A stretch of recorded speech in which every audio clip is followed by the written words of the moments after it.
Alright guys, BLM here, back, another live stream. Okay, what's up? Internet is pretty shit right now. I don't know why, but hopefully stream holds up. If it doesn't, it is what it is, I guess. But we do have a lot to talk about. Obviously Australian Survivor, we got 3 episodes already, which is kind of insane. We have other stuff that I'm forgetting about. Didn't we have other stuff? Indian cat are utterly abysmal players. Yes, I agree. So I'm updating so I made the rough draft of the ranking of every Australian Survivor player like a few months ago. I'm updating it as the season goes along. Indy and Kent are both in the top, top 10 worst players. So that's something. What the fuck happened to Zen? Yeah, he got medevaced, sadly. During a challenge. He sprained his finger, right? Is that what it was? Candy is robbed, I agree. Officially out of contention for 50. Who is this? This is the Rachel stuff? Or Brand Hands. Actually, that was the other potential stream title. So I did put congrats King Zen for winning All Stars 2. But the other stream title was going to be congrats Brandon Hance for winning Survivor 50. That was the other one. Kent standing back and staring at Miles is hilarious. I think a lot about Kent was hilarious. I will say I did feel like Kent's actual elimination though was a bit underwhelming to me. And straight up, I spent the entire fucking episode, the back half of the episode, thinking there's no way we're getting elimination tonight. After Zen gets medevac, there's no fucking way this is actually leading to anything. This is such a fucking waste of time. And then, Kent actually goes home and oh, why'd they do that? That was another stream title, King Kent was robbed. Because King Kent shouldn't have gone home. Nasho's home next. Does he join top 10 worst? I think he's in there still, right? He's surely in the conversation. It is insane that he actually got his way, though, with the candy vote. It's how the fuck did that happen? Congrats, Sam, for being on fire. Yeah, that was the thing. Yeah, I was 100% right on that. And I don't know how you thought Sam was going to be the host. Genuinely, I think by the point that we were getting to, I thought there was, no chance, Sam was going to be the host. It had to be, I thought Rachel was, the by far front runner. But then after, I would say, Andy and Genevieve were also more likely than Sam at that point. But yeah. Actually, non-elim, that's why. That's the thing, is, now we're gonna have another non-elim, right? I would have rather just had it, gotten it out of the way here. But whatever. Can't follow you on Instagram? Oh, no. Well, actually, I don't know. Is that a good thing or a bad thing? Who's winning AU? Edgically, number 1's Laura by a lot. I would not have that much faith in it, though. It's because I think we're in a post Brains vs. Brawn 1 and Blood vs. Water world where again we literally had a Liz win who was almost invisible the entire premiere, or the entire premiere week. So it's I don't think you can be fully confident just after week 1 at this point. But I do feel Laura. Yeah, I was wrong about Dondi. That is true. Noonan is up there too. I will say I was looking at other people's edgic charts. I was surprised to see people having Zen so high, because a lot of people's lists had Zen 1 or 2, and I was again, I thought Zen had a decent edit, but he was not 1 or 2 to me. I felt he was number 6 probably. And by probably, I mean, I literally had him at number 6 for after the premiere. I think I moved him up to 4 or 5 after episode 2. But still, it's he was not that high for me. But yeah, top 5 is Laura, Noonan, Karen, Miles, Max. I agree with the top 3 you have there. Miles, I forget where I have Miles, but I have Miles up there. Max, I do not have as high. Trying to remember what I have in my ranking. Trying to open it up real quick. Let's see. So I have Laura 1, Noonan 2, Karen 3, Then I have Logan 4. Even though Logan has a weird edit where like she was pretty much like the sidekick until episode 3, but that's essentially the role that like Liz had as well. So like I feel like if we're like, I think Logan has the potential to have this like Liz style edit. Max content felt circumstantial to the Kent situation. I mean, yeah, I think with Max though, actually, this is more of a non-edgic read. This is more of a preview read. I don't feel great about Max based on like something we see in the preview. Yeah, Zara and Ben still have 0 confessionals, but like from an edgic perspective, it's like he had a good premiere. And yeah, like after everything is just about the Kent situation. Like I don't believe he had a confessional in episode 2. In episode 3, it's all about like Kent essentially. And even then, he only gets like 1 or 2 confessionals. Like he's barely in the episode still. So it's like I don't know. Max is there. We should have drafted Laura instead of Nash. Yeah, I drafted Laura in the 2nd round, so that's something. Yeah, again, I think Laura's edit is like pretty spotless for the most part, but again, that's what makes me think that like I wouldn't have like confidence that she actually is going to win. Because again, like I think we're in a post like obvious edit world. Like I think the new executive producers, and also like we know that since Here's Villains, they brought in editors from South Africa, so it's like I do feel like they are shaking things up. To where like I think if this was season 6, season 7, I would be like, yeah, I mean Laura like has in the bag, but like I think as of right now, I'm like, yeah, it's not necessarily guaranteed. Any 50 news? Literally nothing until right before stream, and even then, it's not much. Like I believe like I've not seen like any significant posts from Redmond like in the last few days, but then right before stream someone asked him like another like a grouping of people, and he said one like, so okay, someone asked him where's the group, heard of any of the following names: Shan, Tori, Carla, Cassidy, Kelly, Venus. He said 1. That's literally the only update. I would guess either Carla or Kelly. And I think Kelly could be the what the fuck pick that he was talking about before. They said that there's some what the fuck new era people. Or Carla could be the 43 person he has heard, and it's not Jesse. I think it's probably one of those 2 options. Again, obviously theoretically it could be Venus, but I very much doubt it. And then we know he has not heard Shan or Cassidy. He's like, that's confirmed in the past. Tori, just like I doubt it's Tori. I think Jesse's on 50. It's just, again, like, at the end of the day, it's like Redmond doesn't know everybody. So, like, I think there's at least a shot that Redmond, like, has not heard Jesse's name. Who wins the battle? I'm not even sure. Like, actually, yeah, on the brain trial, I'm not really sure where things are necessarily going to go. Obviously, we are getting a lot more focus on the women. But also, like, I feel like we're still seeing a lot of like I mean the preview obviously implies the men win, which makes me think that's the women that would win that battle. But also I feel like it could be set up to like underdog content though. Like it's not necessarily that I feel like that the women like have to win because of the way they're portrayed. I feel like it also could just be that the women like become the rootable characters for down the road more so than like winning the immediate battle that's about to happen.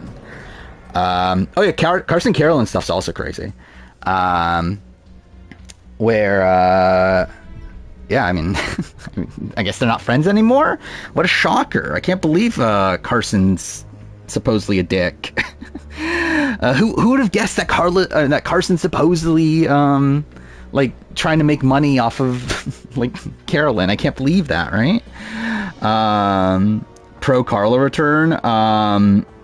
Yeah, I'm fine with it. I don't really care, personally. It's like, if it happens, cool. If it doesn't, I'm also like, whatever. I thought it was a good week of Australian Survivor. I saw a lot of people... Like, where did I see? Was it the Reddit? I remember I was seeing, like, people being, like, very anti this season. Which, like, I feel like there's been a lot of, like, pro this season on Twitter, and I feel like Reddit's been, like, kind of anti this season. There, like, being a lot of people that are like, oh, all these people suck. Again, no one's likable. It's like, dude, it's fucking, like, 2 episodes. Like, this is, like, after episode 2. So I'm like, again, like, one, it's, like, so early on. And also, it's like, you don't have to like these people. Like, who gives a shit about liking these people? I don't. Like the hat burning, I didn't give a shit. I thought it was fun TV. I think Kent was incredible TV. Again, terrible player. But, again, just the fact that he goes and burns Max's hat instantly and then proceeds to, like, rat himself out at Tribal is insane. AU, what about AU? We're talking about AU, yeah. Is Indy the worst player of the season? Yes. I think it'll be tough. Because, like, I think the debate right now would be Indy or Kent, but, like, Kent literally survives around Indy goes home. So it's like, I think it's Indy. Obviously, you could debate Nash. If Nash goes home soon, but like, we'll see. How Burning was awesome. Can't wait for Will Neff's reaction to it. Yeah, I know. Yeah, a year from now. Can't wait for Will Neff's reaction. I mean, this is the Brandon thing. We already, Exhibit is, yeah, we talked about it already. But yeah. Okay, what is it supposed to, honestly, really like the, okay, can chat stop scrolling? Let's move to create chaos. Okay, fuck me out, let's just do it on fucking mobile. There we go. Honestly, really like the burning someone's hat move to cause chaos and create the clear divide in the tribe to build an alliance around.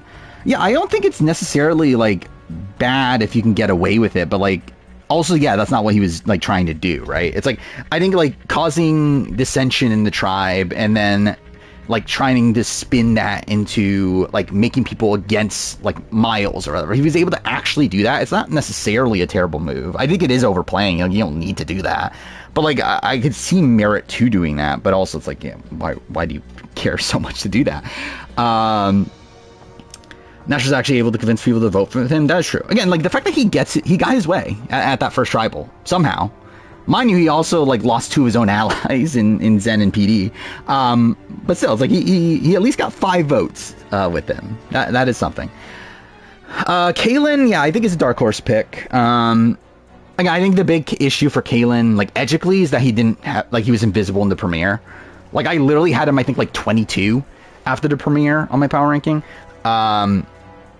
But he had a good episode 2, and he was just, like, kind of there for episode 3, but, like, he has a shot. I mean, like, yeah, I think I still would subscribe to the fact that I think you still, like, need to have focus in the premiere. You don't necessarily need to, like, have, like, confessionals and that sort of thing, because, again, we saw it with Liz. But, like, the Liz and Shawnee relationship was still set up in the premiere. I feel like you still need something in the premiere. And I feel like the fact that Kalen was just, like, completely invisible, I think that's probably a big negative. Morgan thoughts? Morgan was barely there. Good premiere, pretty much invisible after that. Actually, I wouldn't even say necessarily good. Morgan was, like, 5 after the premiere, and she's still, like, 6 or 7 or something like that on my power ranking. But, like, that's mainly because there's, like, a really big gap, though. But, like, still, Morgan, like, had, like, her introduction right at the beginning. That was very good. I think the issue for Morgan is that I have no idea, like, where she is in the game. Like, the fact that she was the swing vote alongside Kate, and, like, we got none of her perspective on it. It was all reliant on Kate. And even then, even with Kate, like, we have no clue why she made that move. Like, it's not even really explained why they make that move at all. Like, we simply, like, see Nash, like, go up to her and, like, we see her, like, debating it. But, like, we don't even, like, see, like, any reaction to the vote and, like, why it was actually... like the move they made. But then, like, again, like, Morgan also makes that move, but it also gets none of even that content. I feel like that is bad for Morgan. Kate Tot, I agree. I think that's pretty apparent. Morgan in her Liz era. But the thing is, though, we still haven't even had setup, because, like, yeah, I think it's, like, you would think that her and Kate are like, close, right? No setup to that. Like, absolutely no setup. Again, like, it would be, like, a Liz situation if they had setup. Like, again, Logan is in that spot, where, again, the Laura-Logan relationship was set up in the premiere, despite the fact that Logan got, like, no actual content of her own. Again, I think Logan is in the Liz spot, but I think with Morgan, it's just, like, there's nothing there after the premiere. I think Rich is, like, I mean, Rich might, like, have a deep run, but, like, I doubt Rich is winning. I saw someone's fucking edgic chart, like, right before I started streaming, where it had, like, Rich number 3. I'm like, what the fuck are we on? Rich is number 3. So, yeah, again, Rich, he's there. He's a constant presence. But, again, I think he's, like, being portrayed way too negatively for him to actually be someone that I would expect to win. I think if anything, he's more of like a Joey style figure, like Joey from Brains for Brawn 1. They're from the bottom. I mean, I have him like right. Actually, do I have him right in the middle? No, I think I have him like 16 or something. Where do I have him? 15 out of 20. So towards the bottom. We're gonna hear Chris Underwood era. I mean, I guess. Yeah, I can't wait for it to be voted. 100%. Also, even when Kent got voted out, I was 100% expecting him to go up to a sign and like tell him that, oh, you have to go to Exile Island or something. Like, I legitimately like could not believe the fact that Kent actually got eliminated here. Like, that was so insane to me. Rank the 4 boots so far. I mean, Zen 1, Candy 2, Kent 3, Indy 4. All Wrench's content is about how much the girls hate him. Yeah. It's obviously very, very negative. The thing is, actually, I thought he had a good, like, opening. Like, his first, like, the first half of the premiere, I thought was actually, like, pretty good. Like, I was thinking, oh, Rich, like, might actually be a threat to win this. Like, considering, like, he gets his intro right away. He, like, has this, like, confessional about how, like, he's, like, the director that's gonna be, I don't know, whatever. It's like, he, like, has good stuff at the beginning, but then just, like, goes nowhere. AJ's pretty low on my rank. Like, I have AJ, what, like, 18 on my ranking out of 20. Where, yeah, like, edgically, obviously, again, like, he wasn't in the first 2 episodes. Like, he's not even on the show until episode 3. And, like, I feel like people are probably going to be in the same delusional space that people were of Kirby last season, where people were like, and to be fair, obviously people are not going to like AJ as much as they like Kirby, but, like, still, it's like, I feel like from an edgic perspective, I feel like there are going to probably be people, if AJ makes it, like, deep, that are going to be like, AJ could still win. He had a good, like, premiere week or whatever, but it's like, yeah, he wasn't even on the show until episode 3. Like, I don't think this person's winning. But also, even beyond that, obviously, like, game-wise, very sloppy. I think it's a spot where, like, he is thinking of the correct strategic call. I think him getting rid of Logan is very beneficial for his game. The problem is, like, how do you plan on actually getting that through? Like, it felt like he just, like, oh yeah, he did get a match chat. That is fair. No, again, Logan is a contender because she had that initial setup. She had that, like, setup for a relationship with Laura from the very beginning. Like, AJ, like, yeah, he has that match chat, but, like, outside of that, we don't see him at camp at all for the first 2 episodes. Edge thinking Allie would turn on the girls. I mean, to be fair, I think Allie is dumb for not turning on the girls. Actually, no, that's not fair. That's not fair. But, like, I think Allie is in a spot where, like, I think she is better off with AJ than the girls. Should she, like, she should not actually turn on the girls, but, like, she should want both of them in the game. Because, like, again, she should be trying to ride the middle. But, like, if you're picking one side, I think you should pick AJ over the girls. You're on the bottom of the girls. Like, we literally see the Girls Alliance come together initially without her. Like, she's 5th. Where, like, if she's with AJ, where, again, it seemed like AJ was, like, being genuine with her, like, she's probably in a, like, decent spot there. Again, I don't know if AJ's necessarily, like, I don't know if she's necessarily AJ's number 1, but, like, I think higher than 5th. Jesse, I have Jesse, what, 8, I think? Yeah, Jesse's, like, again, had a good premiere, then invisible after that. So, yeah. Give Tom Sandoval vibe? Sure. Jesse was, like, very prominent in the premiere. Ben has gotten 0 confessionals the entire season. Like, Ben is is he 24? Or not 24, 20 now? Yeah, he's at the bottom of my ranking. But Jesse's, again, Jesse had a good premiere. I still think there was a lot of, like, kind of, like, mixed signals being spun with that. But, yeah, I think Jesse's someone that, again, like, dark horse, probably not winning, though. I'd be pretty surprised. Has a winner never gotten an intro? You mean never not gotten an intro package in week 1? When they start them, I don't think they started them until 2018, right? I think it was Champions Contenders where they started it. I know Shane definitely got one in week 1. Pia, I don't remember. I mean, I haven't watched the season forever at this point. Obviously, All Stars is, like, a different thing, even though then I guess, like, they did flashback to David's stuff quite a bit. Haley definitely got one. Mark definitely got one.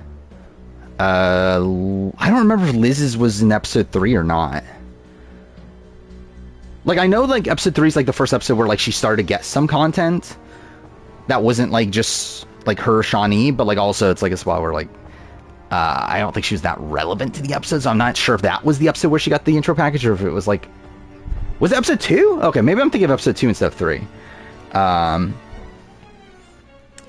But, yeah, like, so I guess she did, too, and then, Ferris... Actually, did Ferris even get, like, a proper package? Like, Ferris got, like, a decent introduction, but I don't remember if he actually got to talk about anything personal and, like, got any flashback stuff. Like, he's in the premiere and he talks about, like, the social dynamics going on of, like, the cuddling and all that. But, did he get a package? I generally don't remember it, to be honest. Like, what was his package? I remember he talks about, like, George, right? But, like, was that his package? Like, he talks about how, like, George is the closest, like, Muslims gone to win or something, or Arabs gone to win. But I guess, yeah, I guess that is his package, isn't it? It doesn't feel like his package, though, because I can't remember, like, what was the personal stuff that was there. I guess it's, like, the fact that he mentions that he's Arab, right? But, like, I don't remember, like, the actual, like, footage that was shown from back at home with that. But, yeah. Thoughts on Dondi episode? It was good. The problem is that I was spoiled by the time I watched it, and I think maybe that took away some of the luster from it. But... yeah, and also, to be fair, I think I'm just kind of spoiled on Dondi in general at this point, so I don't know if that's also maybe taking a bit of luster from it. But, yeah, Will, I don't know, I thought it just kind of went out kind of anticlimactically here. I thought he had, like, obviously, like, before this, he was a really fun character. I feel like this episode is just, like, he was just kind of there. I think I know who wins. I don't fully know, though. Like, I don't have it, like, I haven't, like, fully seen a spoiler that says this person wins, but, like, I have a good idea.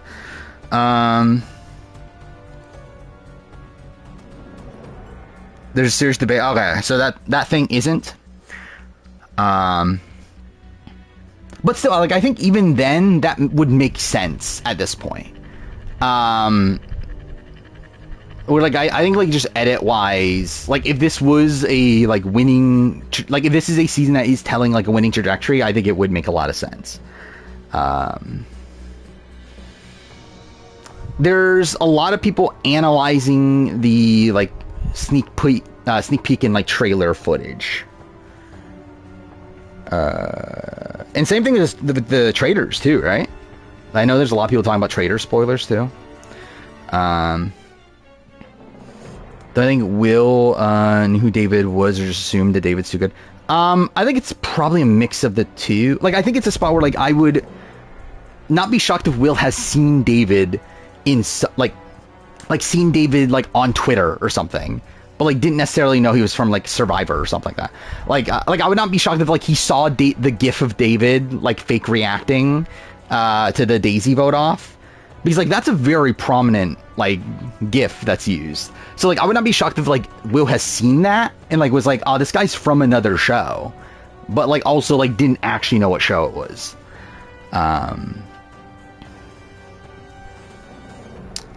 People are certified losers? Who are we talking about?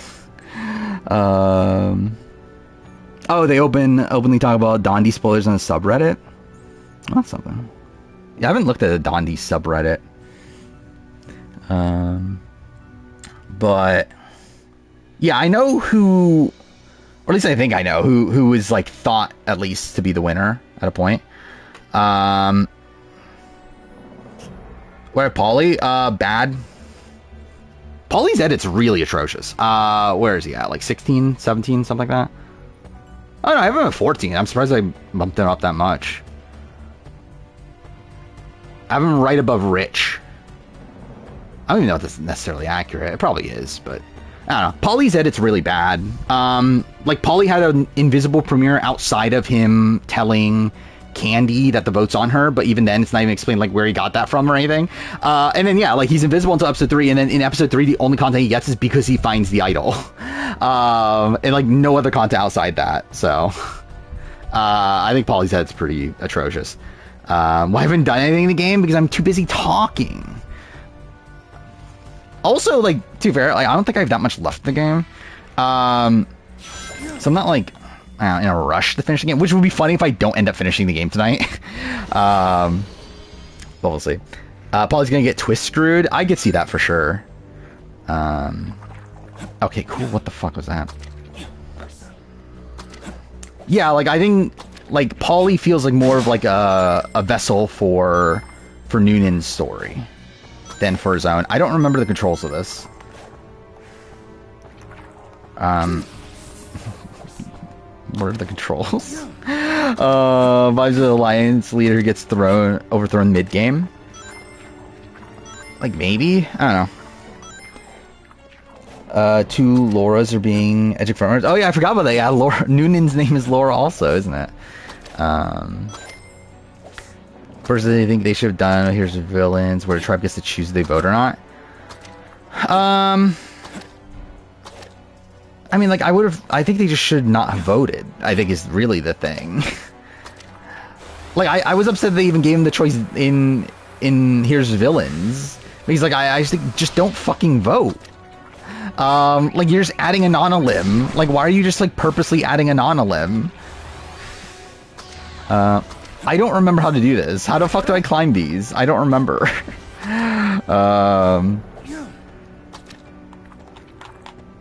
Best ever gimmick from Here's the Villains might be a thing every season. I assume so. 100%. I think obviously they loved how it played out in Here's the Villains. I think Titans vs Rebels for them also played out very well. I think they'll 100% do it again. Probably in the post swap, right? They'll do another one of these like challenges mid tribal and all that stuff. Noonan is a tackler. Why is his profession as fanatic? I mean, yeah. I mean, Noonan seems like, yeah, pretty physical. And also, like, the thing is, like, her actual occupation, like, she does have a job, right? Like, doesn't she, like, work with, like, special needs people? So it's, like, it's very strange how they listed her occupation as footy fanatic. But whatever. Totally fine if Zen is the only returning for season 11. Yeah, I'll be fine with that, too. Oh, god damn it, of course I missed that. Yeah, like Zen, someone that as implied by the title stream, I would fully expect him to be back. I was actually a little bit surprised we didn't get, like I thought in Zen's final confessional, I thought we were going to get, like, a hint to it. Like, kind of in the way that we got it with Nina. Even though I believe that was JLP saying it, right? But, like, someone, like, there was, like, a hint with Nina that she was going to come back. Like, I thought they were going to do a similar thing with Zen. Oh, there we go. But they didn't. I don't believe Noonan's family is famous. So I've listened to like Shan Gus podcasts and like try to research it myself. It's like, yeah, I don't believe her family is actually famous. Why is Noonan centered? What do you mean? How likely do I think AI Arena is coming back? I think like 100%. Haven't they said it already? I could have sworn they even said it, didn't they? Like an interview right after 26 that they're bringing back AI Arena.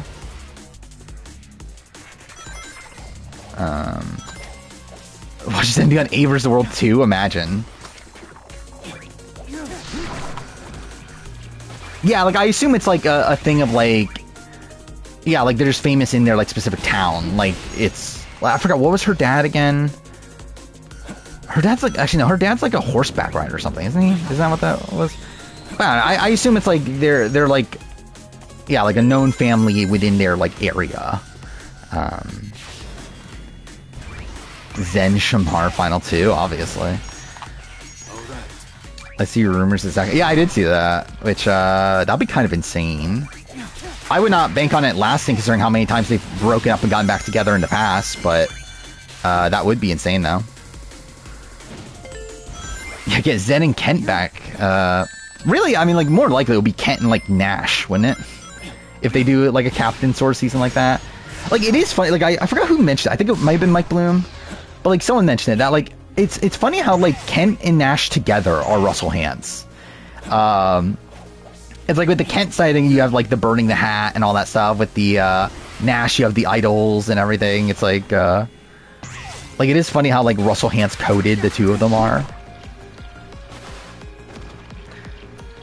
I wonder if Jeff Probst, when he met Kent, was like, yeah, this guy's never getting on Survivor US.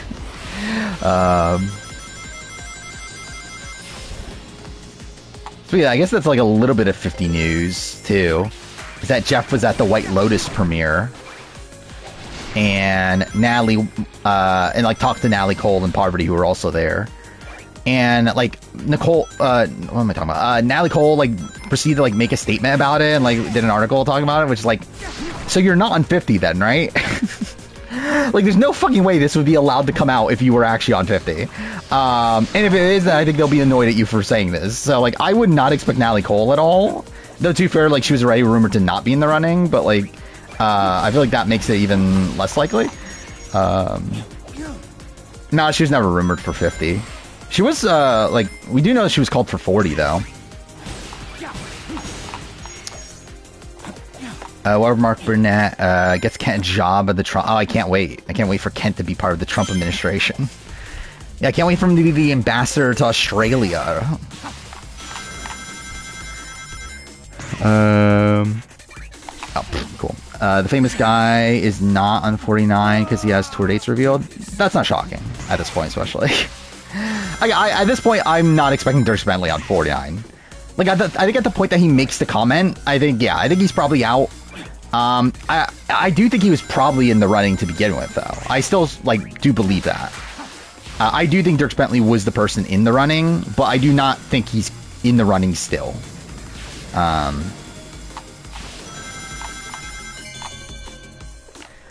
Thoughts on Challenge 41 still not having cast members out? I'm annoyed. Because again, that's literally like part of like my like further motivation for releasing the video today, was because I was like, well, again, it's not the worst thing in the world because like by now the cast will be fully out, so like at least I'll have like a cast reaction to like everybody. And then we just don't, like, literally nobody new has been added since like what, like Sunday or Monday or something. No, actually before that, yeah, it had to be Saturday or Sunday, because yeah, I talked about it last stream. So yeah, like I don't know why did I just do that? That was me being dumb. Yeah, like, I don't know why we're not getting the other names, but whatever. Gummo's winner pick is Kaylin. I mean, I thought it was... Kaylin... Oh, dude, what the fuck am I doing? I think that's a decent winner pick for preseason. Are we talking about, like... We're talking about preseason winner pick, right? We're not talking about, like, number one right now? Because if we are, then I think that's a different question. Let's do this. Yeah, I did see that Gamer already set up the spoiler thread. So... yeah, we'll have spoilers to talk about, I guess. Preseason, yeah. Why so many people hate watch my videos? I don't know. I do find it funny though. That is a funny, especially with the big rankings, right? Oh, perfect. Best preseason winner pick. I mean, who have I picked that end up winning? Oh, dude, what the fuck? I'm trying to, like, who's the winner pick that I've gotten right that was the most, like, what the fuck that I got them right? From the preseason. Again, like, I think Jag is a what the fuck from, like, a mid-season perspective, but, like, as in, like, preseason, obviously, Jag was, like, a massive favorite. So let's see. So I had Nick Wilson right. I don't remember if Nick Wilson was that popular at the time.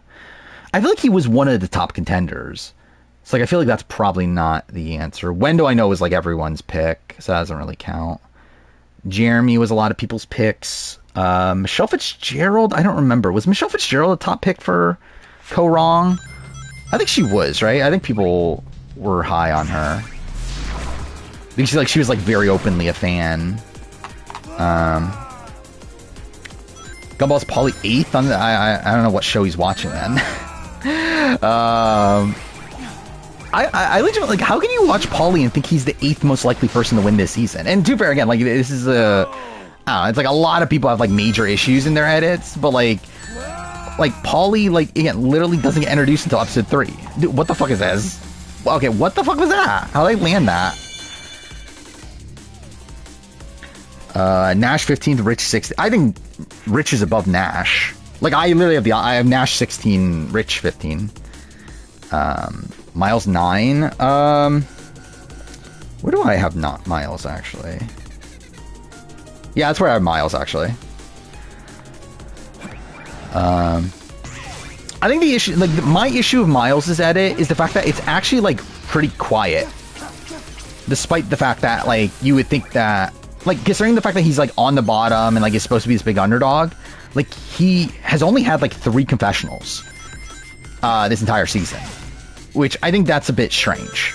Like, I feel like if he was someone that we were meant to be, like, rooting for, I feel like he would get a lot more content.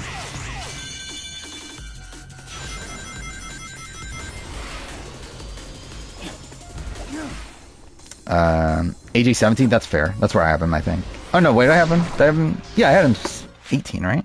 Yeah, I had him 18. I have Ali 17. More so just because of the fact that I feel like AJ's edit's like a lot more negative. To be fair, like, I think there's actually probably like more pros to AJ than Ali, considering AJ at least got like an intro and everything. But I think AJ's content was like a lot more negative than Ali's. But like also it's like neither of them are winning. It doesn't fucking matter. Max, I think it was 7, right? Yeah, Max 7. Was 15 after the premiere, 13 after episode 2, but now I have him at 7. I still think Max is winning though. Like I would be pretty surprised, but again, you never know. Kaylin 7, that seems high.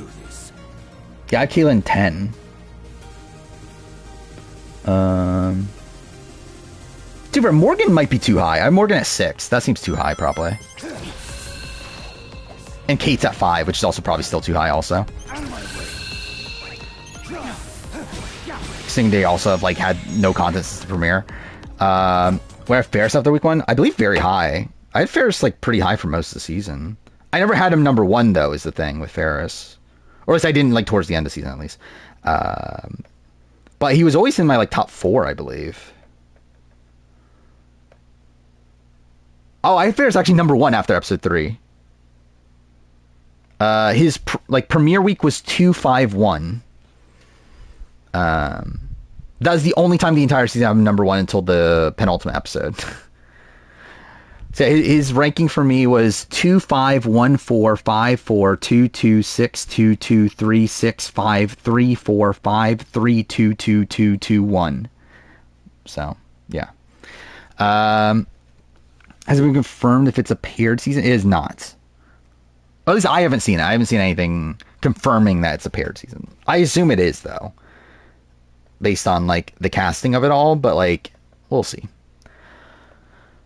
Ali 13 is way too high. That's insane. Like, Ali, like, wasn't even on the show until episode 3.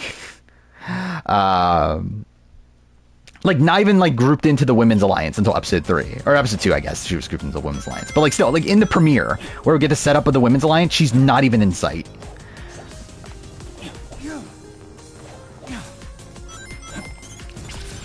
Where, like, Zara is someone that, until this last episode, where, like, Ali finally got content, Zara is someone that's, like, was much higher in contention. Because, I mean, Zara's at least there. Like, she's at least, like, present on the show. She's had no confessionals, but, like, she's at least there in the camp life scenes and was, like, part of the initial setup of the Women's Alliance. So, like, at least there was, like, more there for her. Do I think Karen wins the battle with Rich? Probably. Though not 100%. Like, Karen's someone that, like, I think could either become, like, a serious winner contender or be, like, one of the next few boots.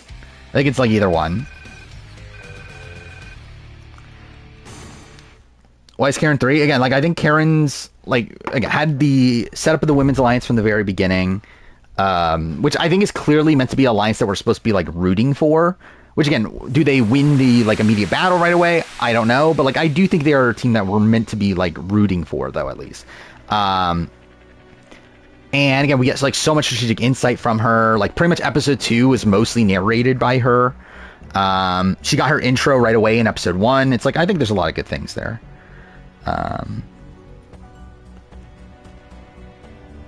Karen? Oh, is it just, like, Karen? Yeah, she's the most vocal outside of Laura, essentially. Yeah, we talked about Rachel, which I expected it.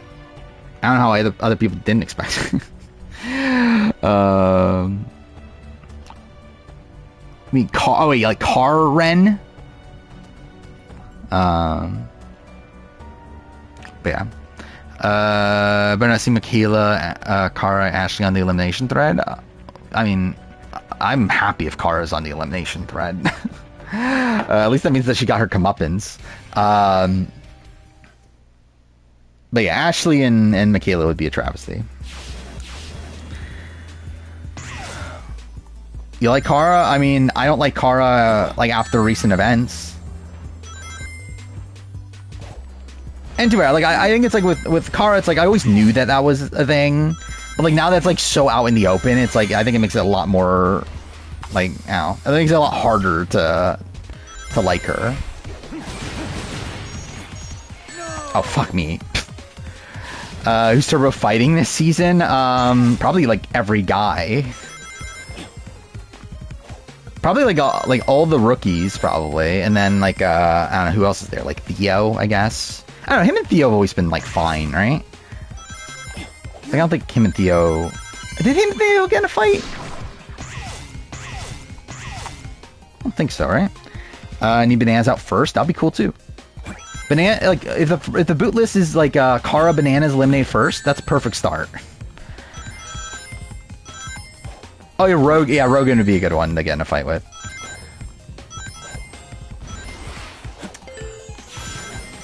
Watch Will Neff's Micronesia stream and got really irritated. Why? I think there's a lot of old school Will Neff like takes that are very like annoying. Like I think the thing that I do generally get annoyed with Will Neff is like him talking as if he's like an expert on Survivor, despite the fact that he's only watched like what now at most 15 seasons. But even then, like at the time that he was watching like Here's Villains, like he talks about the show as if like he knows everything about the show when he's literally only watched like not even 10 seasons at that point.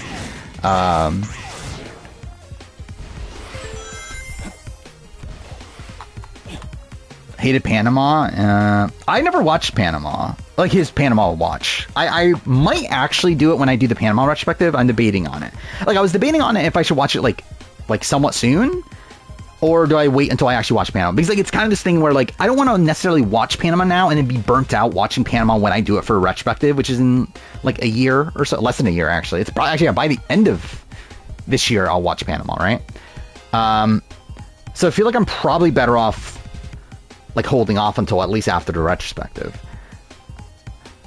Never been a Suri guy? Oh really? I thought he liked Suri.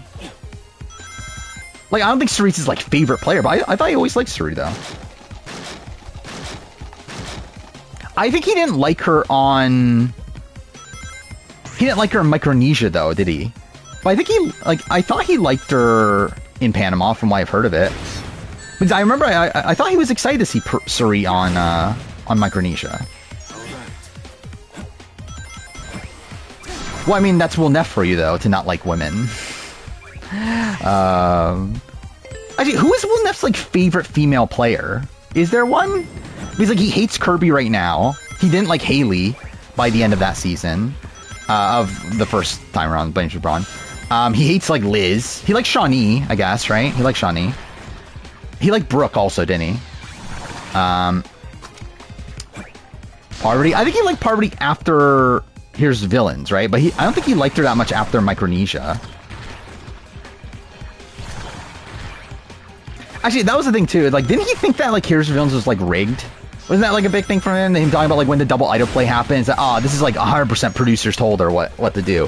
When it's like also it's like I don't get why people look at the double idol play as like that impressive of a read. Like to me, it's like it's such an obvious read to have. But I guess like that's from somebody that like I don't know, like expects more out of Survivor players, I guess. But like in the position that Parvati is in, it's like it's kind of an obvious move to make, and obviously it's a very bold move, especially for the time to play two idols on someone that isn't yourself. But like for actually like looking at the board, it's like it feels like a very obvious thing to do.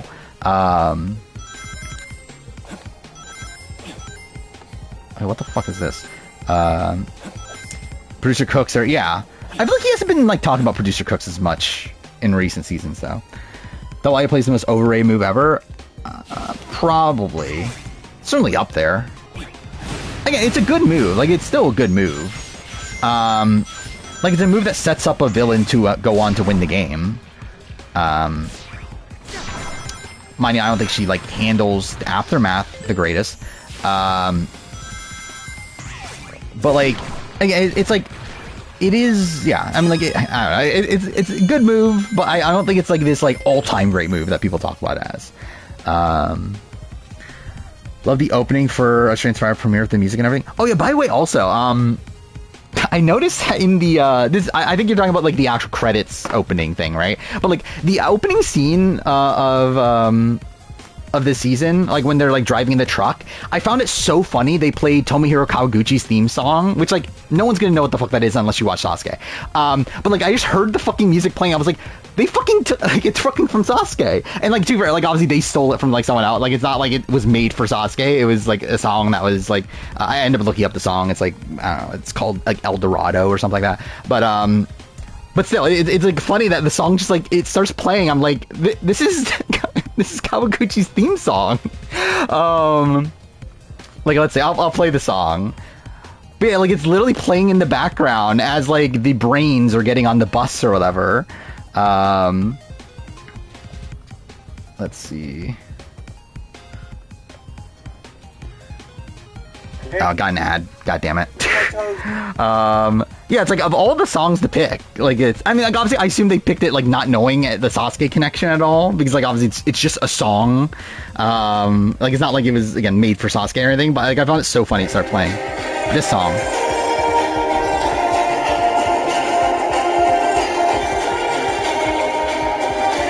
Like it's literally playing in the opening scene of the show.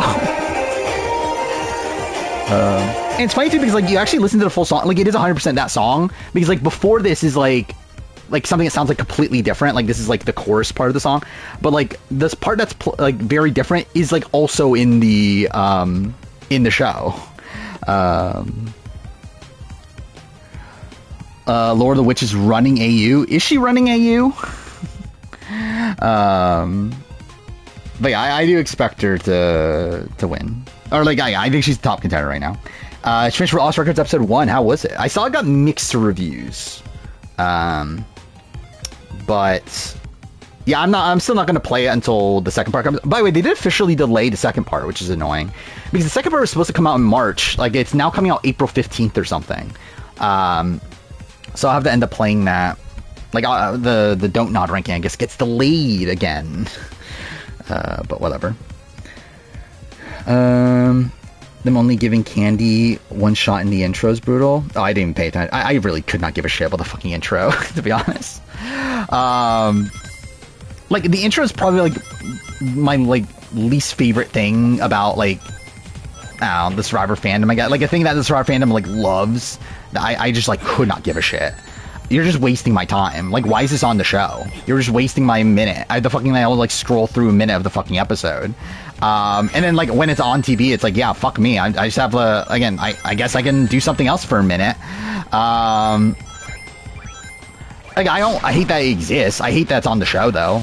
Like it's like, why are we wasting our time on this?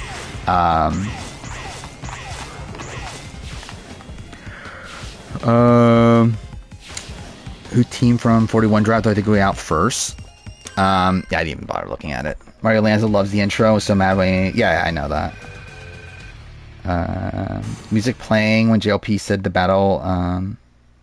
That's the music that was playing when he said it. Like I think it'd be funny if like I feel like that's what I would do if I was a like Australian Survivor editor. I'll just like throw in random Sasuke songs at random. Like I'll play fucking Makoto Nagano's theme just like at a random point. Oh my god, Sonic's in the game now. Thank God. Sucker for old school intros, surprise aesthetic, which is what I like. I mean, I respect it as an aspect of the show. I just don't think it like needs to be on the actual televised product. Like I think it's fine to show it like during like the premiere or episode 2, likely episode 2, obviously. But then I never need to see it again. Like I like that it exists. I do not like that I'm forced to watch it every episode. Because essentially all of this is just filler. Like it's essentially just them wasting time because they just don't want to. Like it's essentially to like pad out the episode because they need to be a certain length. Liver needs to stay home. I agree. Like the core 4 characters' relationships a lot. Episode 1 feels slow because supernatural stuff just doesn't have... Oh, really? Like, considering it's only 2 parts, that's kind of insane. The supernatural stuff doesn't happen until the end. Because, like, it would make sense if it was, like, a 5-episode game, but it's only a 2-episode game. Also, I'm surprised it took you 7 hours. He's like, wasn't the entire game supposed to be 7 hours? So I'm taking the emerald. See ya. Whose Sasuke theme would I use? I would have to listen to the Sasuke music again. Like all the like tracks. Like Nagano's feels kind of Sasuke code or Australian Survivor coded. What happened? Let's see. But I feel like the thing is though, like every time I hear it, I'll just be thinking of Sasuke though. So I think it would like bother me if they actually did it consistent. Like it like completely like threw me off. Like when I saw it on the like when I heard Kawaguchi's theme.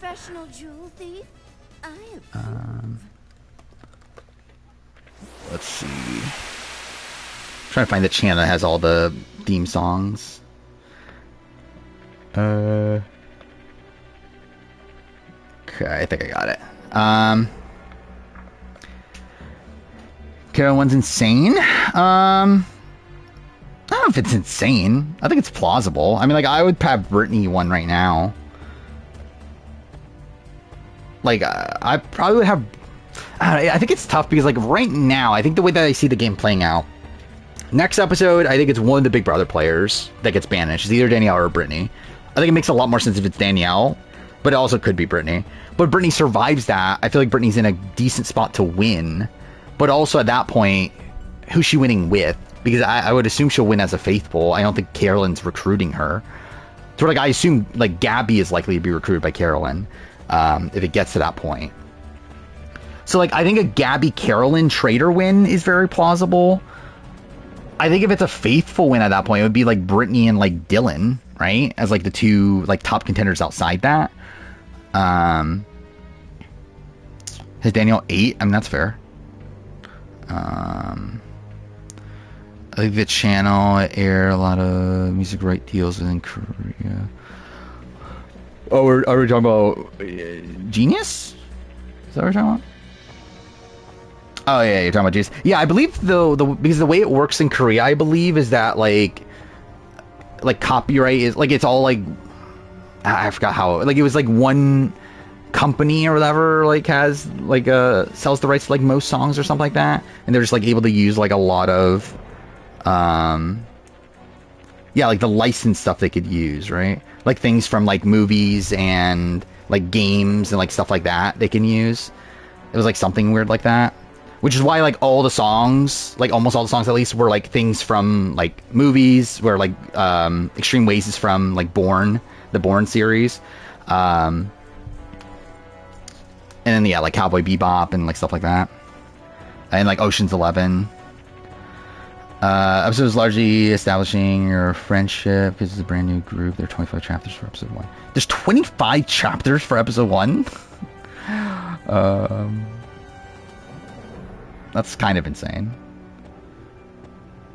Wonder if Moby told him to not use Extreme Ways? Probably not, considering they just use it in Season 4, right? Like, I assume that was, like, a purposeful choice. Especially because, like, at that point, like, it kind of becomes, like, Jinho's theme song, right? Like, that's the way they use it in Season 4. So, like, I assume at that point they, like, kind of, like, just connected it more so to, like, Jinho.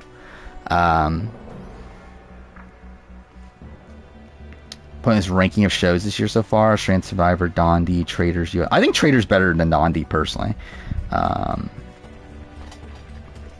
The rest is fine. Use of it in episode 7 is very meta. Yeah. I forgot I did have this up. These Sasuke songs. Like, I feel like Yamada's does not fit. Like, this would not fit Australian Survivor. Oh, fuck me. Am I really gonna get an ad for all these fucking videos? That's fucking annoying. I guess that's why I need to get YouTube Premium. Pray Lord Sandoval, who says women are more likely, or wait, what? AU draft is so ass, can't already gone and Ben. Oh, is that who the two you have? That's really bad. Actually, I guess let's do that. Let's update in the draft. I forgot I was gonna do that for challenge. That kind of got distracted.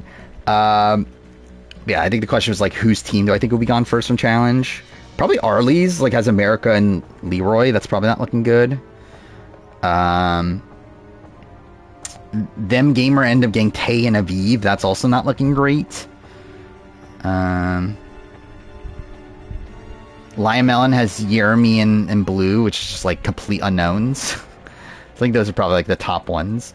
But let's look at AU. Did I update it today? I did. Okay. Yeah, Roosters, AJ and Kristen, which is not looking great. Tassie has Kaylin, which also probably not looking great. Menace has Morgan, which again probably not looking great, but not like out of it, I guess. Ovi has Logan and Karen, which is pretty good. It's pretty good. Lionel has Miles and Allie, which I think Miles is your like shot there. We're gonna do the 48 draft on Sunday. I think it was the decision. Because I doubt there'll be as like much to talk about there anyway, but also it's the one like right before the premiere, so it kind of just makes sense to do it there. I have Jesse and Laura, which obviously Laura's the like good one for me. Gamer is Ben, which is bad. Attack is PD, which is kind of just whatever.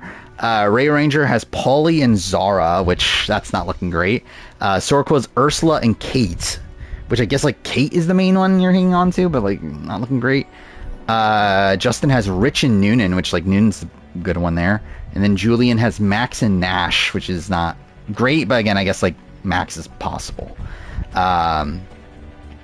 And like PD like is like just a middle of the road person for me right now. Like I thought he had like an okay-ish premiere, but then like obviously just was like not on the show after that. Like where do I have? I'm at 11. So yeah, he's like pretty much exactly middle of the road. Viv could do well. Could she though? Don't know. I don't know if I would have faith in that. Draft could get actually that'd be funny. If you had the like actually I suppose you got Kaylin and Zen. You literally got the person that medevaced the other.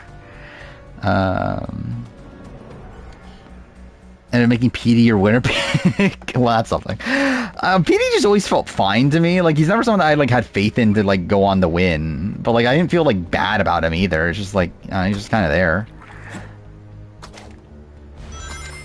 Can I go through that? No. Zen is very attractive. I mean, that's what I've heard. I feel like Zen just feels so douchey to me, though, that I would like never actually be attracted to someone like Zen.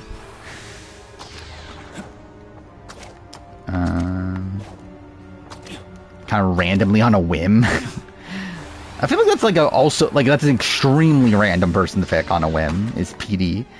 I feel like Zen is an Andrew Tate fan. I could see that, which is an issue. Kaylin clears. Yeah, I think Kaylin. Yeah, and if I was into men at least, I feel like would be more of my type. Was my winner standing again? Like the power ranking. Number one's Laura by like quite a bit. Well, I think like if this was season 6, season 7 sort of time, I would have Laura like as the definitive number one. That she's like probably the winner. But I think we're like in a like post Liz and like Ferris world where like I think the editing style has changed up to where like I don't think she's like for sure winning, but I think she is like the person with the cleanest edit so far. I'll see if I can remember top of mine. Who's number 2? It was Noonan. Noonan has a very good edit. Like nearly spotless. Like was invisible in episode 2, but that's not the worst thing. I believe Ferris actually literally has the exact same edit as Noonan. I guess not necessarily because I think Ferris was less prominent in the premiere. But like, yeah, I think it was a spot also where like invisible episode 2, good like episode 3, but not like the main star or anything. Noonan reminds you of Eden. I can kind of see that too. Like I think the thing is that Noonan's just a good narrator, and I think they would want to show her either way.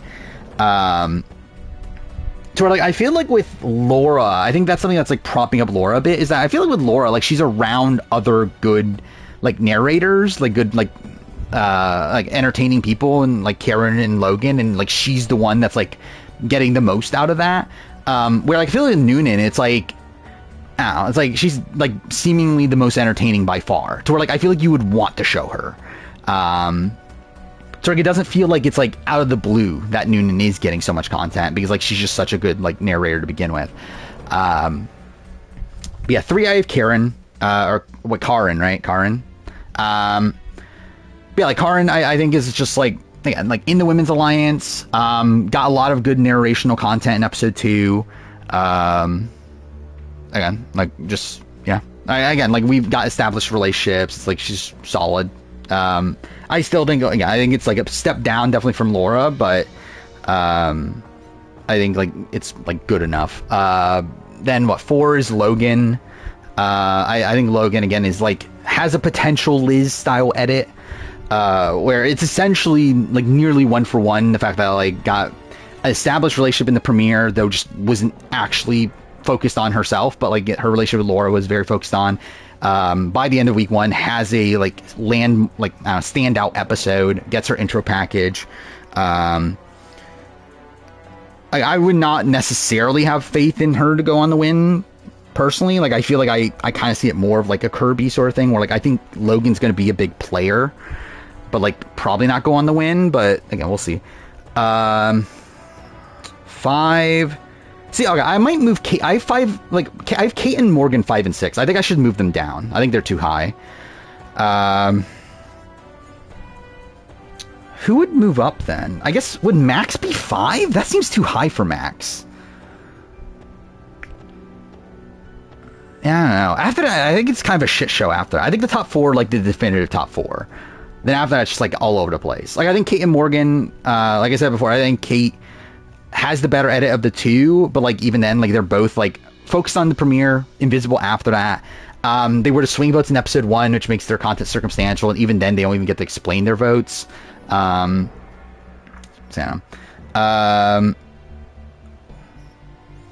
have Morgan high because of confirmation bias. I mean, I think no matter what, like Morgan like got a premiere, like got like an intro in the premiere.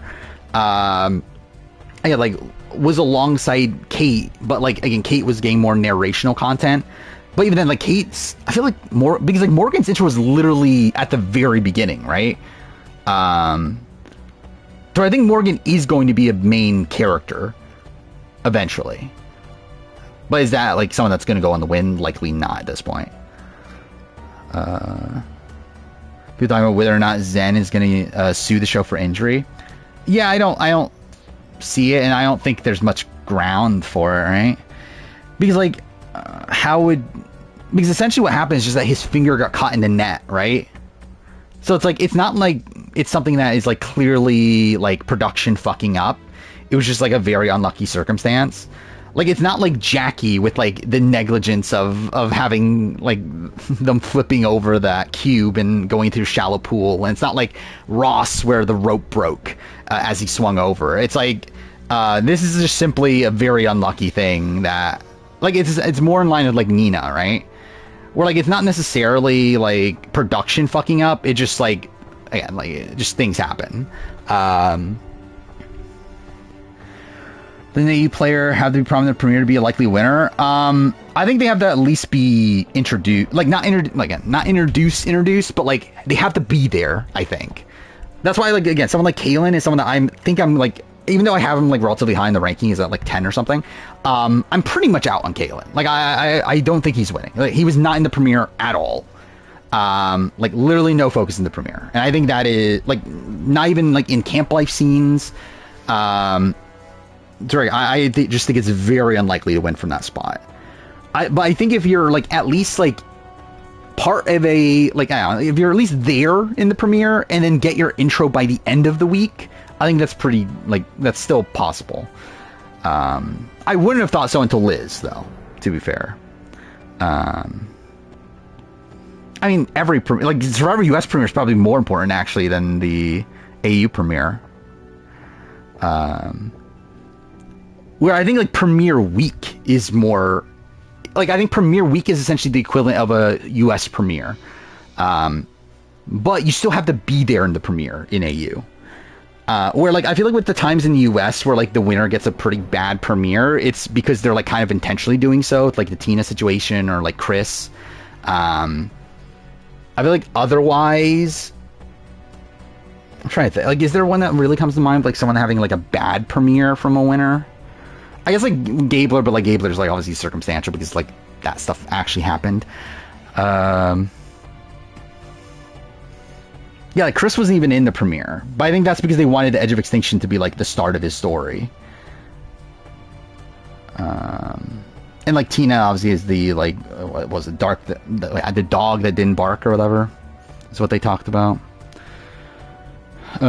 Kane's opening confession in episode 2 is about how he's trying to again, but that's also what Kirby's is, isn't it? Like it's like isn't this like 1-for-1 Kirby's edit? Like Kirby, like and like again, like people were like arguing all last season that Kirby's still winning or whatever. Like who cares that she was in the first 2 episodes? Like she got that really great starting confessional in episode 3, and it's like I don't know. I just feel like it's just more so a thing of like Kaylin's probably gonna be a big player towards the end game. I don't see Kaylin going home anytime soon. I very much doubt Kaylin's winning. Wait for tape 2. Yeah, I mean it's insane that like it's that long of a gap now because it's literally 2 months, right? Because like again, it's like mid-April, which is why again I'm not gonna play it until when part 2 comes out. I'm just gonna play it all in a row. And to be fair, I'm still playing Metaphor. I actually, how far into Metaphor am I? Because like I feel like while playing it, I'm like, I think I'm like closer to the end than I think. Like if I were to guess, I would say I'm probably like what, like 75% of the way through, maybe. This game, the Australian Genevieve. I feel like that was Kirby, right? I think Kaylin is, I don't know, what's a good example? By the way, this is relevant to that, but like, I forgot, like AJ, I wanted to mention that. AJ essentially reminds me of Benji, right? Like obviously Benji had like a longer stint of like no content. But I think like, I don't know, a lot of the way that AJ is portrayed kind of reminds me of Benji. Where's Jesse? I have him 8. I don't know. Like, okay, should he? No, I think he can't be higher than Kate and Morgan. I don't think. Right? I think even if I move Kate and Morgan down, I feel like I still don't move Jesse up. So I think either way, I think Jesse's still 8. Again, Jesse had a good premiere, but then just was like irrelevant the rest of the week. Which again isn't like it's not like a death now, but like it's also not ideal. You put him under PD? Interesting. I have him above PD. I think his premiere was better than PD's.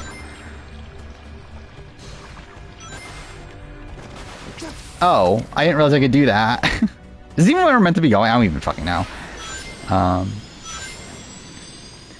Age move made sense to you? Like, why would one of the... I think the move... Again, like, the strategic idea that I need to get rid of Logan makes sense. Obviously, again, yeah, the execution is the flaw. And I think the thing is, like, he didn't realize how close Allie was, right, to the women. Because, again, I think... I thought this was earlier. Is that, like, I think from a practical perspective, Allie should be working with AJ over the women. Mind you, again, she should keep both. She should be playing the middle. But, like, if she's picking a side, I think she is in a better position working with AJ than she is with the women. Like, with the women, it's like she's number 5. With AJ, she's potentially 1 or 2. It seems like AJ's also close to Miles, right? Oh, no, that's Kaylin, right? Yeah, who does AJ even have outside that? No, AJ is close to Miles. He told Miles about the plan, right? And then, yeah, Miles was like, hey, it's a bit dangerous, but I'll be on board or whatever. I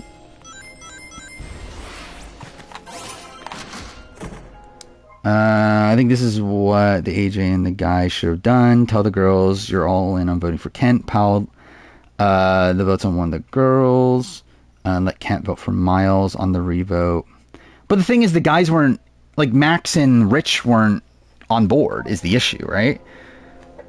Like, the issue goes beyond just Allie. The issue is also that Max and Rich were, like, wanting nothing to do with it. Where it seems like next episode, it seems like, at least there's, like, we see Rich talking about making the move. So, like, maybe by that point he is, but, like, at least at this current point, it does not seem like Rich wanted to do it.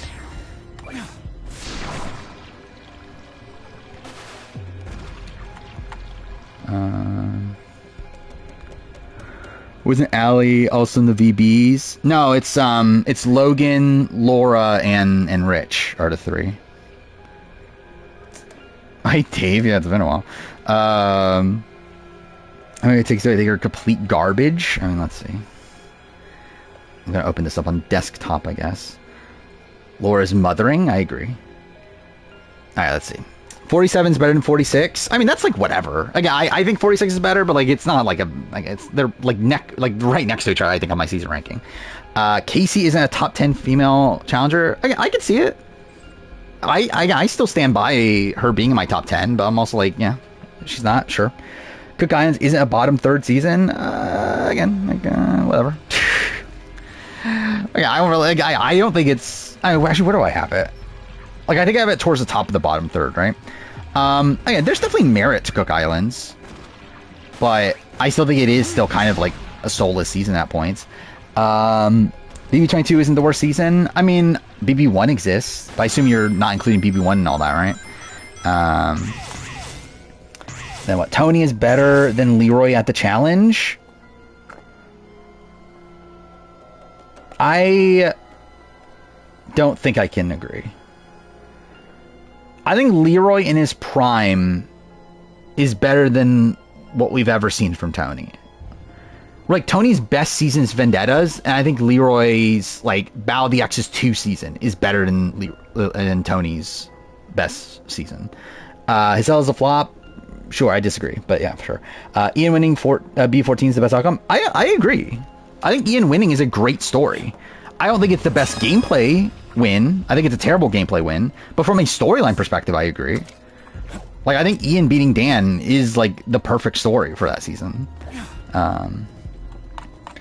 Rossonino is a better character than Boston Rob. I'm not like fussed over that. Like, I can see it. Rachel isn't the worst New Era winner. I mean, again, sure.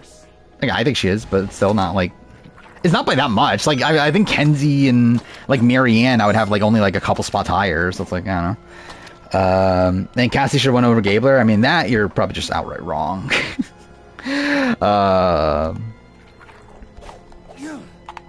Tony's Final Reckoning game was good. It was fine, right? I don't know, it was just fine. Like, considering the fact that he was paired up with Bananas, like, you would think it would have put him in a better position than what he was. The Cassie agenda is big 2025. Is it? CK from Dondi, not that bad. Like, I don't get why people hate her. I don't dislike her as a character on the show. I do find her actions in the game very strange, but I think it makes for good TV. I think Ian plays a terrible game, but I think, like, for the story of the season, I think Ian winning is the better outcome. Yeah, we still draft here and there. We've been doing, like, the drafts for, like, seasons that are coming up. Like, we did the Challenge 41 draft. We did Australian Survivor. We're gonna do Survivor 48 on Sunday. And then, yeah, obviously we still do other random drafts, though we've kind of, I don't know, run out of ideas. But whatever. End of October is the end of Metaphor. Yeah, that's why I said, like, I think I have about a month-ish.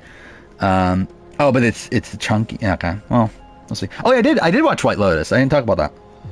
I thought it was good. Yeah, I thought it was good. I mean, like, I think the fucking incest plotline that we're going with is weird, but I guess that's kind of White Lotus for you. But, yeah, I don't know. It's kind of what I expected from it. I was kind of, like, a little bit underwhelmed by the Natalie Carl cameo, where, like, I was expecting a bit more from that. Like, they didn't even get to talk or anything. And, like, dude, I believe Natalie has said that she's, like, going to be on another episode. So we'll see what that is. But, like in comparison to, like, Angelina and Kara, like, they got to talk, right? And then, like, obviously Alec played, like, a big role in season 1. So it's like, I think I just expected more. I don't think I care enough to do Amazing Race draft. Actually, no, 38, we'll probably do 38. 37, I could not give a shit. Oh, fuck me. I just did the same thing again. Oh, is it confirmed that she has a speaking role later? That's good. So did Carl just get screwed over?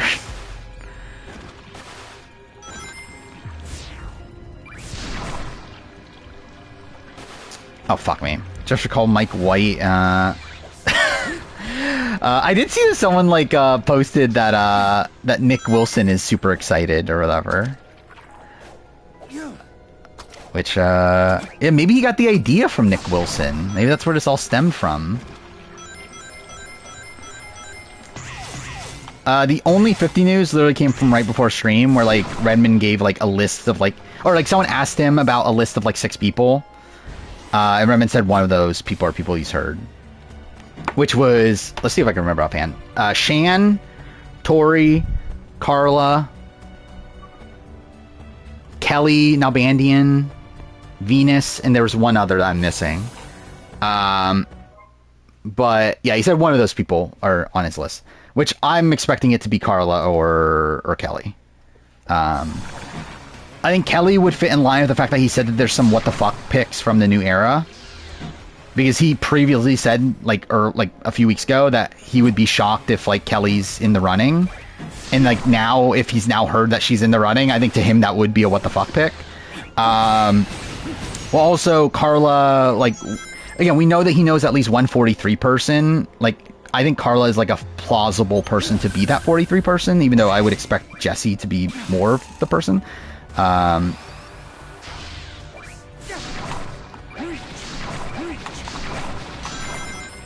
It's NECA, obviously. It's obviously NECA. Oh, fuck me. I'm gonna do these again? Dude, I'm never finishing this game. What do you mean Tony, Leroy's X2 run's better than Tony's Vendetta's run? I just think it's better. Like, Leroy, like, wins a whole bunch of eliminations on that season, doesn't he? Not a whole bunch, I think like 2 or 3 or something. Also came closer to winning the final than Tony did.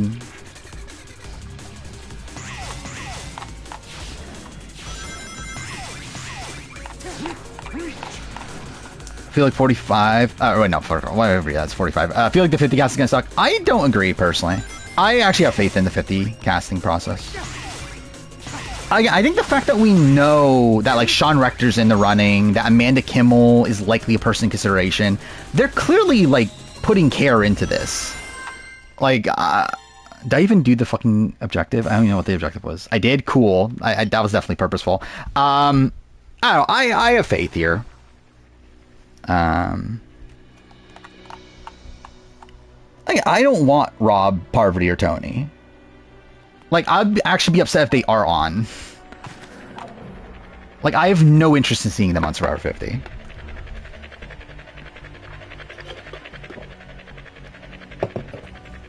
Yeah, I think this is a season for, like, bigger recent names. With a sprinkle of old school names in it. Like, I think it would be interesting to see if they do end up including winners. I think that's the big thing right now. Again, it's looking like they're probably not. Which, I don't know. I'm kind of of two minds of, because, like, I think it's like, if you're not going to include winners, I think I would have rather you just went all in on second chance. Because, like, for me, it's like, it's either second chance or just do a general all-star season. Like, if they do kind of like the middle ground of, like, no winner, like, essentially second chance, but with returning players, like, I don't know. I feel like I would rather you just stuck to one lane. And to be fair, like, now we know that, like, D is someone that's going to be on the challenge, likely not on Survivor. Again, Redmond has heard 30 names and none of them are winners. It's like, I don't know. I'm leaning towards just the fact that there are no winners for sure. I mean, Rob, from what I understand with Rob, what it sounds like what happened with Rob is essentially before they even bothered, like starting the actual casting process, I think Jeff called up Rob and asked, "Are you interested?" And Rob was like, "No." And then Jeff was like, probably at that point was like, "Well, why try for the legends? Let's just go like non-legends essentially." Because, like, Parvati has said that she did not get called. like, again, if there's no winners involved, like, I would just assume that no, like, big legends of the game are in the running. So, like, I assume, like, Rob, like, once Rob said no, I think Jeff was like, what's the point? I think Marianne not being on 50 hurts Omer's chances. No, I don't think it affects. Actually, I think it's might be better for Omer. Because that's just, like, if there's no winners on 50, then, like, I think that helps Omer. Because I think if there are winners on 50, I would be shocked if Omer makes the cut. I think second chance, or, like, somewhat, like, close to that, I think he has a much better chance. Even with that, though, I think he's, like, teetering on the edge. I think they want that dynamic, though. I think they have other rivalries they're more interested in. Like, I don't think they care that much about the Marianne-Omer dynamic. I think they care more about the... I think Maria-Charlie is the big dynamic they're going to be looking at. Where, like, I think if they are intentionally casting a rivalry, I think it will be Charlie and Maria. And if not, then potentially Jesse and Cody, but, like, I doubt that one at this point, also. Would Rob be booted early? I don't think so. I think Rob would probably make it far. Probably like a big target, like mid-merge or so. Or probably like beginning of merge. Like, I think people would want to work with him early on. People would look at him as a shield. Also, I think there'll be this reverence for him. But yeah, he's not making it to the end now. Like, I think his run will essentially go the way that the Sequester RTP game went. Where I think he's going to be looked at as a big name. And then no one's like... Again, like, he's going to be a big target towards the end. First time he's vulnerable, like... After the first, like, few votes after the merge, he's probably a goner. Oh, fuck me. Well, that was terrible. As far as how big an edit Zen got, kind of, but I think that's just a clear indication that they like him, right?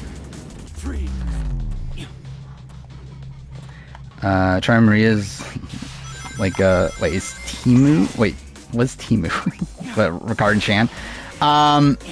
Yeah, like, I don't think Ricard and Shan are even on their radars as a duo to bring back at this point. Which I do think is a shame, because I think that would be really interesting to see. Fuck me. Oh, do I not have the thing? Cool. If the theme is old era versus new era, you think Rob's fine? I think Rob's fine either way. He has a lot of friends in the community either way. I think he is better off if there is not that theme. And also, to be fair, like, Rob's probably not on at this point, based on what we're hearing. Considering Rob himself has said that he didn't get called, which, to be fair, he would say. But, like, mixing out the fact that, like, now we know Redmond has not heard Rob. It's like, I don't know. I'm not banking on Rob being there at this point. Or, like, a cheap version. Are we talking about Temu as the, like, the Chinese, like, marketplace thing? Is that what that was a reference to? Yeah, I would expect the Guatemala Retrospective to be shorter, but we'll see. Speaking of that, I didn't talk about that. I'm still working on the Traders review, but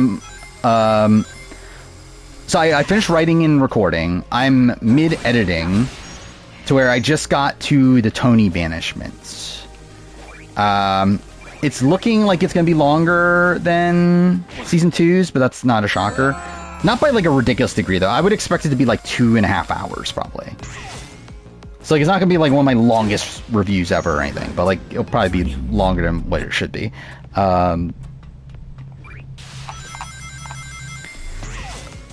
Yeah, that's the thing, too, is that Ricard's supposedly a special guest on A vs. the World. We'll see what that even means.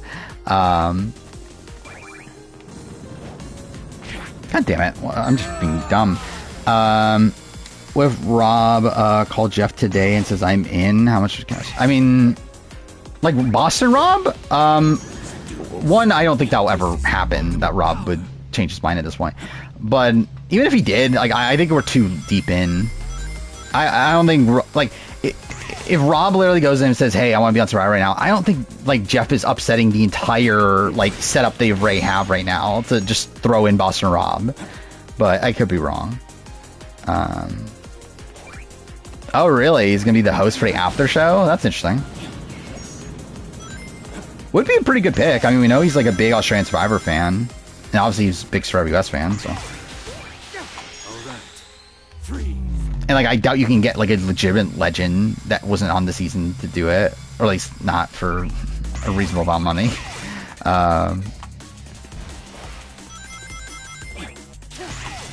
I'm probably, but like also it's like I don't know, like they're gonna be finalizing the cast soon.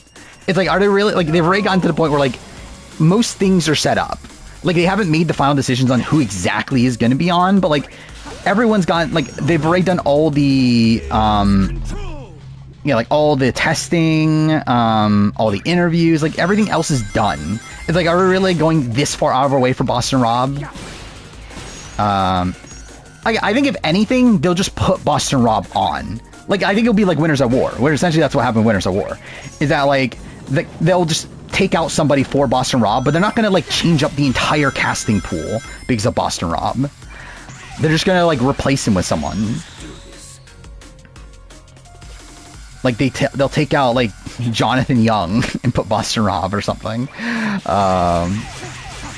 Who's the most likely person to get? I guess like Sean Rector, right? I guess that's probably. Well, I don't know. I guess you need Sean Rector for diversity, probably, right? Oh, fuck me.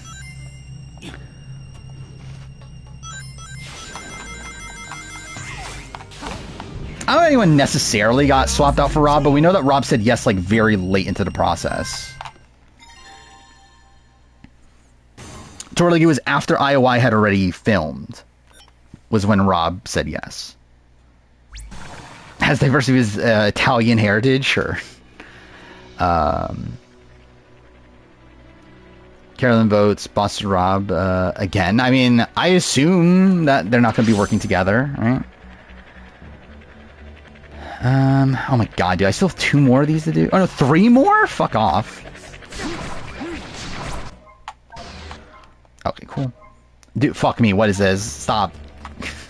By Ricard and Shannon Gus. I mean, it wouldn't be too shocking. I mean, I don't know. Like, they're not doing the Talking Tribal this season. So, I don't know. I don't know if they're dying to bring Shannon Gus back. Like, that's why Shannon Gus is doing, like, podcast for every episode for the season of RJP.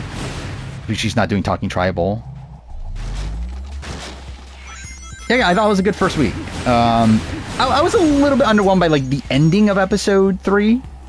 But, like, outside that, it was a very good week of the show. I think I was probably higher... Actually, I don't know. Is that the case? Was I higher on Titans vs. Rebels post week 1? I think I might have been. But, like, it was still very, very good, though.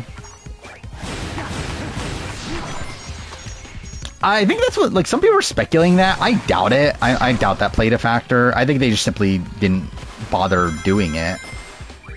Like, I don't think they're... Because I think if it was the Jaden situation, then they just would do it without her. Because it's not like she was the main person on the show. Like, she was just simply, like, a survivor, like, historian that was there to help or whatever. It's like, I think they just legitimately just did not feel like it was worth it budget-wise.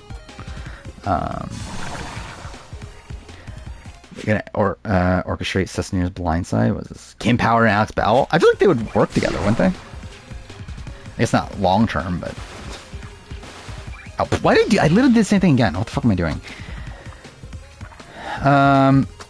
Can't Going was a good end for his arc. I feel like it was just a bit underwhelming though. Like I feel like it didn't feel like the end. And maybe that's just because I was fully expecting there to be an on-a-limb the entire time.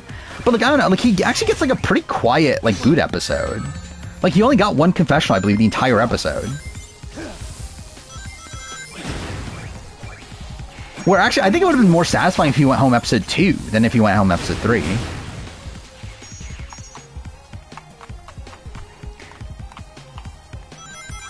Thoughts? What was this? I mean, I think the shit player is not the thing. People are upset at Shannon for, like, mocking his voice, right? And, like, we're, like, saying it was racist or whatever. Isn't that what the Shannon... Like, what happened to Shannon? Oh, we've talked about this before, the season ranking. Man, I think there's some shocking things here. I think the, like, raw results are fucking insane. That 47's number 4. George's on Talking Tribal 2 out of 2 possible opportunities. Yeah. Actually, I haven't seen much of George this season. And too far, I haven't really been looking that much at social media for Titans vs. Rebels, for like Twitter at least. But yeah, I haven't really seen much of George.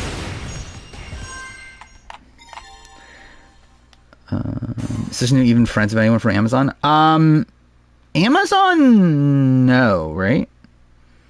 Like as like if we're talking about like what are we like, I think he's on good terms with almost everybody, but I don't think he's like friends as in talking to them like consistently. Like even Jenna, I believe like they hadn't talked in years, right? But like if they were on the island together, they would work together. He is friends with Boston Rob, at least. Like I know they talk here and there. So like as in like the All Stars part of it. That might be it for like who he would like consistently talk to from All Stars. Maybe Ethan. I'm not sure how often he talks to Ethan, but I know he was pretty close to Ethan at a point. I think he's having an event with Fair Play and Fair. Oh, is Ferris getting involved in this?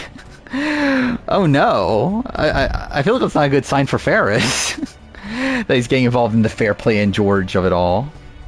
Actually, I got that recommended to me, that podcast. I haven't listened to it though, and I don't know if I will, but yeah, I assume it's like, yeah, like someone that just watched the show for the first time versus a long time fan. Better player, George or Will? Yeah, we're talking about fuck me. Talking about Australian Survivor George, King George. Dr. Will's better. He made a tweet. What's this? Ken is very lucky I was on the tribe because I would have burnt more than his hat. I mean, like, I think Kent is like just very Michael Warren coded, right? Like he just feels like the next iteration of Michael Warren at this point. Is Will really retiring? We'll have to see. I think no matter what, he would always say he's gonna retire, but I don't know. Like before this, I was thinking of him as like very likely for traders. At this point, I'm like, whatever. Maybe not. Don't know.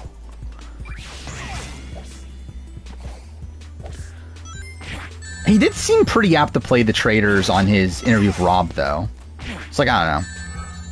Okay, just kill me at this point. They're both Drag Race fans? Well, that's something.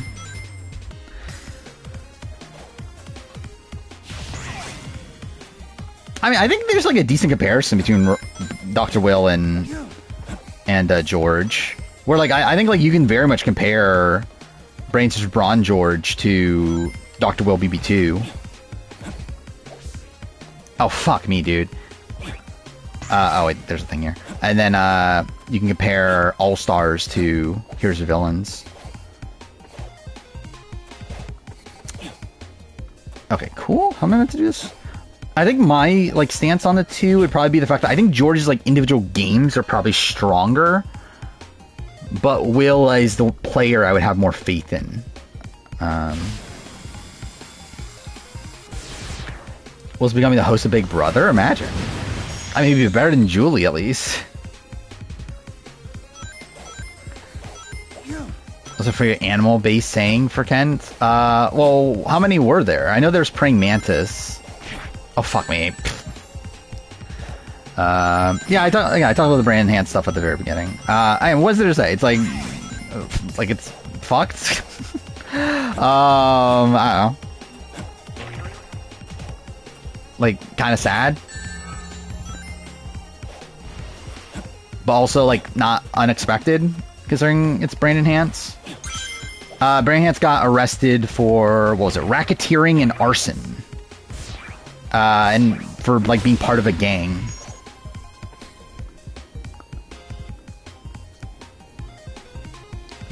Komodo Dragon? Yeah, I think Praying Mantis is better than Komodo Dragon.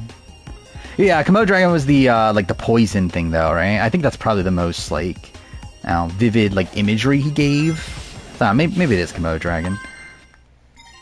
Did I even, like, what was the... I'm not even paying attention to what the objective is. Haley or Way? I'm trying to remember Way's game. Probably, like, how would Way get there is the thing. Like, how are we saying the end game plays out? Because I think that would play a factor.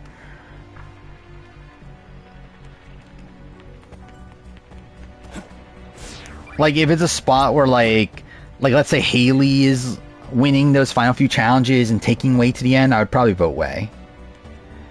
If we're saying, like, Wei had an idol at Final 5, and the rest of the game plays out similarly, and I'll vote Haley probably in that spot.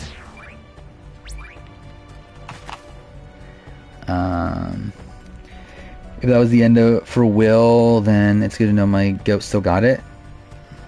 Does he though? Still got it entertainment-wise.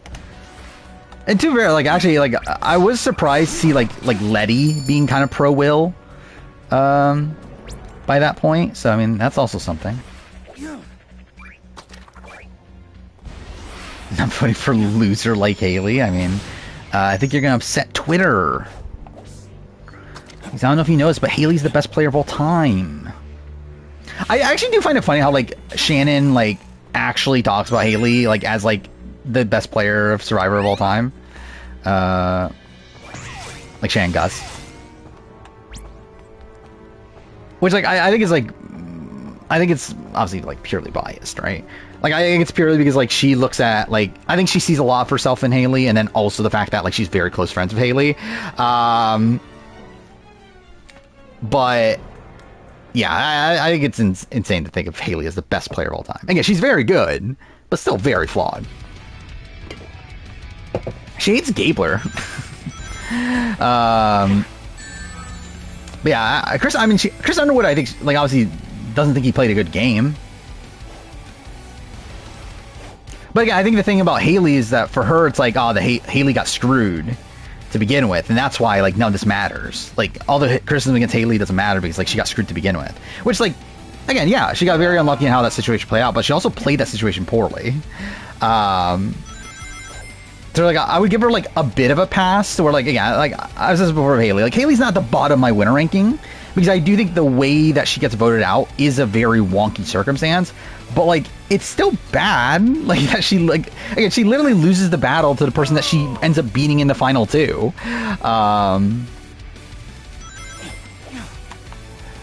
So it's like, I don't know, I think for me it would have been tough to vote for, like, in the George Haley situation, even though I think George's game is also very, very sloppy, I think I would have voted George over Haley still. And yeah, just in general, it's like, I think it's tough to say, like, I think it's like, I don't know, why are we saying Haley is a better player than Kim Spradlin? And I guess, actually no, because yeah, like, even, like, Kim Spradlin's second game is essentially, like, is not that far apart from Haley's second game. Even then, Haley got saved by an on-limb in her second game. So it's like, I don't know, whatever. Like, I think it's insane to think of Haley as, like, the best player of a Survivor ever. Like, I think you could argue Australian Survivor. Again, I would still give it to David at this point. But, like, if you said Haley's the best Australian Survivor player, I'm like, okay, sure. I mean, like, I think it's, like, close enough. But the thing of her is, like, genuinely the best player of any Survivor ever is like, kind of an insane take. Georgia Suri. That's not even, like, close. I think if we're going just pure strategy, probably George. But, like, all around, I think Suri. And again, it's not close. Oh,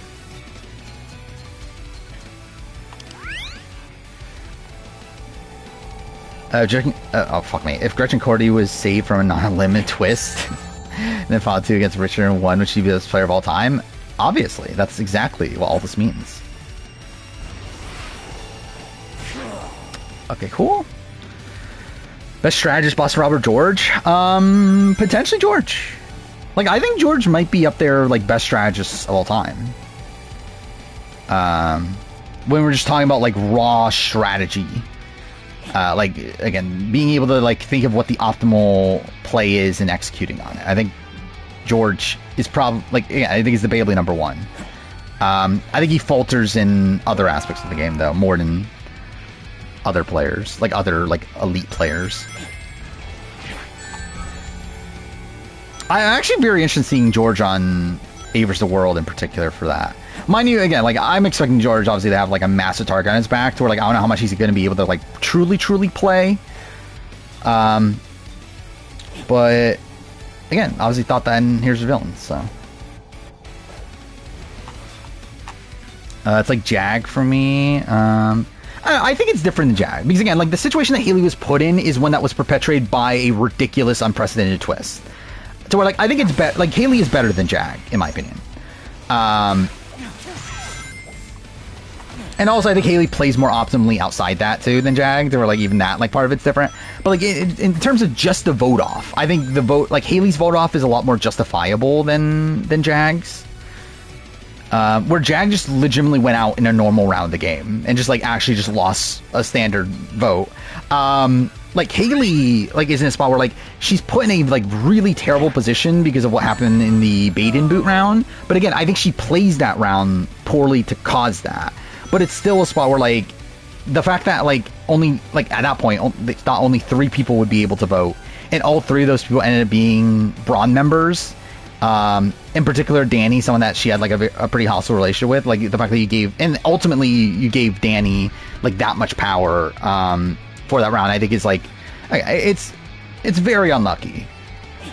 But then, like, when we get to the following round, like, how she plays, like, that round, like, throwing George under a bus, like, all this stuff. Like, I think that was not the optimal play. Jack played hard when he came back to his house. I mean, he played something. I think the cash prize would be higher than 10 million. Probably not, but you never know. I mean, like, we're already at, what, like, 7 million for Dondi, right? Like, obviously, if they get the top prize. Which is very unlikely that would happen, but again, if it does, then it's like if they get the top prize, I mean, like, it's probably going to end up being like 15 million or something, right, at this point. So, like, it's definitely possible.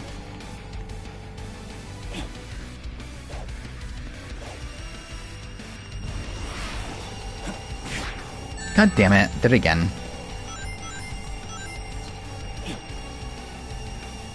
Oh yeah, I don't think it's better than the Frasier boot episode. I would never argue that. I think it's better than, I think it's the best episode of Titans vs. Rebels, at least. But yeah, I think the Frasier episode's the best episode in Survivor history, or at least best Australian Survivor episode. Yeah, have you not watched Titans vs. Rebels? Because I think that's an interesting, like, I find it like a very interesting way to first watch the show, right? Is through watching someone's reaction to the show. Frasier Boot's better than the Kaguya merge episode. See, I don't agree, but, like, also, like, I would not be, like, opposed. Like, if someone says that, I'm like, okay, yeah, that's fine. But like, I think the Kaguya merge episode's better for me personally.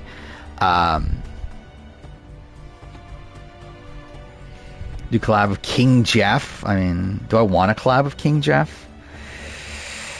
Oh my god, I have more subscribers than King Jeff? Thank God. Then again, he's probably, yeah, like, started doing YouTube when Beast Games came out, pretty much.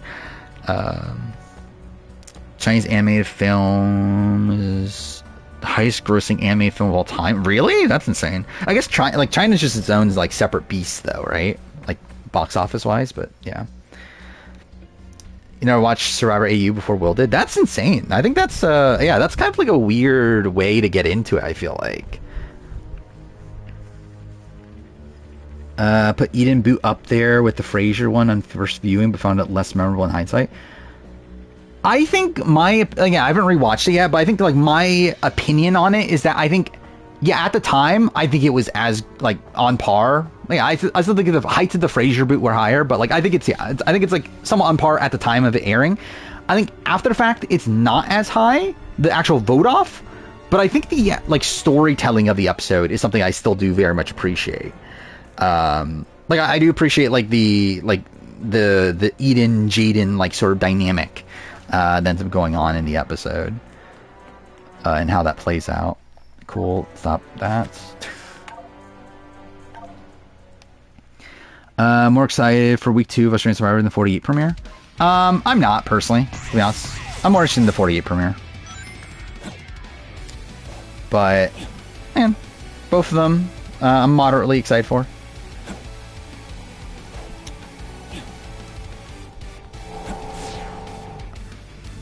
Has Redmond said anything about winners at War People on 50? I mean, he has not heard of any winners, so, like, that would rule out any winners at War People from people that he's heard of, at least. He was kind of out on Survivor before Will started watching AU. Interesting. So like, I mean, like, so like you're a Survivor US fan initially, and then you watched AU and well, not, but like you were like getting off of Survivor US until like Will watched AU. Is that what your story is? Oh, dude, fuck me, dude. You know what? Kill me.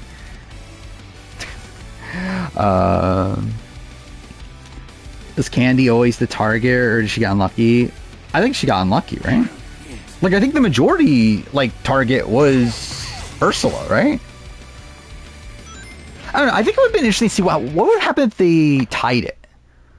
Like, if the vote ended up tying, who would they have voted out between Ursula and Candy? Because do PD and Zen then vote out Ursula, or do they vote out Candy? Because I like it's funny because like we see that conversation where Zen and PD talk to Nash, and they're like telling him, "Hey, the vote's on Ursula," and then he's like, "No, it has to be Candy or whatever." So like it feels like they were probably more Ursula, right?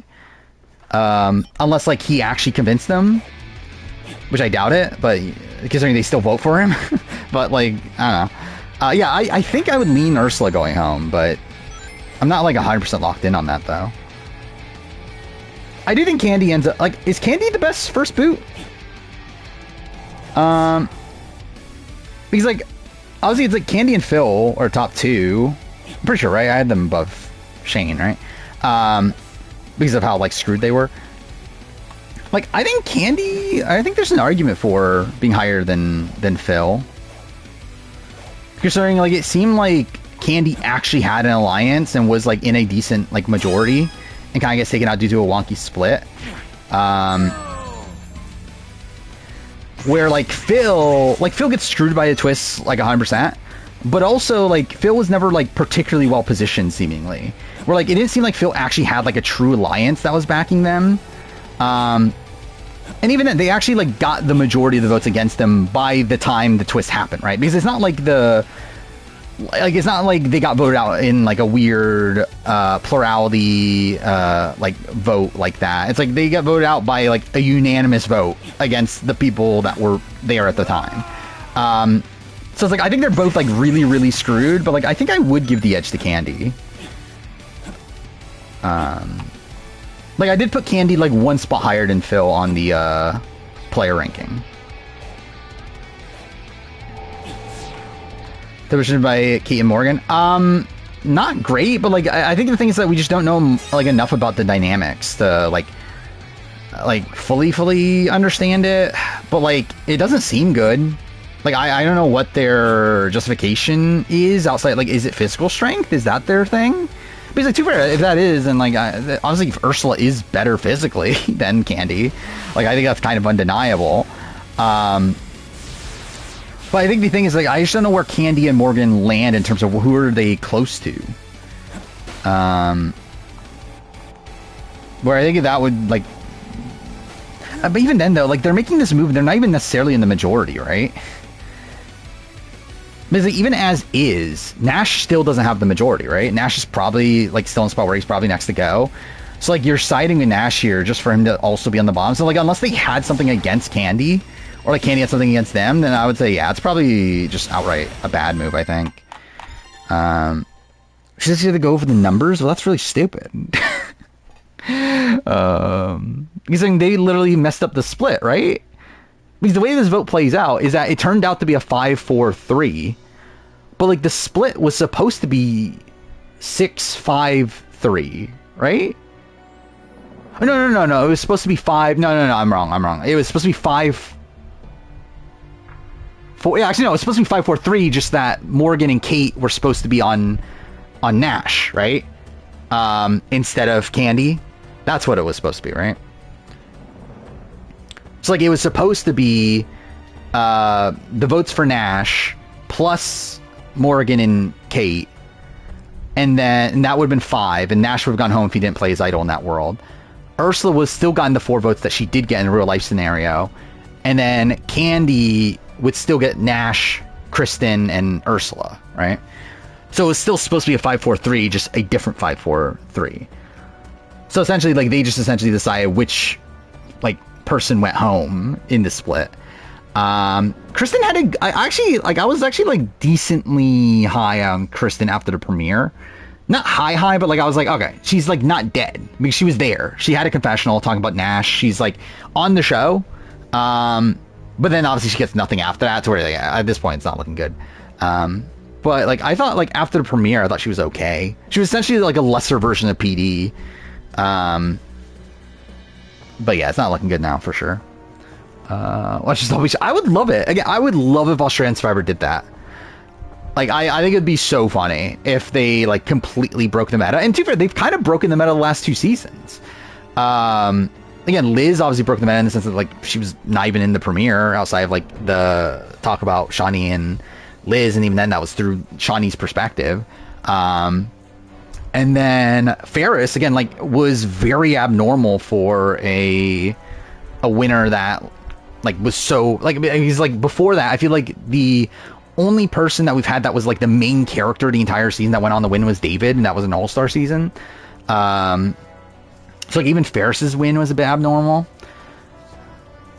So again, like I said the entire time last season that like I was fully expecting Ferris to get third. I feel like that just made so much sense, is that he was like the robbed goddess at the end. But again, goes on the win. Watch Zen be on Challenge 42. I think that'd be so funny. Imagine he's on Challenge 41. He could theoretically be on Challenge 41 right now, right?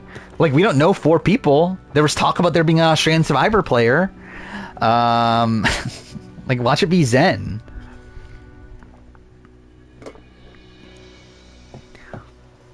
Flynn Masters posted, like, 9 videos in all the Australian Survivor seasons. What kind of videos did he make? Legitimately, I have not seen Flynn Masters' channel in forever. Where like it feels like we're at the point now where like Film Masters is kind of like separated, like been like separate enough from the Survivor community that where like I don't actually see his stuff anymore. Oh, it's just the like in whatever minutes sort of things. Why are they not in order? Like that bothers me. They just like dump them all at once.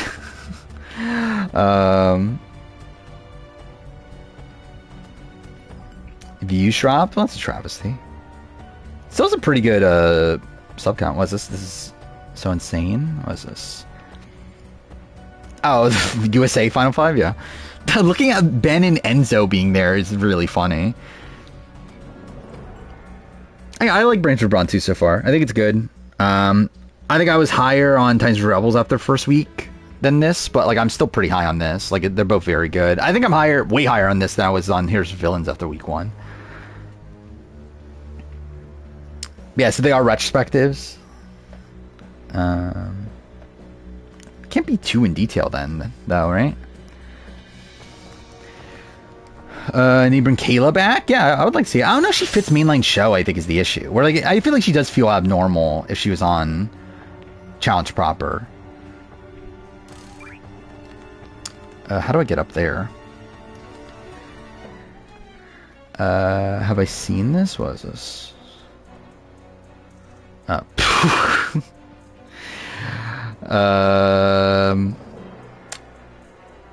Yeah. What the fuck were we doing?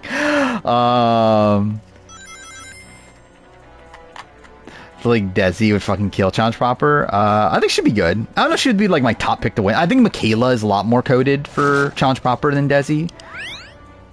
But Desi would, yeah, I think Desi's someone that could do very well also.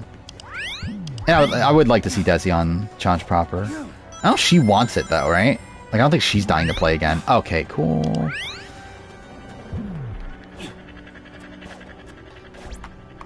Watch Zen and D winners of Challenge 41. I mean, again, 2 Survivor legends. Spice Challenge hasn't already brought someone from AU. I think I think AU and also BB Can, I think are like the 2 shows I'm like, how the fuck has no one been on from these shows yet?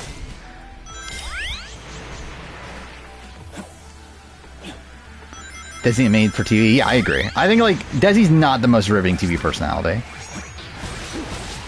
But she is a very, like, likable person. Like, I think Desi's better than modern Naya. Like, I think they're, like, kind of similar archetype-wise. But I think, like, I don't know. I think Desi's more likable than Naya. I Again, Santina should be on the challenge by now. I think that's a travesty Santina can get brought on. And Leica seems like a pretty fun pick as well. But we'll prefer Santina. And I guess there's a world where Santina's like under contract, right? Because like Leica was on last year's version, right? So like there's a world where like Santina's on 42. Thought Nash was going. When? Candy Boot? Oh, during Candy Boot? I was pretty confident Candy was going by the time it happened. Like, I feel like the way they set up, like, Nash campaigning and everything felt like it was going to work, even though he was fucking campaigning terribly. I did feel pretty confident Candy was going.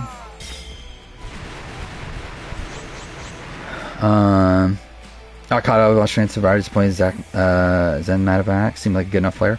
I think Zen, like, would have been, like, merge boot or something. Like, I think he had potential for sure. I think he's a much better character, though, than a player, I feel like. Like, I do not think he was the great... Like, why the fuck did he vote for Nash? Like, that is insane. Like, the fact that, like, he instantly flips on Nash and votes for Nash during that first vote off, like, what the fuck are we doing? Aussie Chris Noble? I mean, I can kind of see it. I think it would have been funny, actually. I kind of, like... I kind of wish I did pick Candy, because that would have been so funny if I picked the first boot. Essentially for the second time in a row. Like, at least first boot from their group.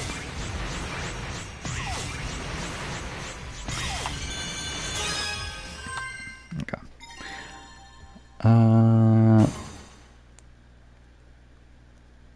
Wait, and we never even got to go a narrative for it? What were we talking about? What if actually, I was legitimately thinking about this. Like, what if Montoya ends up being on the challenge? That'd be so fun. It'd be a fun character. Hey, Anthony, but I'm surprised Anthony has been in the room now. Douglas, we're talking about? Because I believe he was, right? Like, him and Erica were, like, alternates, weren't they? For a season? Was it Ride or Dies? Was that the one? Or was it that they wanted them to be alternates and then they turned it down after that because they were like, yeah, we're not being alternates. I think that was what happened, right?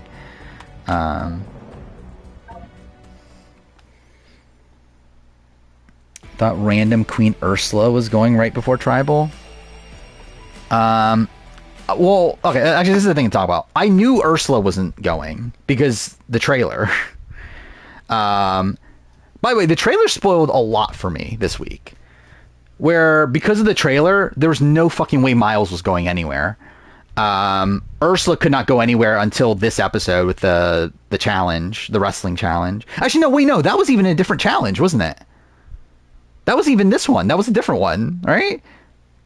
So I guess Ursula's good until that point. But yeah, like, I knew, like, who else was there? Like, obviously, like, Noonan wasn't going anywhere until this challenge. Like, I don't know, there were, like, a lot of people cleared for episode 1 and 2. Found 19 is spoiled? Found 19. Where are we at now? We're at top 20, right? Oh, so that's only like one more round. But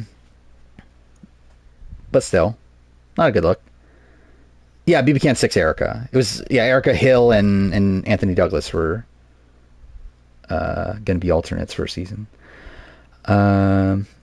Of the All-Stars, I learned my lesson. Yeah, they're very spoilery on Australian Survivor. Like, even, like, not even just the trailers themselves, but also just, like, on Twitter. With, like, their, yeah, I remember, like, back in All-Stars, they, like, literally said, hey, one of these, like, 5 people are going home.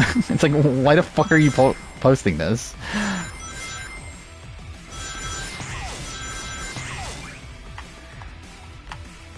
Endorser? What the fuck's the... Oh, enforcer. Well, either way, what the fuck's the enforcer? Oh, is this fucking Rich's movie? Thank God.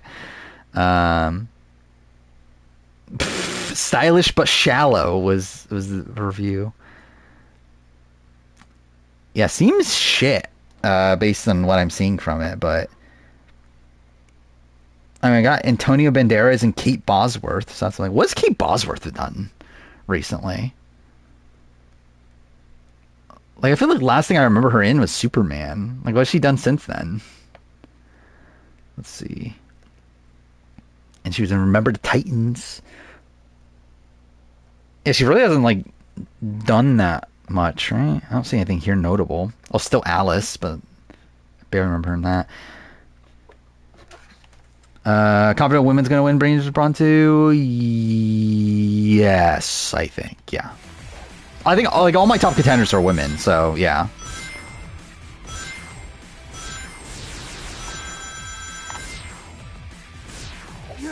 Mouse vs. Cat was underwhelming, yeah. Because it was mostly like a one-sided thing. I'm a bit underwhelmed with Miles in general right now. Like, both in the fact that I think he's not as fun of a character on the show as I was expecting him to be, but also I think gameplay-wise, he's seemingly not as good as I was expecting him to be either. Where it does seem like he overplayed his hand early on, and now is like kind of trying to recover from that.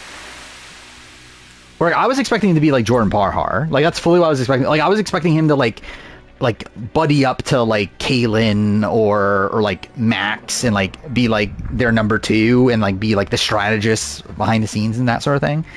But now he's just kind of like dangling onto the game at this point.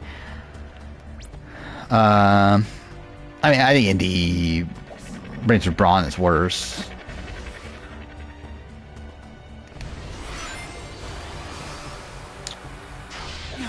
Yeah, Karin, I think is much better than I was expecting. Still flawed. I mean, like the fact that she's like openly like voicing her disdain for Rich is like not great, but like it's kind of insane. There's like even more people on the season that are like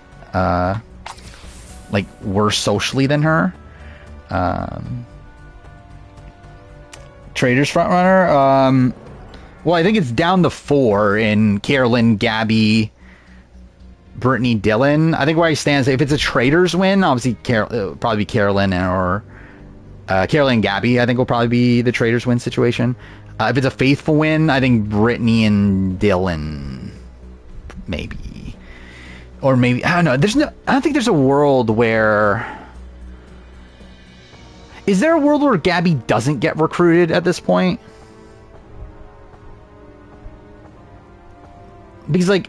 If Carolyn gets the choice, because yeah, like Carolyn's definitely outlasting Danielle. I guess the world would be that if Brittany goes home next, right, then they won't end up recruiting.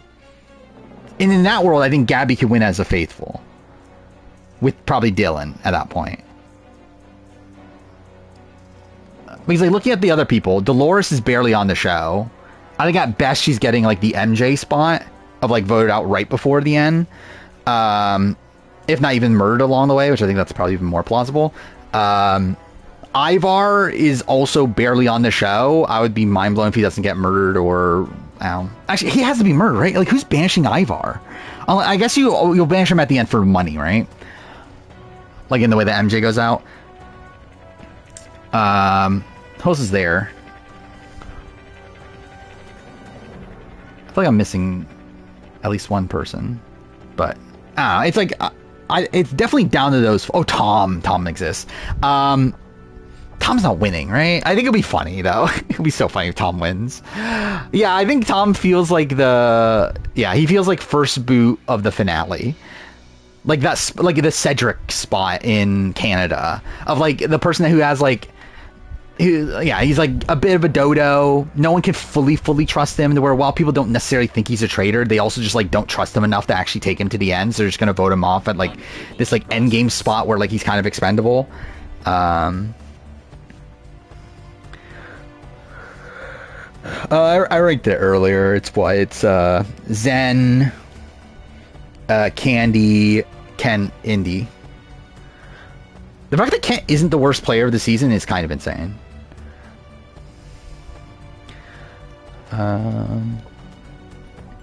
When Tom gets recruited and replicates Alex's game, I mean, imagine. Okay, if Tom Sandoval wins, this is like the funniest season of all time. I did this, right? Yeah, I did. Okay. How do I get underground? BB girls are winning. There's no fucking way Danielle's winning. Brittany can win for sure. Like if Brittany survives this next episode, I think Brittany is like again major front runner to win. There's no fucking way Danielle is ever winning this season. I think I have Indy literally at 5, like the 5, like 5th worst. Where's the ranking? Where is it? Yeah, I have her 5th worst. Kent is 6th worst. They're back to back. Yeah, this it's so intimidating looking at this fucking list. I'm gonna actually have to make this video in a few months, but whatever. But yeah, I think like Rogue is worse. Matt Dyson's still worse. Actually, Matt Dyson and Indy are like not that far apart, right? I think the difference for me is the fact that Matt Dyson probably had more like had less reason to do it. I feel like than Indy. Like Matt Dyson literally would have been clear. Like it's like like Indy is someone that like was on the bottom of her group no matter what. And like I think she had the correct read in that the women didn't like group me in. I'm not including the pre Network 10 seasons. Yeah, Russell's bottom 5. But yeah, like I have India above Russell. Actually, the more I think about it though, it's like Indy and Matt Dyson I think are actually kind of similar. So they should probably be back to back. I think at that point is Russell better or worse than them. I think like maybe better just because he had such a big target on his back to begin with. I don't know. He's very bad. I mean, Army Ben. Imagine. No, that's what I should do. I should do the entire ranking. No other player, like no player from 2002 or celebrity except for Ben. Like just put Ben on there, and then people are gonna be confused. Who the fuck is this person? Yeah, Rogue is number 1. Like Rogue is the worst player of all time. On AU at least. Global probably still, but definitely AU.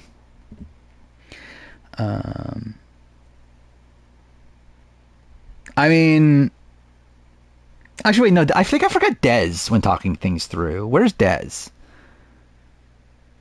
I think Matt Dyson was below Dez, right?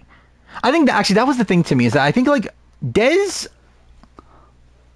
Yeah, I think that's the difference, right? I think that's the difference between all of them is that like Matt Dyson is someone that I think like isn't inherently disadvantaged coming into the game. Like he's not old. He's not like someone that people will have preconceived notions against. Yeah, he also plays that poorly. Where like people like Dez and Indy, I think will have those notions against them. And while they also play poorly, I feel like for someone like Matt, there's not really an excuse. Where at least there is an excuse for Dez and Indy. So I think that's actually why Indy, like I think that's why Matt was so low, I should say.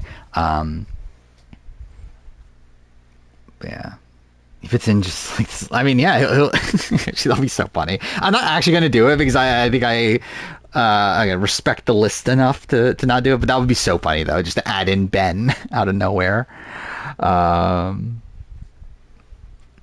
the challenges this trader season complete skippable? No, it's actually better. The challenges are actually pretty decent. There's still been a couple dud ones, I think, but for the most part, the challenges have been pretty good this season. Because they've been adding a lot more like social strategy aspects. Would Rob Dixon be number 1 if we're including pre-Network 10? I think it's tough to say it just because like it was such an old like era of the show. And like even within his game, like even though I think like obviously there's a lot good there, like I do think I think like his move at Final 6 is still something that's like that wasn't actually good for him. And like obviously like again, David and Haley like have big flaws as well, but like I feel like at least with them we have more of like a resume and more like connection to the modern meta than Rob Dixon. So like I think I would have Rob below them probably.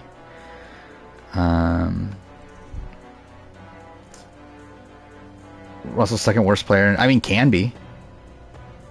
Like Russell plays terribly. I think I will end up having him higher than like someone like Matt Dyson. Because again, like actually, I guess he would have to be higher than Matt Dyson either way. So I guess he's not second worst. But like still, it's like the thing about Russell is again he plays like as bad as he could have, but at least there was like this bullseye on his back that he couldn't avoid. So like again, like it's a level of excuse that really isn't there for Matt Dyson. So like I think he's at least third worst. Is Candy low tier in all of AU? I mean, I could tell you where I have Candy right now. Oh, I closed the fucking spreadsheet. God damn it. But like, she's like, I think she was at like 110 out of like 177 or something like that. Let's see. So we're currently at 181 of the players booted so far. Again, like I'm adding people from this season as they're booted. So we're at 181 right now. She is at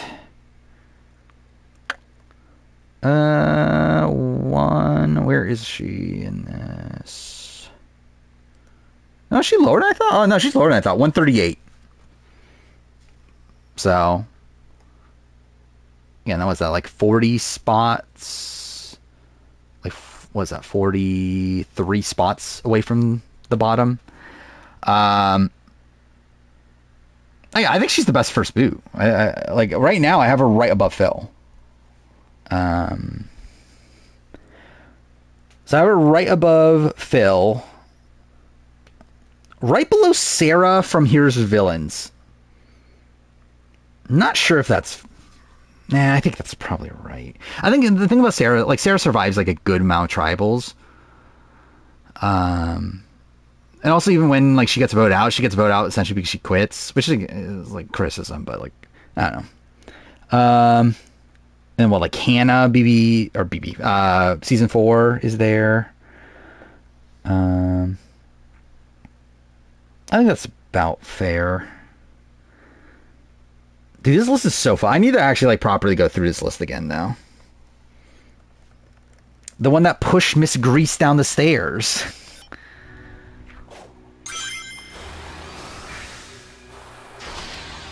I mean, that's what the show portrays that. The reality, I believe, is the fact that Sarah quit, essentially. Is that Sarah just wanted to go, and they were like, yeah, we're just going to vote you out. I think Jeff remembers Tarzan from One World. I mean, he was literally in, like, the 46 finale, wasn't he? Wasn't that 46? So, I don't know. They literally used footage of him, like, not that long ago, so probably. If Coach won South Pacific, where would it be on the winner ranking?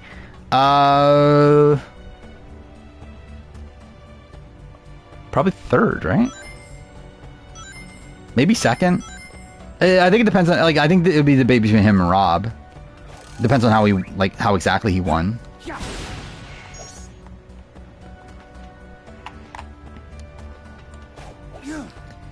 Charlie be a top 20 winner? Probably, yeah. Maybe, I don't know. I think he would be on the edge of that. Probably, actually, no, he'd probably be top 20. Like, he would be... Yeah, he would be, like, around, like... He'd be lower than Todd, at least. I'm debating, like, would he be above or below Jeremy? I'm not sure.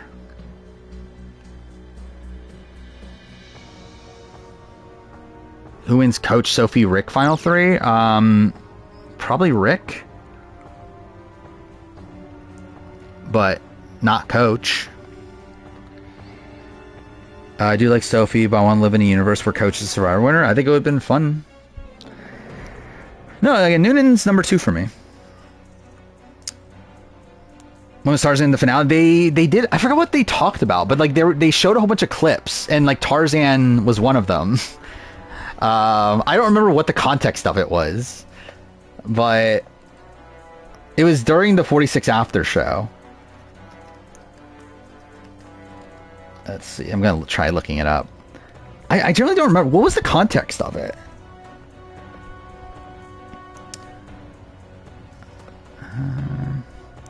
The finale's called Friends Going to War. Actually, I guess that's kind of apt considering the Charlie Maria, right? Natalie White's winning game is better than Sandra's vs. Villains. I mean, is that a hot take? Like, I've always said that. Like, it's not even a debate for me. Look, let's see. Where the fuck is it? I didn't realize the after show was so short. I guess that's fair.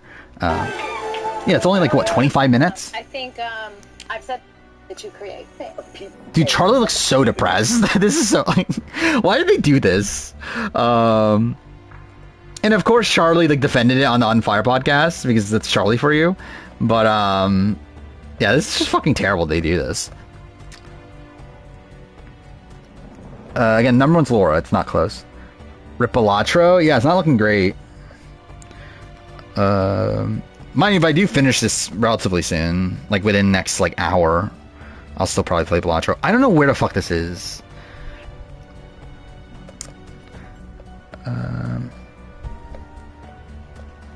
Like, I don't get why they don't just like wait a few days at least. Like Survivor SA did this. They like waited until like a day or two later, right, to do the reunion.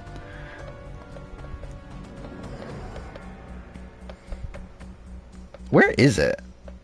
I'm not imagining this happened, right? Was it 46? It was 46, right? I know it was like, it was not 47, but it was either 45 or 46.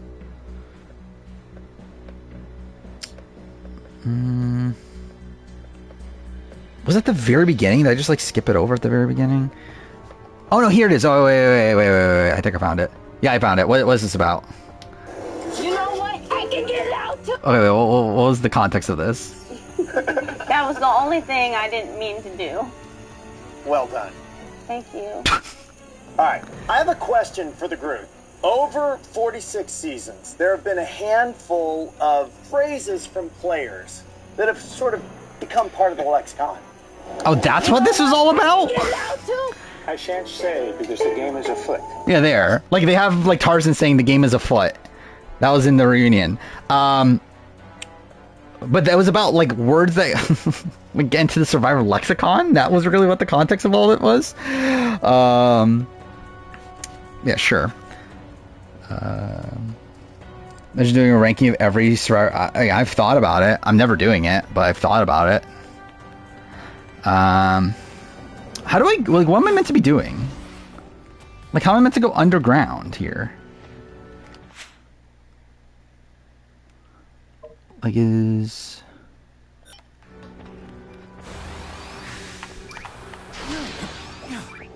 Yeah, it was what, almost a year ago. Sass moments in reality TV history. What is this? Yeah, that too. Yeah, like he found out on the moment that Maria didn't vote for him. Oh, DM Brown's final words? I mean, yeah.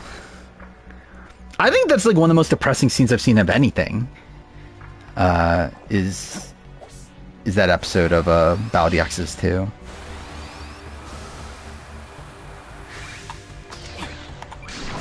Yeah, we talked about that earlier. That both Laura's are top contenders. I mean, people do say the game is afoot, but like, I don't know how much of that is because of Tarzan necessarily. Okay, this is the wrong way. Where the fuck do I go?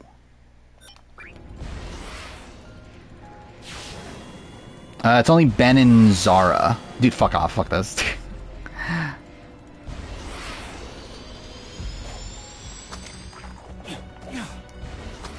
Ride or Dies won an American Reality TV Award for Most Creative Challenges. Why? Like, actually, isn't Ride or Dies just stealing, like, challenges from the World Championship? Like, series? I forgot, which one filmed first? Those filmed first, right? Okay, legitimately, what the fuck are we doing? You know what? Fuck it. Let's try this. See what happens. Oh, not what I meant to do. I mean, the confessional counts are still ridiculous. The difference here is that it feels like each episode's been focusing on a different, like, subgroup of people. But, like, it's ridiculous that we're still, like, again, we have these, like, hour-and-a-half long episodes, and only, like, 9 out of the 20, like, 4 people get confessionals. It's like, how? And I think I've realized this, too. I think it's just, like, I think Australian Survivor just, like, doesn't understand how to tell a story outside of, like, showing just one person's perspective. Like, I think it's just a spot where, like, they're, like, I just don't think they're good storytellers is the reality of it. And, like, I think it's like we saw at times for Rebels that they ended up telling a pretty good story there. And I think that's why that's one of the best seasons of the show. Like, I think that's why that's a season that matches the Survivor US. But I think that's always the thing that Australian Survivor, like, lacks in comparison to Survivor US is I think just the general storytelling is just so much worse. Because I just don't think they understand how to like actually tell a story properly and actually like set up like long-term storylines. Not that is not equal to good storytelling. I think. I think the thing. Okay, I think. All right, how should I phrase this? I'm trying to like figure out how I exactly phrase this. I agree in like the sense that. Like, I think it's lazy storytelling is, I think, what I'm trying to say. Not necessarily good storytelling. Like, I think the way they tell their story is very lazy because they struggle to show another person's perspective. Like, the way they essentially put their story together is that they have, like, they know what the end point is. They know the main character that's involved in that story, and then just go all in on that one person. Only show that one person's perspective, and just completely are unable to even, like, add in other people's perspectives and keep it coherent. That the only way they know how to tell a story is just by one person's perspective. That they like, it feels like they just simply don't understand how to edit like with other people being involved. So through that they just say fuck you, Laura. All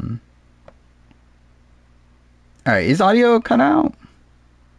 They see the stream right in front of me.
Okay, should be back.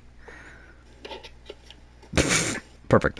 I don't know why it's doing that. Because like it's literally on. Like I like unplugged the thing and replugged it in. So yeah, I don't know why it's doing that. It's not Twitch. It's literally my headset. But like the headset's on. Like I see the like what do you call it, the dongle thing, and like the light turned off. So like I don't know why that turned off when like the headset is on. So like it makes no sense why like it stopped working. But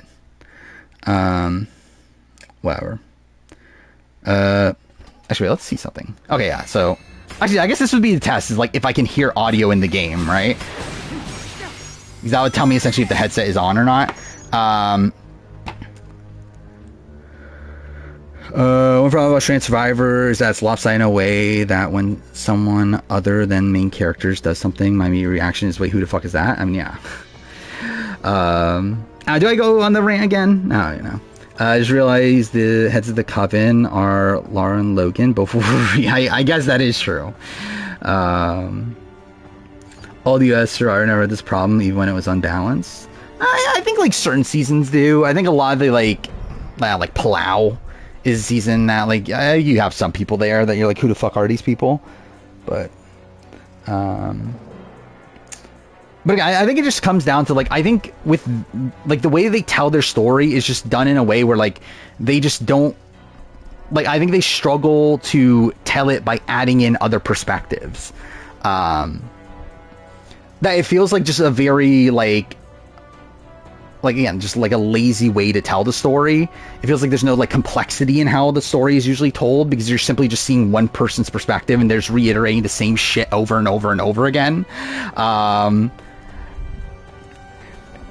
Which is why the like edits end up being so imbalanced most of the time.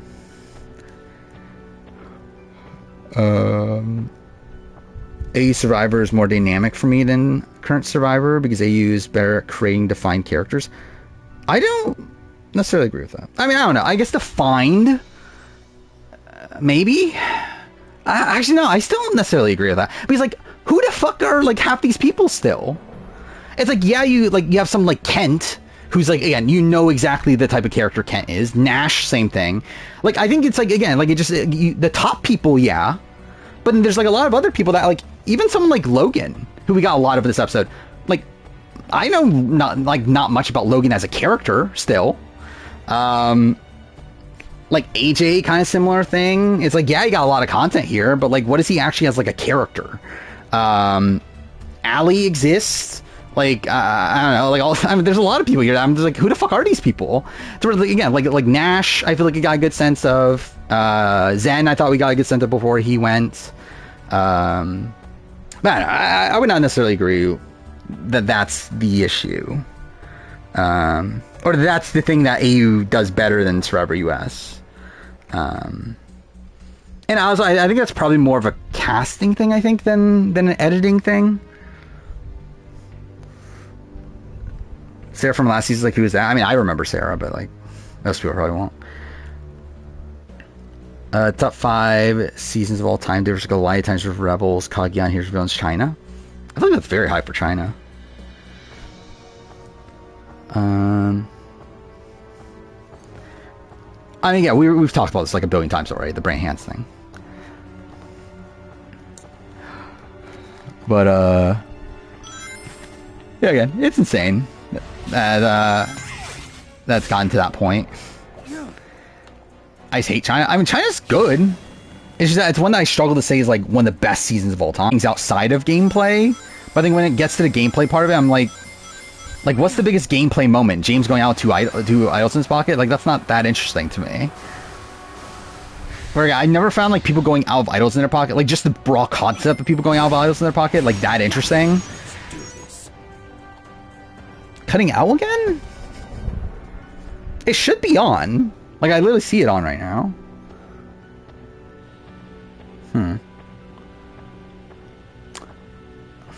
Should I use my other headset? Let's see. Which again, the audio will be like worse. Should I try? I don't know why this one's cutting out. Because I see it right now. It's on. Yeah, I know it's back now, but like, I think China is a pretty innovative season gameplay wise. Is it? I guess gameplay wise, yeah. I guess like to a degree, like Todd and Amanda and how they run the game, and like also the way the idols are handled, and like Todd like doing the like post swap stuff with James and everything.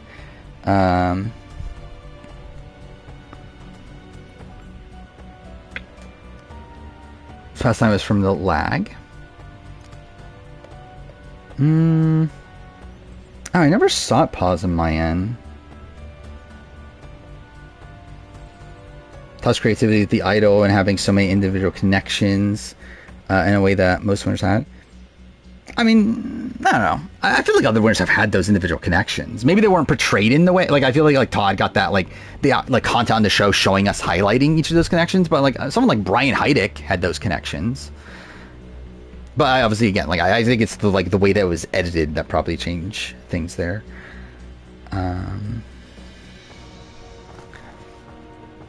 Like every brand to play him. I mean, who is the best Brandon to be on a reality show? I don't know who that person is. Okay, legitimately, how the fuck do I get here? Where is this?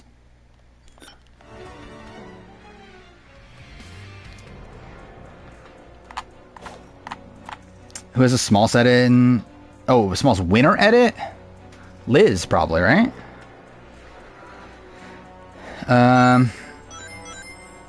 Like, I think it has to be Liz. Like, it's either Liz or Shane, but I think Shane even got more than Liz. So, yeah. I think it has to be Liz.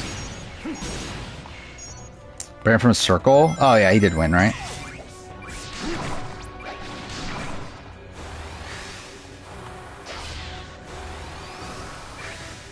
I think being able to snipe people that have idols is fun. I mean, I don't know. I don't. I just think it's underwhelming. And to be fair to that situation, like that was the first time it ever happened. But again, if like just everyone's on board with blindsiding someone with an idol, like that's why like the Simon Me vote off, like in Brings with Brawn, like that's never been a particularly interesting vote off to me. It's just like, okay, this is just fucking boring that everyone's on board with taking out a guy with 2 idols in his pocket. It's like, what is interesting here? Okay, I don't really, yeah, let's stop this. So like essentially it's just a normal blindside, but then this person had an opportunity to do something they just didn't. So it's like, I don't know, are we like, we're liking it because like something could have happened and it didn't happen? I don't know. So like, I think like you have these situations where people get voted out of idols in their pocket. Like I think the thing for me is that like getting voted out of your pocket can enhance a vote off, but it's not the defining feature of a vote off to me. Like something like the Ozzy blindside in Micronesia. That's very good, but not because not just because Ozzy has an idol in his pocket, but also because it's his entire alliance like flipping on him. It's a 5-4 vote. It's like there's these other aspects of it that like the idol is just like this like other thing that also happened in all this. I mean, I think the Shan vote off is like bad. Like I think the way it's edited is good, but like from a gameplay perspective, it's like it's not the most interesting in the world. Because like at the end of the day, it's essentially almost everybody ganging up on Shan and Liana, and it's so obvious that's going to happen. I think the editing of it is very good in the way it's portrayed to the on the show, but I think the actual vote off is like not that interesting. Hunter blindside, yeah, Hunter blindside's good. That one I think is portrayed in a very interesting way. Because that one, there's like a lot of tension on the fact that like Hunter knows that he's getting votes and is like essentially like, again, like, I don't know, what do you call it? What's the right term? But like making like a very, very risky play there. But that's what makes that one feel like more unique though. Because like it's a spot where like he's not being blindsided, that he's getting, like he knows that he's in danger. He's just hoping that it's like 1 vote away. Like 1 vote off of being the one voted out or whatever. Oh, you're talking about, yeah, like the idol, like, yeah, the idol is just like kind of an afterthought, the Shan vote off.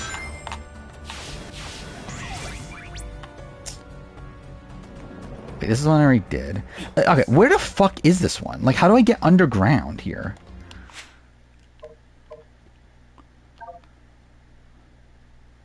Like, is there a thing that tells me?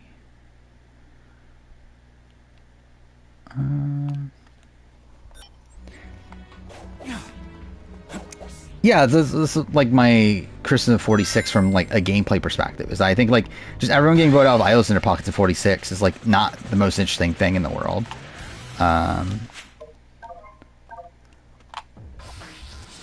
Find a Kelly blindside and Edge of Extinction very frustrating because of how stupid it was for War Dog. I mean, yeah.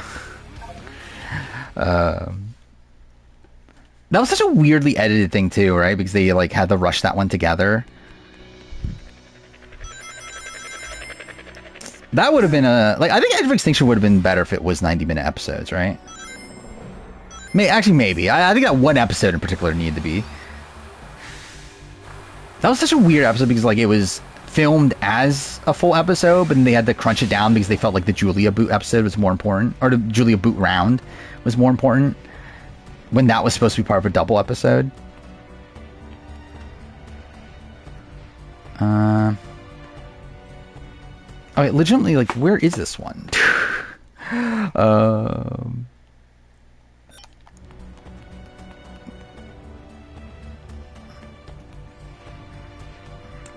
But Edge of Extinction is already so good as is. I mean, depends on who you talk to. David and Kelly went home in the same episodes. I was in shambles, yeah. It is funny that, yeah, it's like how poorly the vets end up doing on that season.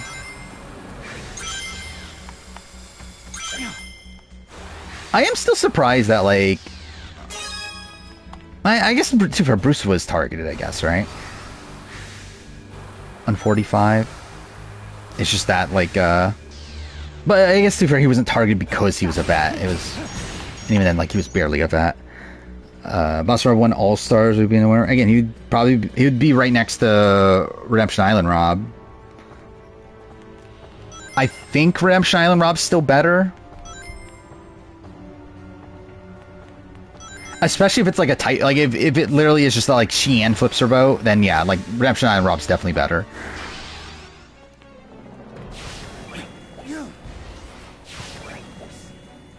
Yeah, like I assume there's a cave somewhere, but I'm just like, where is the cave though?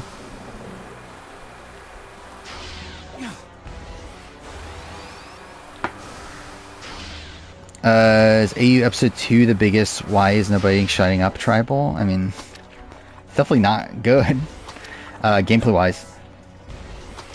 But yeah, it's like, yeah, it is insane that like Kent in particular, that he just like out of the blue throws himself under the bus. It's like, I don't get what the, like, what was the intention there? Outside making a good TV moment.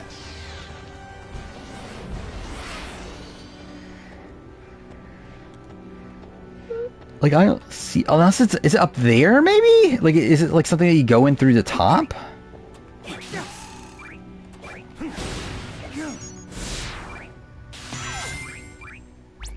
Okay, this isn't that. This is where we were before.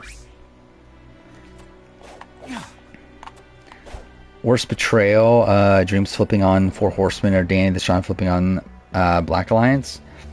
Probably the latter. I think Danny Deshawn probably had more potential to win the game than Dreams ever did. Or I think no matter what, Dreams is kind of screwed never winning that season, where I feel like Danny Deshawn, I think Danny in particular probably had a lot more win equity had they not made that move.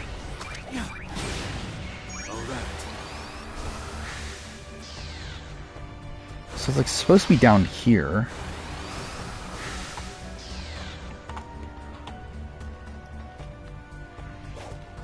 Yeah, he told them that he burned Max's hat for like no reason. Hud can't get away with going to sleep mid-screen. I mean, that is insane, right? That's also like an insane thing he did. I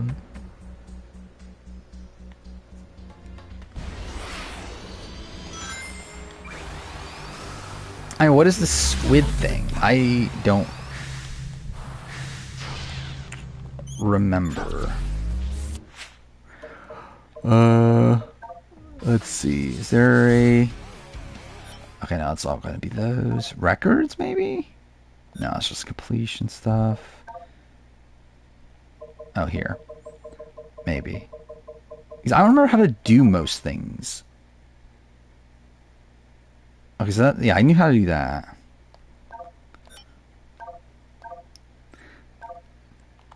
I thought the AU is a better. I think, yeah, I think I like the first week of Times for Rebels more, but I think this is also very, very good though. Because that's still doing that. What finish the game tonight? I mean, to be honest, if I don't, I think I'm just gonna give. Oh wait, is this it?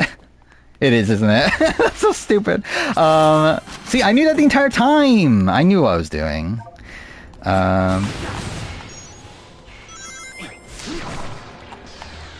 But yeah, if I don't finish this tonight, I think I'm probably done with it at that point. Like, I'm not gonna waste 3 streams. Oh, wait, no, this isn't it. This is the place I was before. Unless it is unless it's in here somewhere. Wait, it is. It's up there. Oh, so I was here before. It's just, like, it's in a different area here though.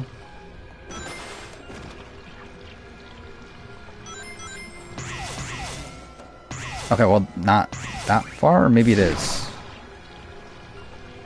Oh, it's here. Okay, I found it. There we go. Don't think Chris's win taints Edge of Extinction. I don't think it does at all. I think it's what makes Edge of Extinction for me. Like, I think Edge of Extinction is a much worse season if Chris doesn't win.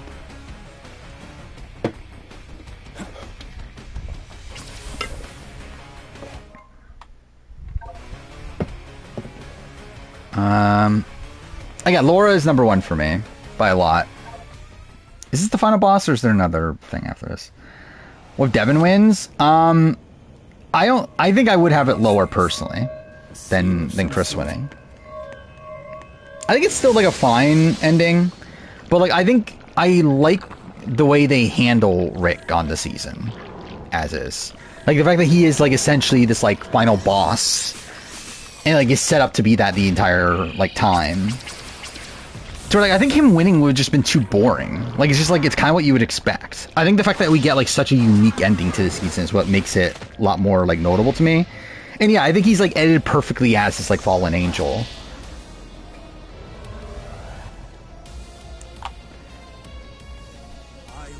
I mean, I would expect Logan to make a deep run. Wait, how do I attack it?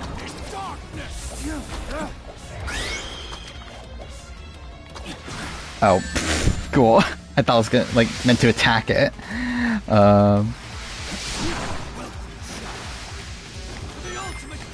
Okay. Person wanted Victoria to win. I mean, yeah, I like Victoria, but like, I never. Actually, I should say that. I actually did think, like, I remember there was the there's like a fake spoiler that came out right before the finale, right? That Victoria won.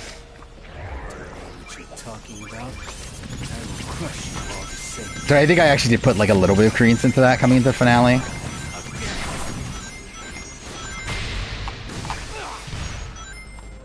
But like edit-wise, I don't think it would have made much sense for Victoria to win. I think Noon's edit's also very good. Like I thought it was earlier, I think it's like it's very good. I think the only like knock against it is the fact that I think Noonan just naturally is a very like entertaining narrator, and I think they would just like want to show her no matter what.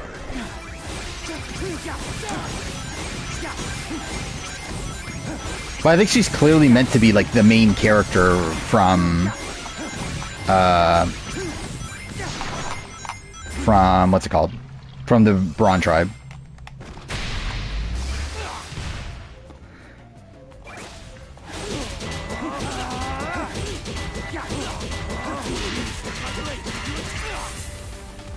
I mean, I have her number 2. Like, she's definitely a very plausible winner right now. Like, really, I think like the only 2 that I would actually have like real confidence in winning are Laura and Noonan. And after, I think like again, like Karin is someone that like has potential, and then Logan would have potential edit-wise. Then after, I think you're getting into some people that like didn't have the greatest first weeks, but like there's like arguments to be made here.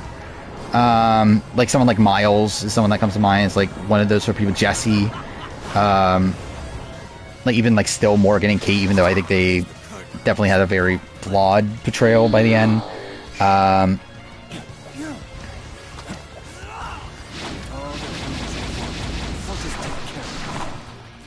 And yeah, the thing with Morgan is that again, like it's like her, her premiere is pretty decent. I still worry about the fact that she's like kind of overshadowed by Kate in the swing vote position. But like her premiere, like coming out the premiere, I had her at number 5, I think. Yeah, like I thought of her like pretty good, definitely has room to go up. But then she just gets nothing after that, and that's a bit of an issue. Like I would not like completely write her out, but I think the fact that like even in a position where she was the swing vote, she didn't get like that much focus there. I think that's pretty bad.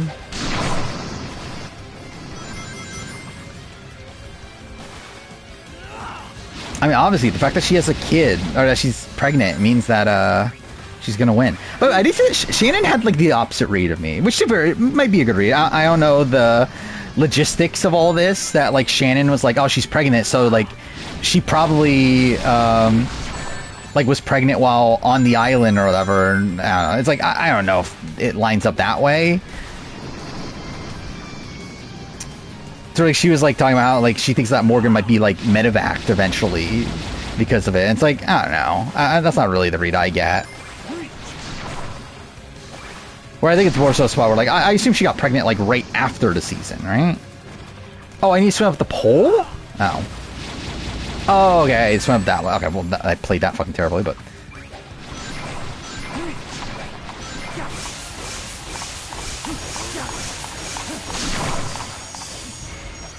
Yeah, the Georgia treatment, I guess.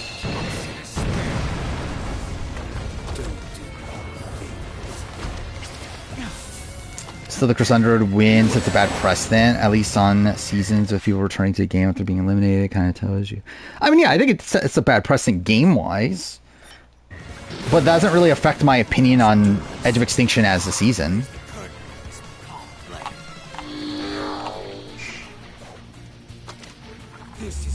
Okay, wrong button. Did not mean to do that. Whatever, I guess we'll let it ride. Might be out on Jesse because I think he got some Dodo content when Paulie was talking. Yeah, but I don't know. I don't think that's the worst thing in the world. Especially because, like, it's not like Paulie has a particularly great edit either, but yeah. Like, I think that is something to know at least.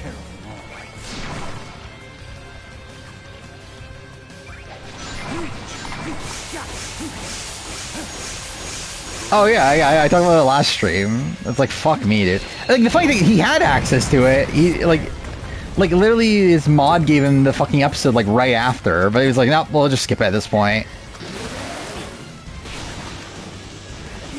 And it's really funny, too, considering he, like, goes on to complain about how, like, Ferris hasn't done anything, like, for the next episode. It's like, you literally just skip the episode where Ferris does something. Yeah, okay, that was just me playing that terribly.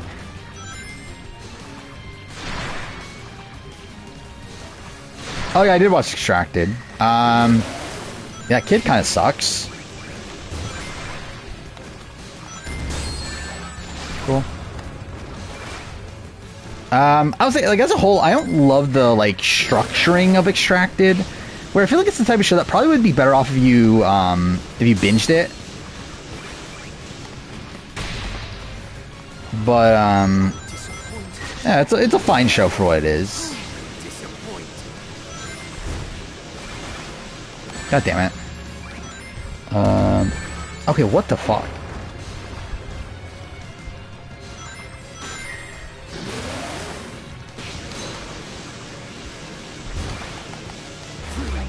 Okay, I didn't mean to do that. That's fine.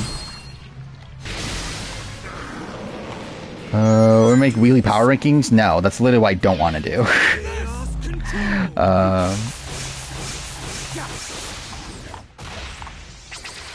Like, yeah, if I really wanted to, like, I could make the channel a lot more successful if I did do that. Where if I did weekly power rankings and stuff, I think they would do a lot better than most of the other content I do. But I actively don't want to do that. Like, it sounds miserable. Toward, like, that's the only content I'm making. Where straight up, I dislike doing it for the mid-season power ranking. Like, already. They're, like, doing it every fucking week. That sounds so miserable.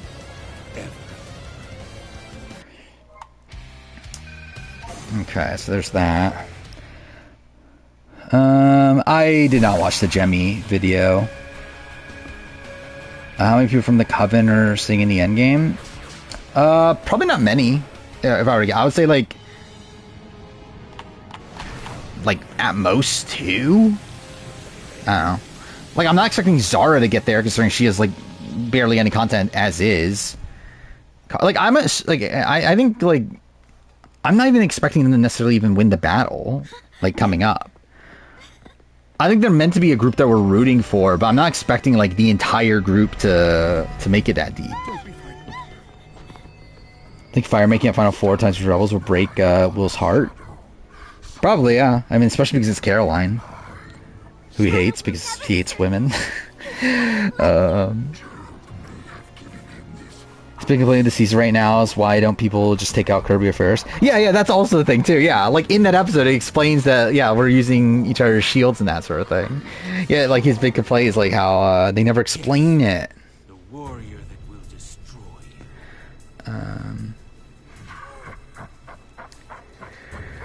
Origo's voted on the 5th place, returned to game literally before the final round. They're also wait, what were we talking about? Tika 3 the best modern alliance? I think Reba 4, right? Or like, are we talking about like, yeah, I mean maybe Tika 3, I don't know. Like Reba 4 I think like controlled a lot more of the game, but Tika 3 obviously remained loyal to the end. So we're talking about like alliance as in like, yeah, like a group that remained loyal to each other throughout the entire game. I guess like Tika is probably better than Reba. He's grown a new body. On a 4-hour drive, all I want to listen to a P26 review. He's now podcast on YouTube Music. I mean, couldn't you just like open up? I don't know. I never use YouTube Music. I just fucking open up the video and just have it in the background. Maria? It breaks my heart to see you so full of anger. It's so fucking weird that Sonic like that Sonic games do this. Of like have these like Because without light, there's only like the hedgehogs and all them like having like connections to human beings. I said there's no Beast games tomorrow. I actually did think about that. It's like, oh yeah, I don't have a Beast games episode to watch. That's cool. A Brazilian Survivor. Worst winner in any show. Oh, there's not a jury vote. I mean, I wouldn't even consider that the same game then if there's not a jury vote. Like, I wouldn't even consider that a Survivor winner then. Like, it's just not even the same game if there's not a jury vote.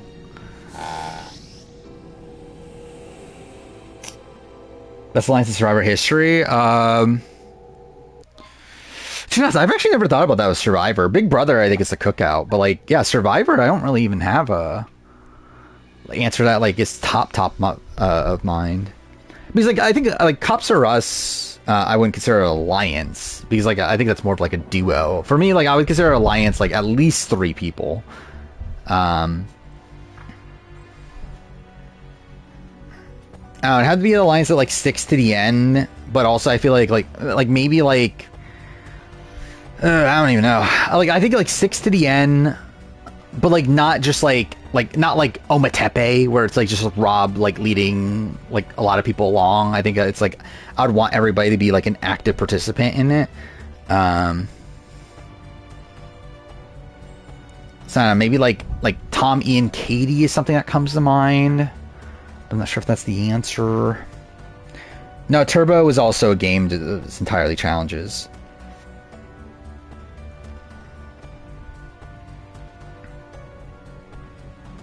How much video when you have no internet? I mean, just go down the 140p or whatever.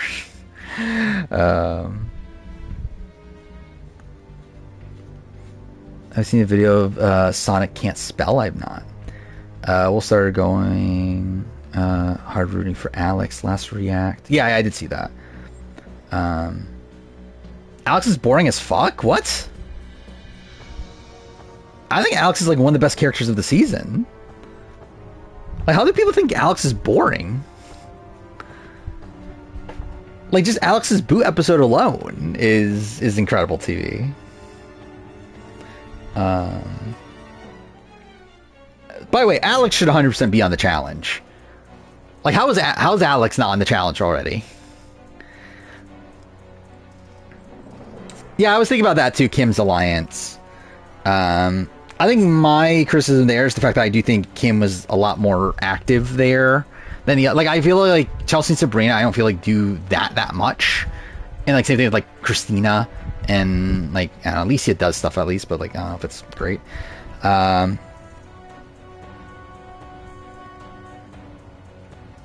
doesn't fit the challenge at all? What?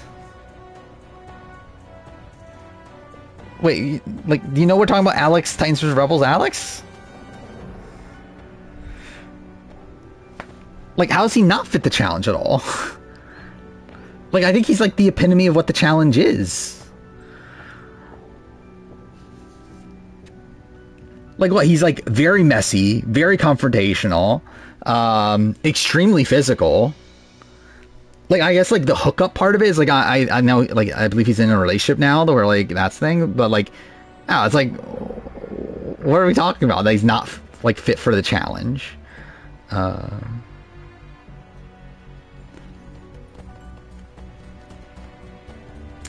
South Pacific.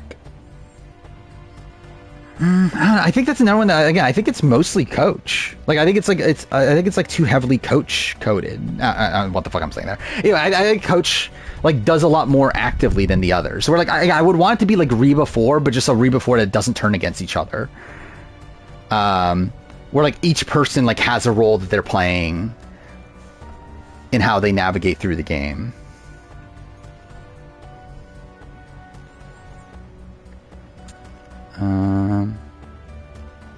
I'm misremembering, but I can't imagine Alex interacting with CT and Bananas. I mean, can you imagine fucking, I don't know, all these other people? It's like, yeah, I think Alex is like 100% challenge coded. I think one of the problems with the alliance analysis and survivors that big groups typically do not work. Yeah, and also the thing is also is that like most of the times like sticking with your alliance to the end is not optimal gameplay, right? So like I think it's very rare to have an alliance that sticks to the end and they're all also playing optimally. And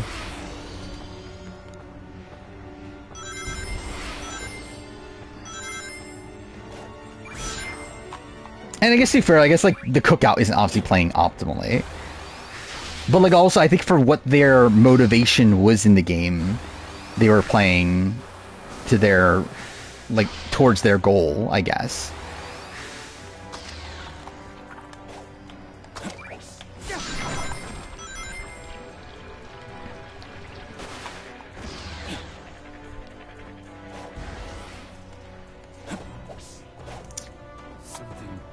Yeah, Rita 4 obviously. Yeah, I don't know. I think it's like they're like pieced together what the actual criteria is.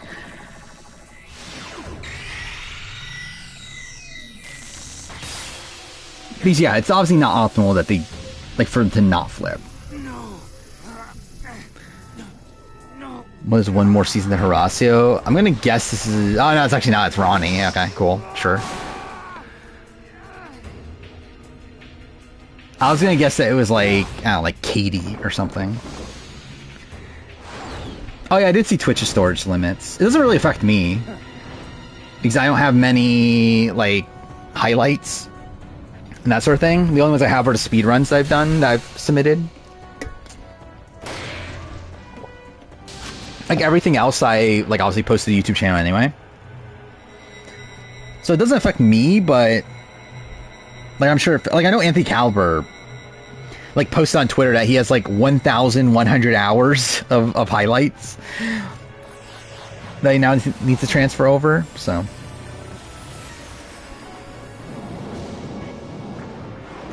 maybe there was a specific situation where every opposing member need to go first. Yeah, I think like Black Blue Brigade, Natalie wasn't part of the original. No, she was part of the Alliance originally. Like, the original Alliance was supposed to be... Like, it's essentially a combination of... Like, Parvati had an alliance with Amanda and Suri. And then at the swap, she built a relationship with Alexis and Natalie. And then she essentially just brings those two groups together. And actually, I believe the initial deal was actually Amanda, Natalie, Alexis, right? It was actually no Suri. And then Suri finds her way in there. Like ability ranking? What is this? The Covens at the top. Which, sure. Love, Paulie, Noonan, Max, and Nash? Maybe. Like Zen, Miles, Kate, Morgan, Kaylin, Rich. I don't know if I like Rich, but I think he's good TV. So, yeah, we talked about the Carolyn Carson stuff earlier. Icky is Kent. Yeah, I could see that. Get off my screen, AJ. I'm kind of whatever on AJ. Give me nothing. Kristen, Jesse, Ben, PD, Ursula. Yeah, that's fair. Yeah, what would I change here?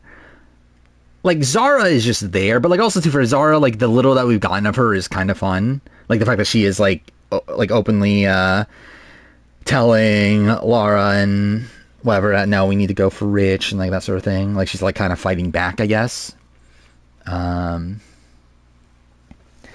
You don't like Karin? I think she's fine. Like I like she's part of the Coven. I think she's probably my least favorite of the Coven, I think. I don't know, like actually Allie's like Allie exists. She's fine.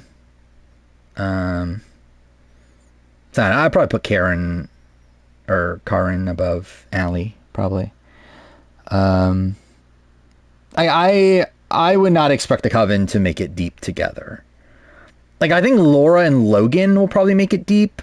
I don't have as much faith in Karin, Allie's Zara. But I do think Laura Logan seems to be a like alliance that we're meant to really care about.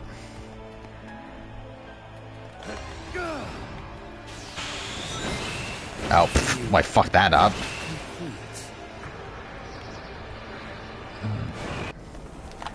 What are the chances Brains tie rock with it? I don't think they're going to rocks. I mean, it would be fun if they do, though. And I guess you can't really put it past Australian Survivor, but I would not expect it. I don't know. I don't really get self-righteous. I think she's just a very, like... What's the right term? I don't know, just outspoken, I guess, person? I don't know.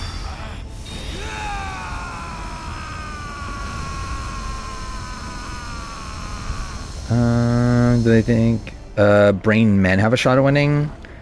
I think the only one would probably be Max. Well, I guess Max or Miles would have a shot.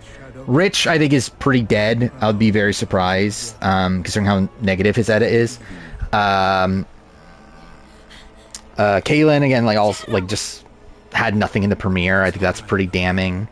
And then other person, AJ, just obviously nothing until episode 3. Like Ronnie in All Stars 3. I mean, she was fine. Yeah, she was a very, like, likable person, but she didn't really bring much to the table, in my opinion. There's not been rocks in AU yet. There's been a couple close situations. Like, you have the Eden boot, you have the Jackie boot. Is that it? I think those are the only two, like, close ones, right? But yeah, no rocks yet.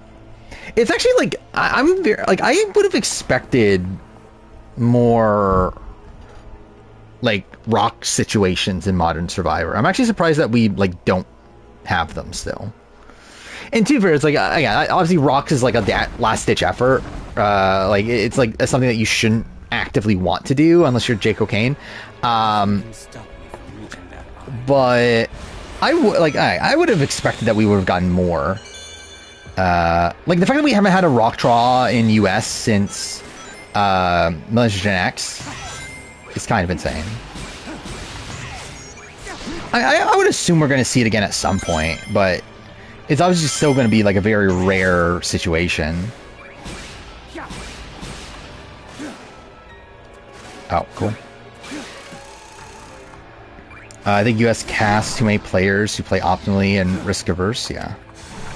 But like the thing is also that I think there are some like it's because like you would think towards the end game there would be more people willing to go to rocks because of the way that the meta it currently is. Where like the current meta is like going all in on like we have like playing to win and that sort of thing. Which like if you're playing to win, there are going to be situations where you should go to rocks. Obviously it's very rare and it's typically in the end game, but like there are situations where it does benefit you, but I guess like we just haven't really had those situations, or at least the like stars haven't aligned to where the players themselves think that they're in those situations. Because I guess to be fair, it does also take like an exact 3. Actually, I guess like does fire making is the issue, right? I just realized that now that like fire making's the issue, Final 4 fire making. Because you have no reason to go to rocks because there's no final 3 now. Yeah, so that's actually the issue. Because before, like if Blood vs. Water had forced fire making, then is Sierra really going to rocks at Final 4 when she could just win Final 4 fire making? So if anything, rocks nowadays is more likely to happen at like 8 or 10, right? Actually, it's very like 10. I think will happen by accident if it ever happens, but like 8 probably. And also, actually, that's also the thing too, is that the game's so, like, people think the game is so fluid that they're like, well, why bother going to rocks if things are just going to change up the next round, right?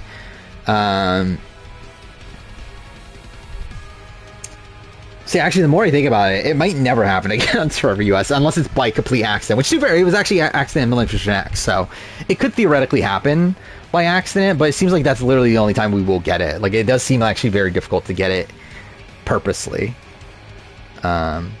Yeah, Insane that almost happened at Final 12. I mean, Insane that happened fucking round 2 in SA. Would Modern Jeff get annoyed at Cochran for flipping at the merge and avoiding rocks?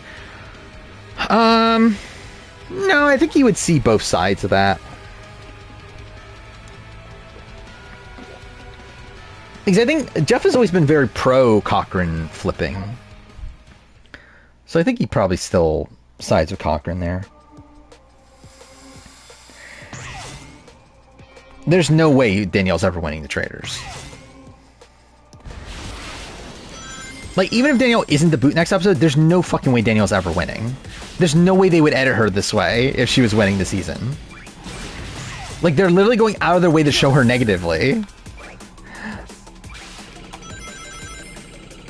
Like, they're making, like, situations look way worse for her than what they, like, seem to actually be, like, on location. So, like, I doubt they would edit their winner that way, but who knows. Oh, cool.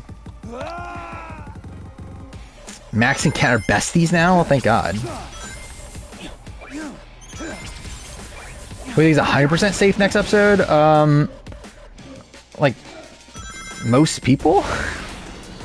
Like, I think Danielle and Brittany are, like I would be surprised if one of the two don't go home next episode.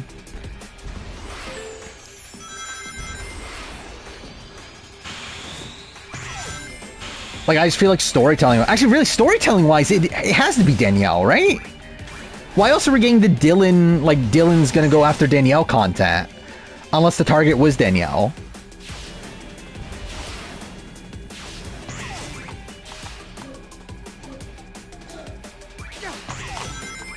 When's Nash getting voted out? I mean, probably next. Next time they go to Tribal, probably. Like, who's keeping him around at this point? Like, he didn't have the majority to begin with. Like, he literally only survives because of a very, like, weird vote split.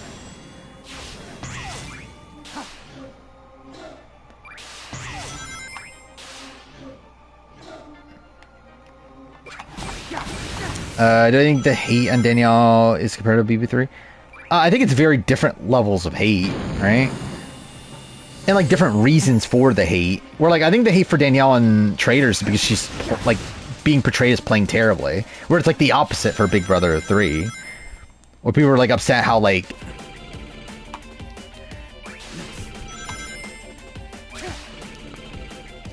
Are Lara and Logan playing the best games? Maybe? I don't know. It's tough to say at this point. I think it's too early, but, like, I think they are well positioned. I would not necessarily say, like, I would say Laura's playing better than Logan. Like, the fact that Logan, like, wants to target Rich is pretty bad. And, like, the fact that she's, like, openly talking about being an emotional player, wanting Rich out because he just annoys her, like, I think that's pretty bad. Where it feels like Laura is actually, like, the more, like strategic one of the two. Weird how much people hate Danielle on Reddit. I mean, that seems about right for a lot of Reddit. TikTok also hates Danielle. I understand why you would hate Danielle from the, like, watching, if you don't know who Daniel Reyes is and you're just simply watching the edit of the Traders, I think it makes a lot of sense why you would hate Danielle. Like, she seems like a terrible player. And to be fair, she is playing, I think she is playing the Traders terribly. But, like, oh, fuck me, didn't mean to do that. But, like, it's still smart where, like, the edit is going, like, further out of its way to, like, show her... Wait, what?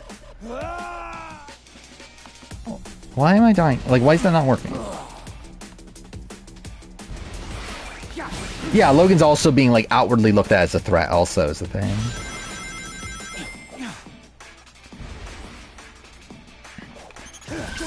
Claims she's bullying Carolyn. I mean, the funny thing is that she actually seems to be loyal to Carolyn at this point, right? And that Carolyn's, like, the one that's not loyal to her back.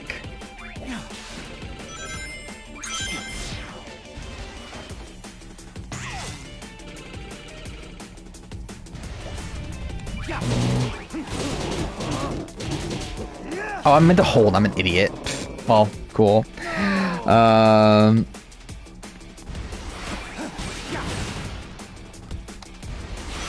Yeah, how is again, I legitimately am not paying attention to like the like reception to this. Like, do people love Carolyn on Traders?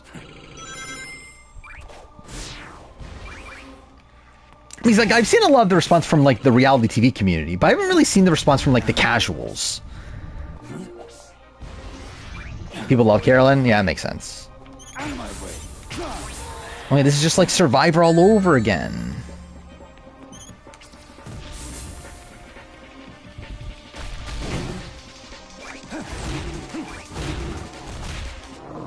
There we go.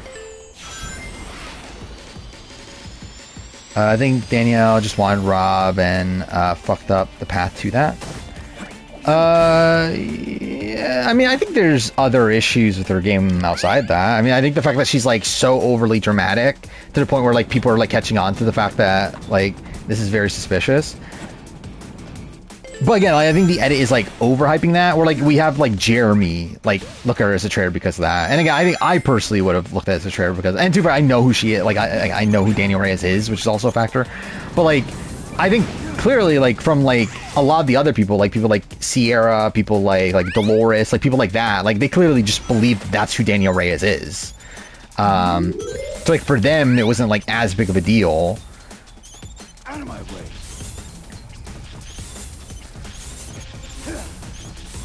Okay. But I think anyone that like knows who Daniel Reyes is should know that this is obviously a facade. Out of my way. Oh, I hit the wrong button. Okay, well that's fine. It's easier to be a traitor? I mean, I wouldn't say it's easier. Like, no, it's like you have more control as a traitor. Like, fate is in your hands as a traitor. Where, like, I feel like as a faithful, you're largely relying on a lot more, like, luck-based circumstances. But I think it's a lot easier to play optimally as a faithful. And at the end of the day, it might not work out for you anyway. But I would say, like, playing as a traitor is, like, a harder role, but it has you being more active in the game. And you have more control over your own fate. Okay, fuck me. Yeah, Derek... Oh, fuck me. Yeah, Derek didn't seem to know she was a traitor. But, Brittany did. Or Brittany does, I guess. Where I think that's also an added factor. Like, even looking at the game practically, like, there's no way that Danielle's getting to the end, right? Like, even, like, taking the edit out of it, like, considering the fact that Brittany, her, like, #1 ally, is also, like, knows that Danielle's a traitor, like, there's no fucking way Danielle's getting to the end of this. And then also, like, now that we're, like, seeing people actually be sus at her now, which also, I did notice this, too, like, another thing that's, like, kind of a demerit against Danielle's game, is that this is essentially the first, like, this, like, upcoming round is going to be the first, like, natural vote of the game. Or at least first vote since Tony. That's, like, a natural vote. I think Tony, right? What was after? No, wait. Well, yeah, since Tony, yeah. Because Nikki was targeted because of the coffin situation.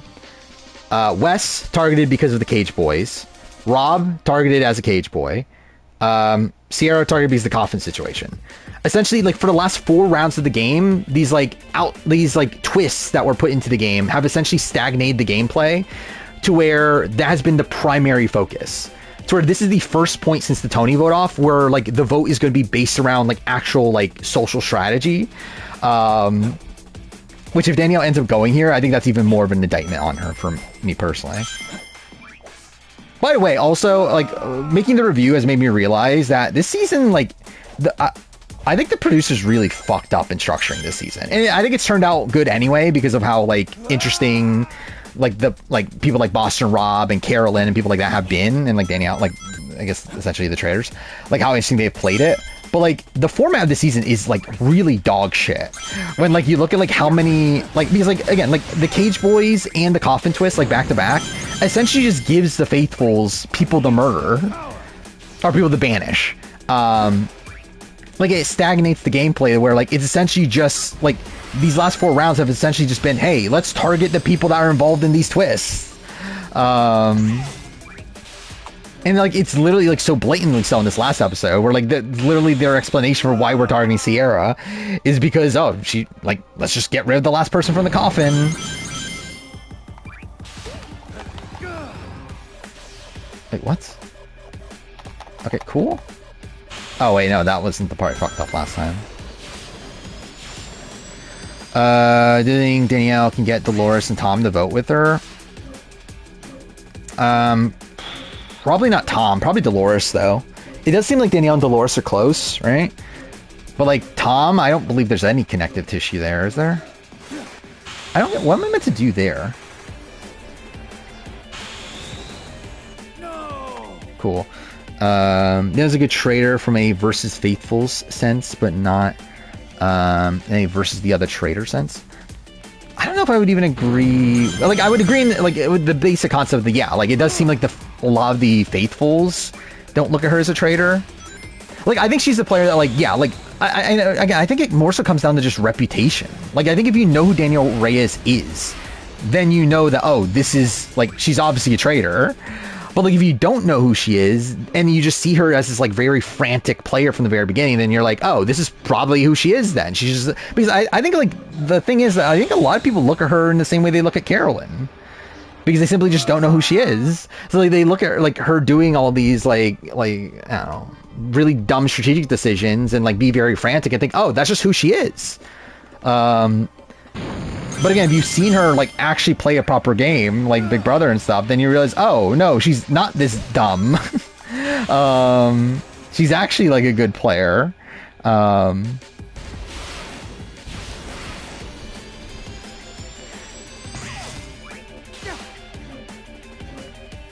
don't get what I'm meant to be doing here. Like, because, like, if I hit the blue, it still sends me down. Who's worse, Indy or Lindsay Carmen? Indy, by a lot. Like, Lindsay at least had an alliance at one point. Like, Indy was literally, like, the tag-along, like, at the very bottom. Rank all the Survivor players on traders? Like, as Survivor players or as traders? Or, like, on the traders? Like, in terms of how they were on the traders, it's probably, what, Suri, Carolyn... Carolyn or Sandra? Maybe Sandra, then Carolyn. Again, we'll see how the season ends for Carolyn. But, like, I think Sandra played, or at least talked, a optimal Faithful game.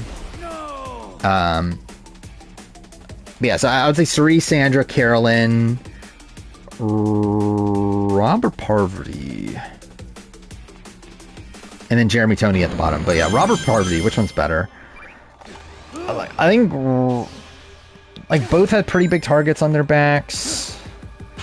I think Rob played a, like, traitor better and did more impressive things. Where, like, Parvati was, like, sus from the very beginning. I don't know. I think I would lean Rob over Parvati.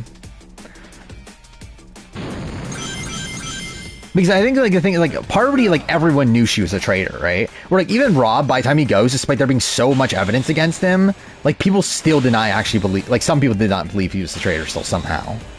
Which is pretty insane.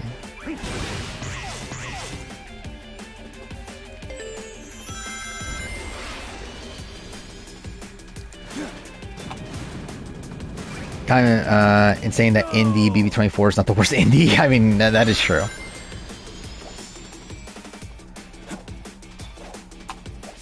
I think Parvati struggled a lot. Okay, cool. Yeah, like, I think, yeah, I more think about it, I think it's definitely Rob is better. I think he's there from, like, both, like, from multiple perspectives. Both in the sense that he was, like, more active in the game, and I think he also plays more optimally for more of it.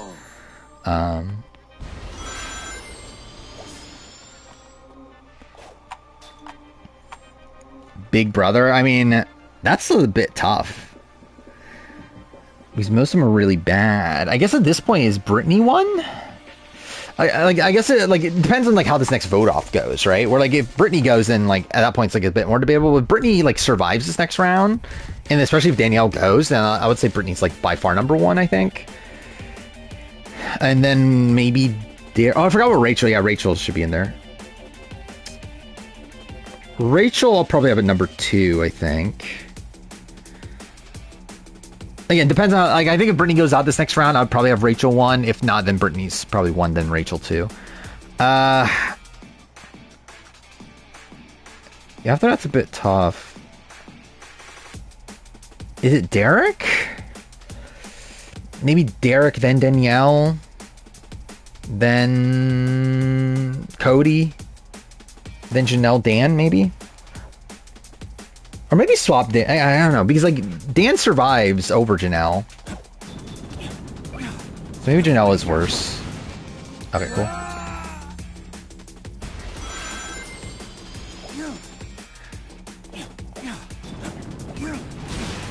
No, I hit the wrong button. I pushed triangle. Okay, cool.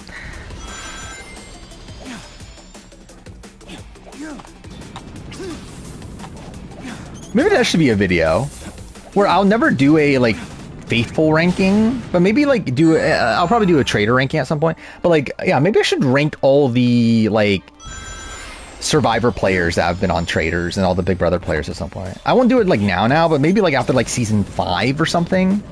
Maybe that's the type of video I could do.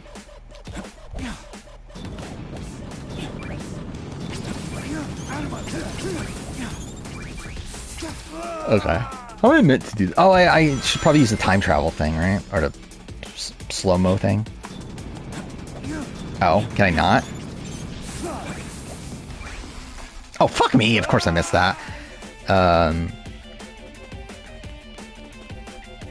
Yeah, that was really bad. Like, I think he was too quiet. I think that was, like, a thing with Dan. But yeah, it's not, like, egregiously bad until the Bergie situation. Okay, I guess that just outright doesn't work. Rank how good the Faithfuls would be as traders? That's an interesting video, too. I don't know what that would... Like, I mean, I guess, like... how would I want to do that video, though? Would I want to do it, like, of everybody, or what?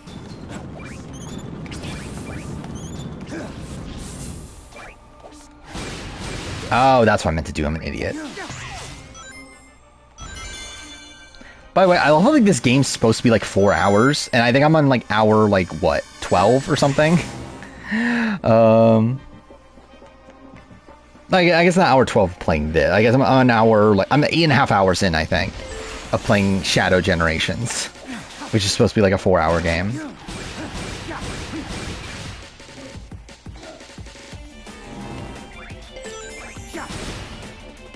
Maybe per season? Oh, fuck me. Oh, wait, does that just not work? Oh, I mean, I had to do this first, that's why.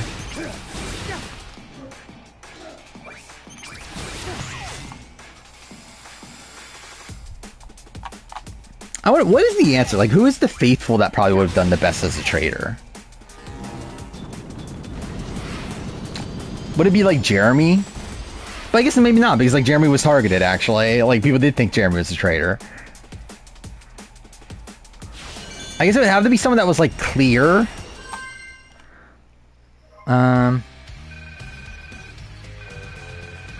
Actually, yeah, who would that be? Sandra? Maybe, yeah, maybe Sandra?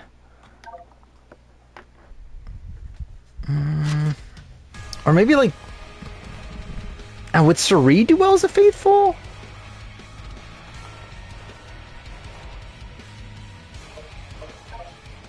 Dude, that took me 18 minutes. That's funny. But yeah, the thing about Jeremy, I would have said Jeremy before the season, but like we literally see on the season that Jeremy was like someone that people were talking about as a traitor. Like Tom Sandoval was like big into Jeremy's a traitor. And I think there was somebody else, I forgot who the other person was, but there were like a couple people looking at Jeremy as a traitor.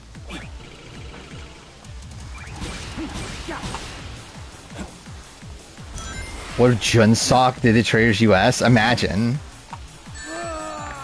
Imagine if like Sean Duffy did the Traders US.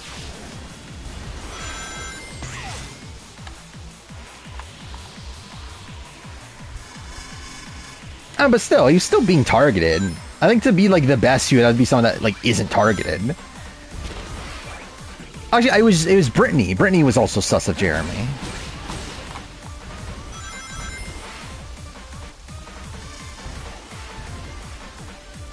Nah, I fucked that up.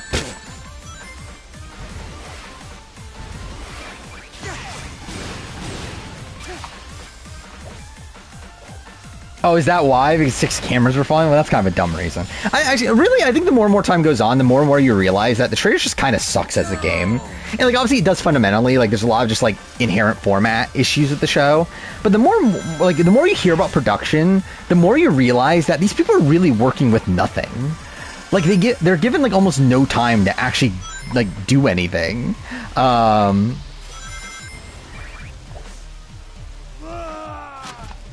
Like, even hearing about, like, Boston Rob's boot round, like, that is insane. They're, like, supposedly they were only given, like, 15 minutes to talk. Because, like, essentially how that round worked is that, like, obviously each of the groups were, like, sequestered together. Like, from the mission. And, like, once they all were done with the mission, they were literally only given 15 minutes. Before the round table. It's like, it just feels like the trailer's, like, such a fast-paced game. That's, like, yeah, you just, like, don't have any time to actually do anything, like, properly.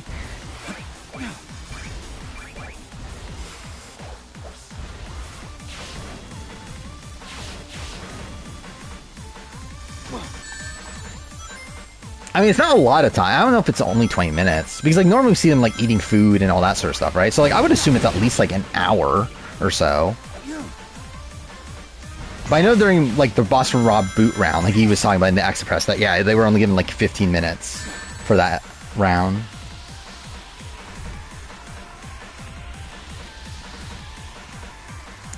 Is that the Geniuses? No, the Geniuses are given, like, hours. Oh, fuck me.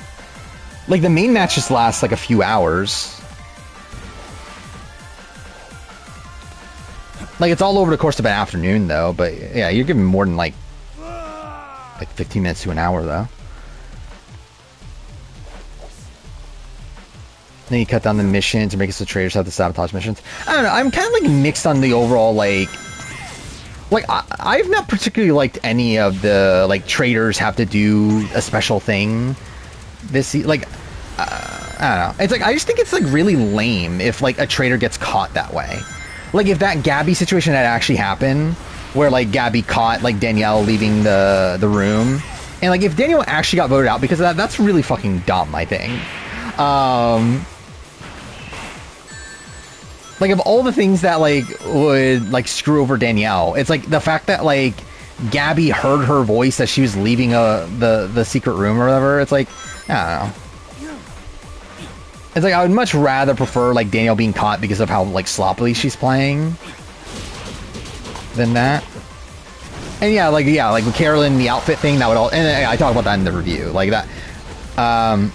It's like, these are just, like, opening up for situations of the traders being caught for, like, the most dumb fucking reasons. Which, to be fair, I don't know if that's necessarily something that they don't want. But I personally would not want that.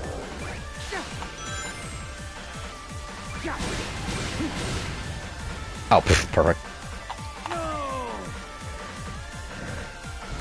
But again, I think they should be going off things that are, like, social reads. Not like, hey, you were in this room, because, like, production forced you to go here.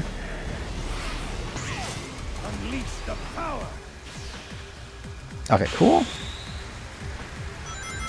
Like, you should be going off of, like, either social reads or reads on, like, how, like, the murders end up occurring and all that sort of stuff. Which obviously is, like, still not much information, especially when you don't give them much time to actually communicate. But, like, I think that's more so just a flaw of, like, how the show is filmed, more than, like the solution being to make them do things in the open.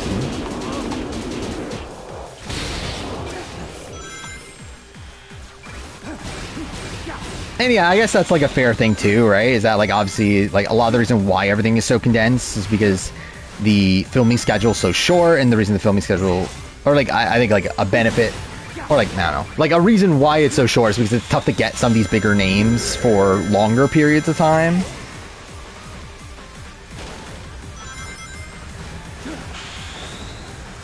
Oh, perfect. How did I not die? Shouldn't that have injured me?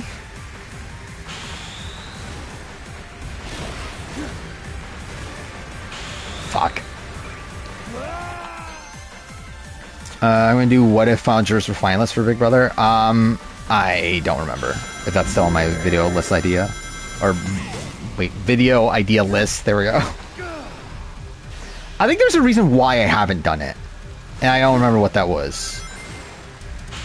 Because I remember, I think it was on the schedule at one point and I took it off because I was like, I think it's like too similar to something else. I was like, eh. I've already talked through a lot of these. Like, I don't feel like doing it again right now.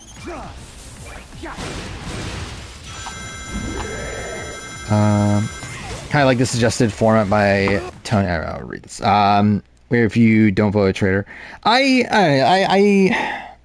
kind of mixed on that because like at the end of the day, like I think that's a fine format if the goal of the traitors was to actually, like, if the way the game was played is one that incentivized you to actually like find the traitors, right? Because like I think like and like I guess like that's what they want, right? Like the producers want there to be this, like, the entire show is about this hunt for the traitors, but the actual reality of the game is that like you actually shouldn't even find the traitors, or like you should find them but like not target them right away. You're like because of the way that like traitors are recruited and all that stuff. It's like, and also the fact that like it's at the end of the day still an individual game in the sense that like only a certain grouping of people can win the money, and even then like you have to share the money. So it's like, because that you're not actually incentivized to like actually find or actually like keep all the faithfuls around.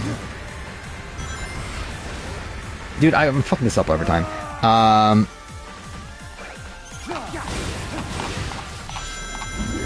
Yeah, I know I did it for Survivor, but also Survivor videos do better, and also it's like actually I realize that's really the main thing, really, is the Survivor videos do better. And also like I'm not dying to do what if videos at this point. I don't really do that many of them anymore because I just don't find a lot of them that interesting anymore. I feel like I've talked through a lot of the scenarios at this point.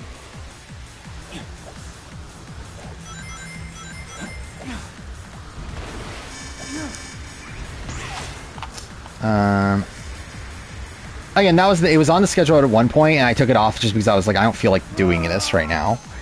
Yeah, will I do it eventually? Probably. The fourth placer rankings, but I'm not dying to do them right now.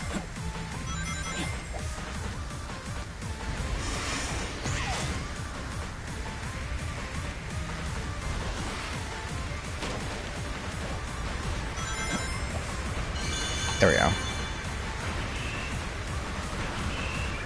How's this game not done yet, though, by the way? It's like, how are there this many levels? I really actually genuinely thought I was towards the end, at the end of last stream. Cool.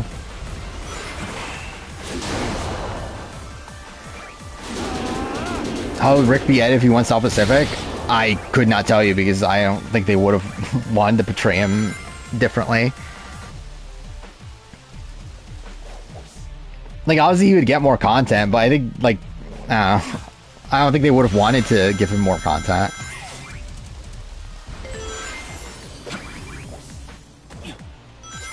Because I know, like, Jeff really didn't like Rick on the island.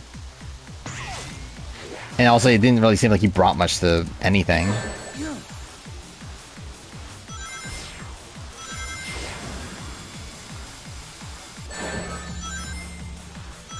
Oh yeah, obviously that's a major reason. Yeah, it's almost as if Sonic's hard to play when you're not looking at the screen like half the time. And you're trying to read chat. Oh, perfect.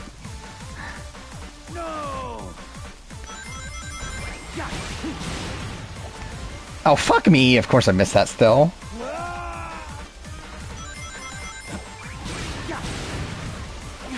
Dude, fuck off. I think I did do that, right? The Final Four veto? I did something with the Final Four veto. Oh no, I think I might have done, did I do like with what if seasons had no veto? Final Four veto? I think that's what I did, right?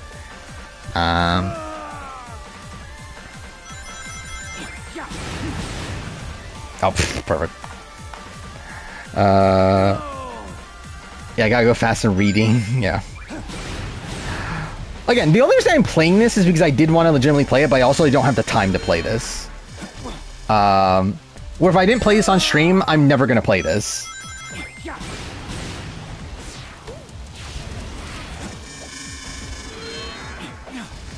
Oh, fuck.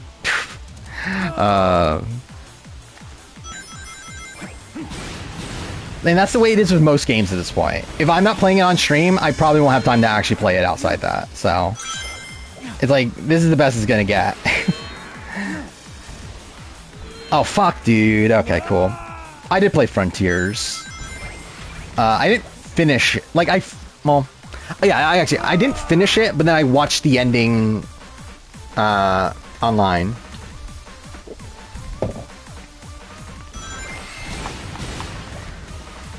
Which is why the footage isn't on the Let's Play channel. Because if I don't finish a game, I usually unlist everything. The only one I didn't do that for was Dragon Age, but I think that's more so just like I forgot to, and then I just didn't feel like going back and doing it. Because like I stopped playing Dragon Age Inquisition, meaning to come back to it eventually, and I just never did. But then I'm just like too lazy to actually unlist it at this point. What's this? Oh, Kent and Max. Oh, him getting him the cowboy hat? Well, thank God.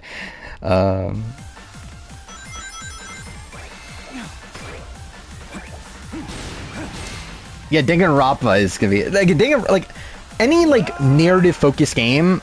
I'm gonna play off stream, obviously. Like those are the type of games that I'm gonna like use the time that I do have to play games off stream to play. That's why I'm playing like Metaphor. I'm gonna play Infinite Wealth off stream. I'm gonna play Lost Records. Yeah, anything that isn't narrative focused, like best I'm gonna get is playing it on stream.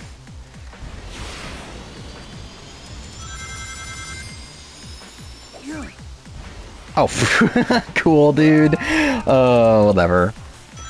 Again, Danganronpa at some point I'll play, and I'll play it off stream.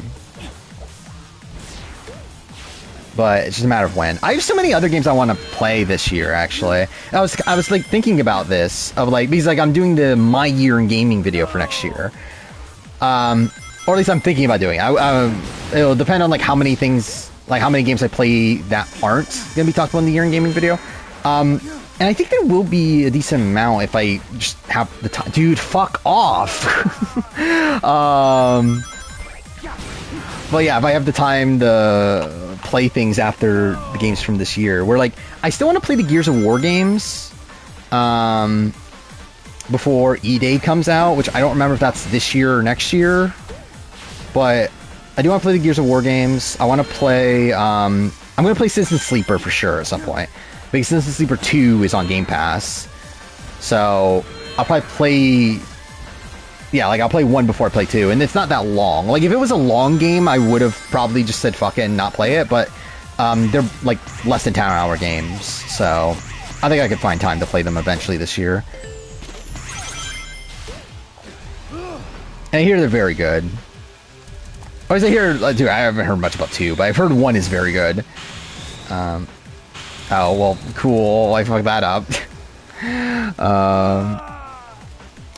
Yeah, Danganronpa. I mean, like, any visual novel game obviously would not be good on stream.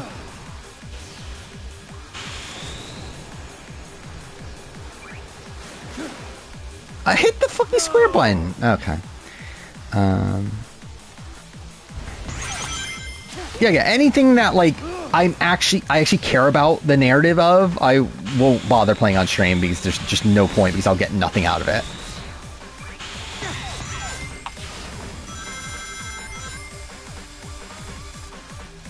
You restart after 12 hours? I thought the game was only supposed to be like 12 hours. Okay, what the fuck was that?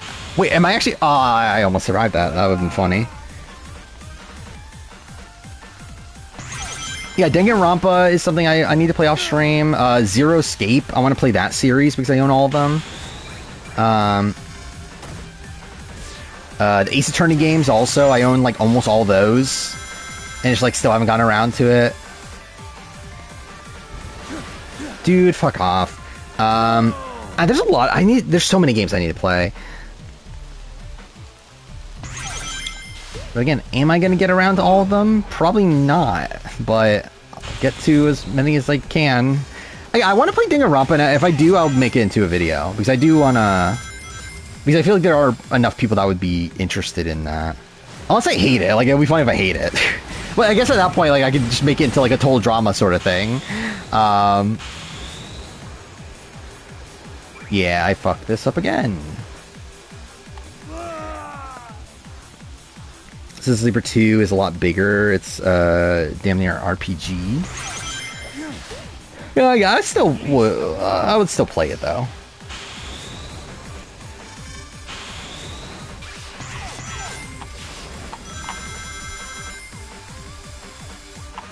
Still like a 24-hour game. It's still not. That's not like. I mean, I think it's still doable. Like if it was like a 50-hour game, I feel like that's the point where I'm like, eh. Like, I feel like to play, like, a 50-plus hour game at this point has to be something I really, really care about, like Metaphor, or, like, a Persona game. 20 or so is, like, kind of, like, on the edge. But, yeah, I'll at least try it.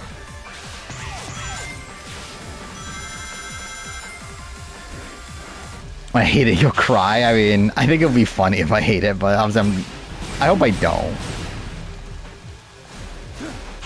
God damn it, I fucked this up again. Ah.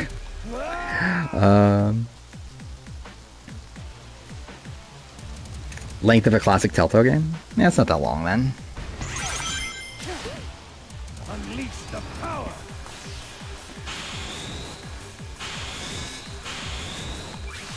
Oh, I forgot. I was gonna play all the Tomb Raider games this year too, wasn't I? I forgot about that. Because I think I literally have that on the schedule, and I already downloaded all the gameplay footage that I have of the Tomb Raider games I have played. I don't know if I'm actually going to do that, though. Like, I would be pretty surprised if I find time to actually do that.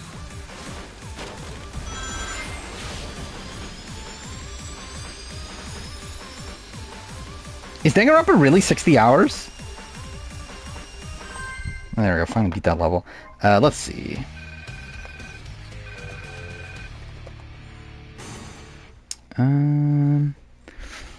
Let's see. The first one's 25 hours, second one 33 hours, third one 39 hours. So, yeah, they're long. I'm still going to give it a shot either way. Again, Danganronpa is a series I've always meant to play. I just never got around to it.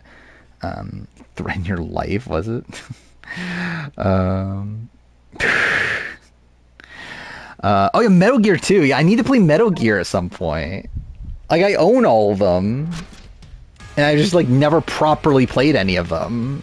I played 2 when I was a kid, but, like, that doesn't really count.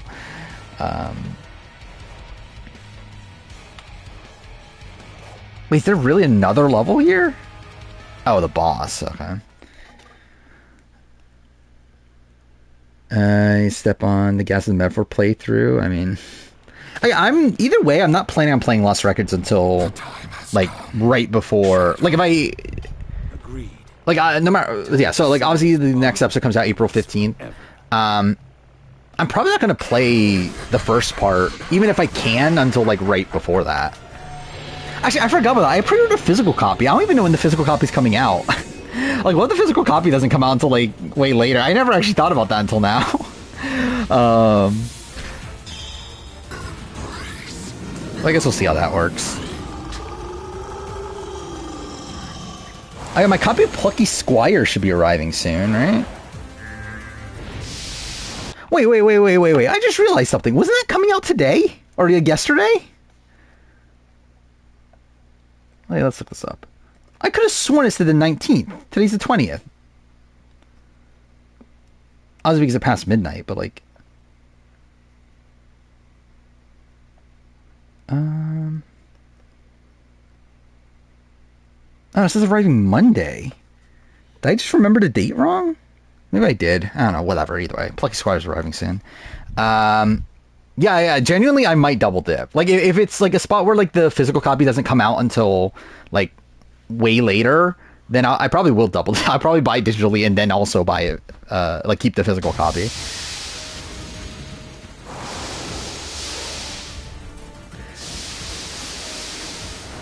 about the Karen out for my package, or I mean, it's not like I'm playing. Actually, Plucky Squire. Am I still streaming Plucky Squire? I think that's my debate, because I'm not sure if it's a good stream game. But also, again, another one that, like, am I really gonna find the time to play it off stream? Probably not. Oh well. There we go.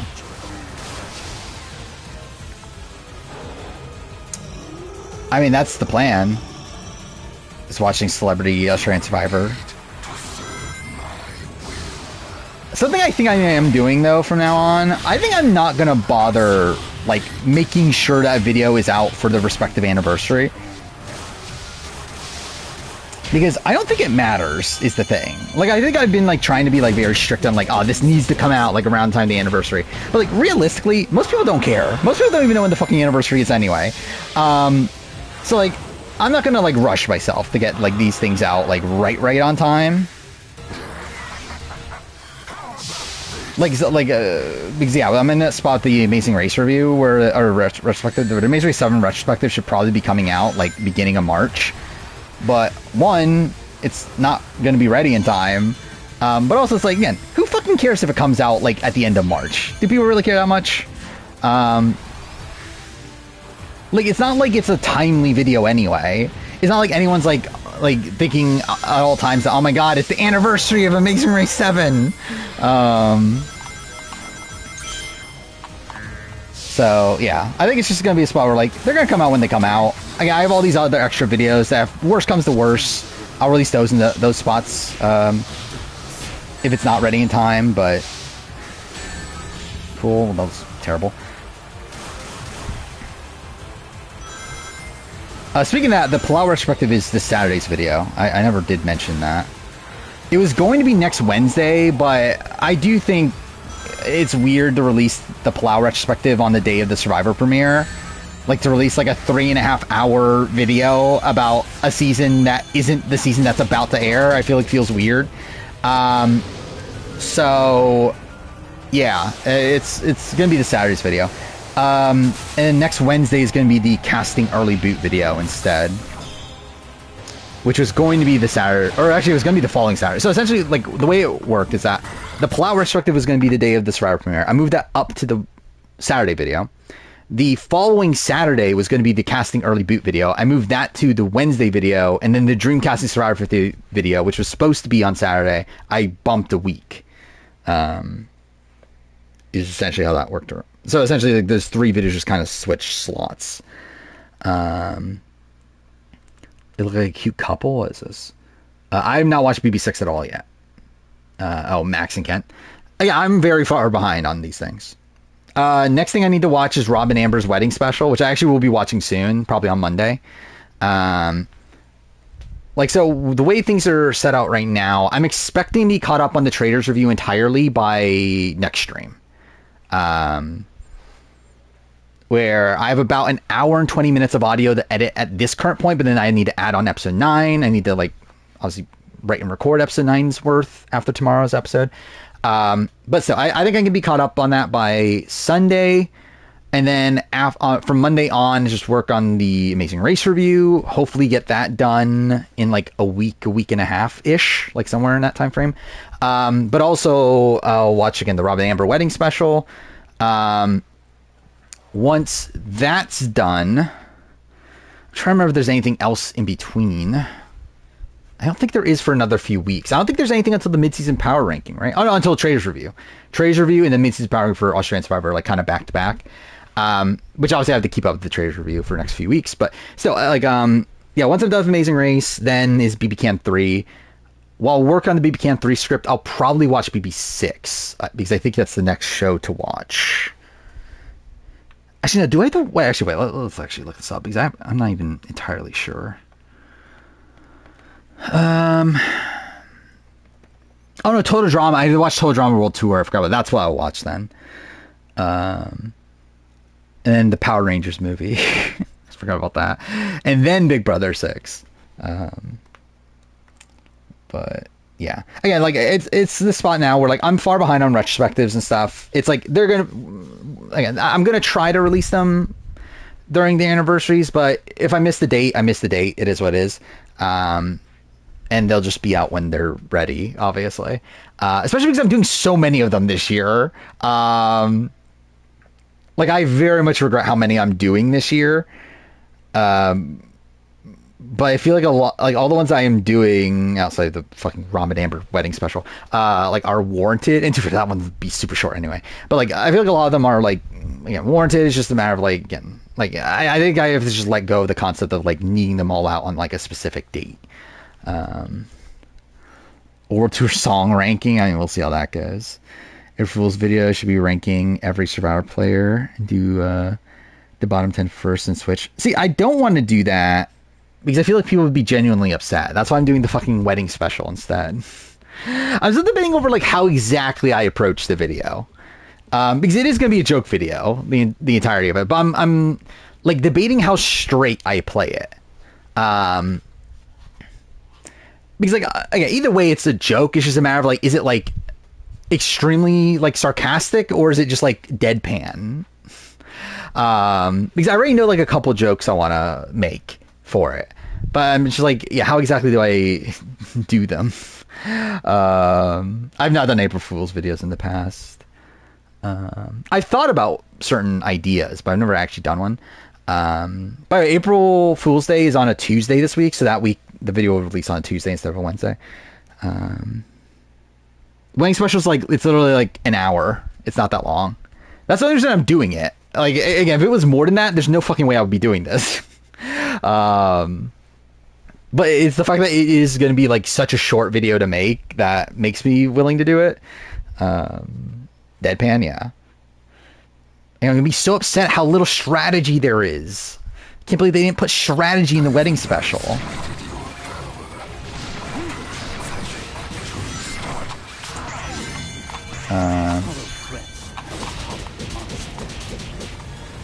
Knowingly detailed and praising his sparkle. Actually, yeah, that should be a thing too. Yeah, the sparkle in their eyes. Okay, cool. Again, I gotta just make a lot of like jokes to Survivor history. I mean, genuinely, that is like pretty much what I like plan on doing. Is like essentially complaining about how this isn't Survivor. Oh, dude, what the fuck is that? Call Amber slamming, yeah.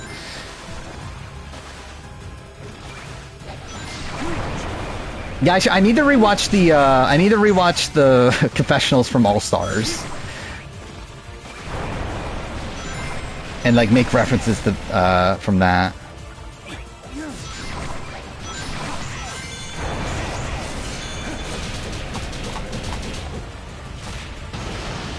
Oh, 100%. I think Zen will be on the next returning season. Next big return. Again, like, who knows if there's only like a couple returnees on a season? Probably not. But like next, like, yeah, like Heroes vs Villains style season that has returnees, I would expect him there. I don't think it's as much of a lock though as it was for Nina. Where like Nina in the episode itself, they literally told us that she'll be back. Where like obviously they didn't do that with Zen. But, like, I think, like, why else give him the edit that he got, right? Like, I think they clearly really liked him. Yeah, oh my god, it's so good.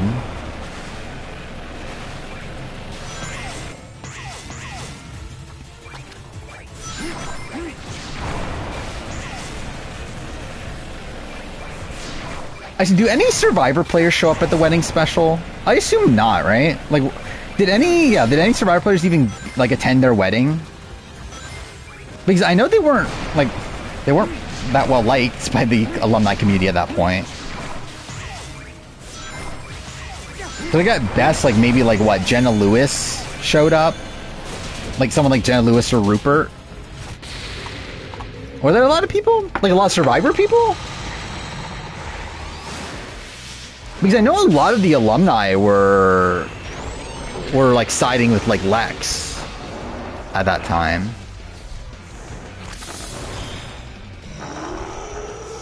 Oh, thank God, another one.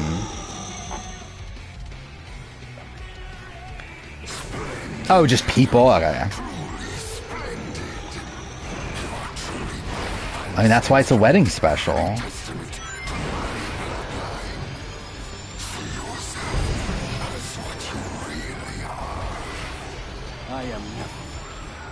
I have some. Well, I missed all those rings. What the fuck?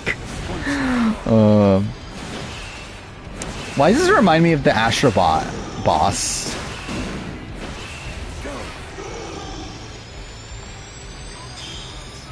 We should do a bit like when you talk about eliminate players. Yeah, yeah, that would be funny. Yeah, like the last time we see like Boston Rob's like brother, like give a eulogy.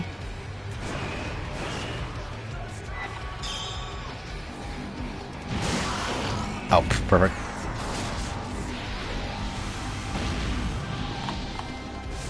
Rob's first thing he does in the special is make a gay joke. I mean, well, that's great. That'll certainly age well.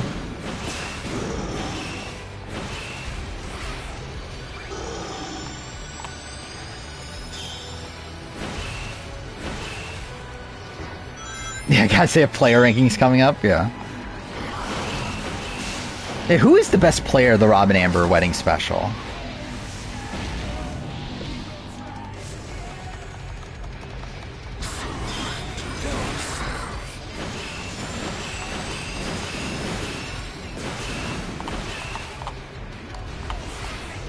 But yeah, again, it'll be a funny video to make.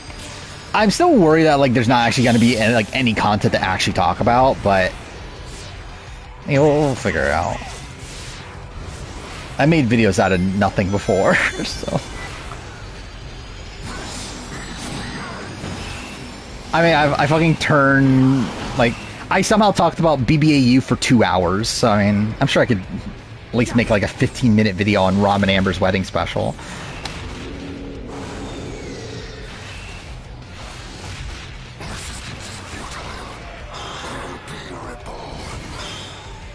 Yeah, I should like criticize the guests for not like making the optimal moves. Like they're just letting Rob and Amber get to the end. Like, why aren't they stopping them from getting to the altar?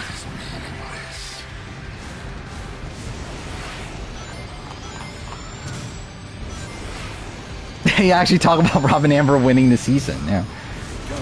Oh, perfect. Yeah, talk about like yeah, just talk about like the out of game context.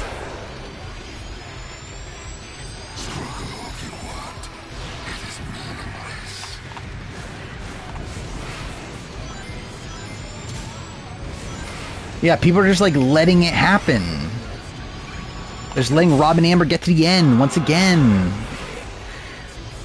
This is post, yeah, this is post Amazing Race, right? Amazing Race 7.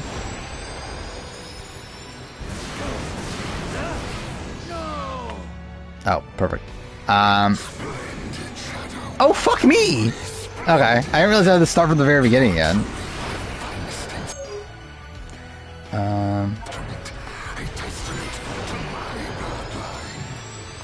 Straight up, I'm so tired right now to be like focusing on this boss battle, but hopefully I can still get through it.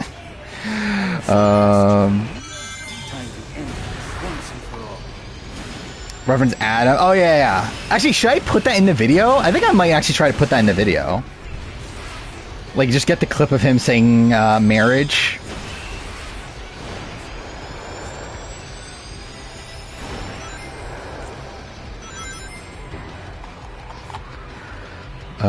Yeah, actually, I should just make a whole bunch of references to Winners at War.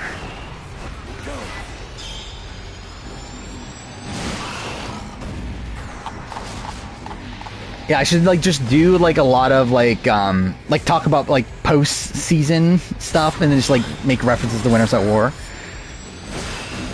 Obviously, the only thing that's important from their marriage. I watched like 2 or 3 episodes of the final batch of Cobra Kai. I have not finished it yet. But it's Cobra Kai. It's what you would expect. The only reason I'm finishing it is simply because I've watched most of it already. It's like I might as well fucking like get to the end of this series.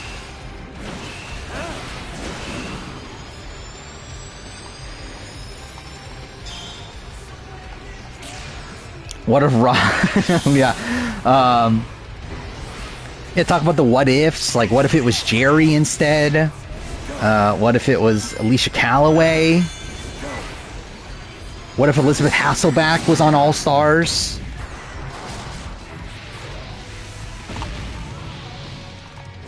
Yeah, I've seen that, like, supposedly people like the ending, so... I don't, like, I mean... I don't know. How much could they really do? And also, how much could they fuck up, either? It's like, I don't know. It's like, what's the worst that could happen?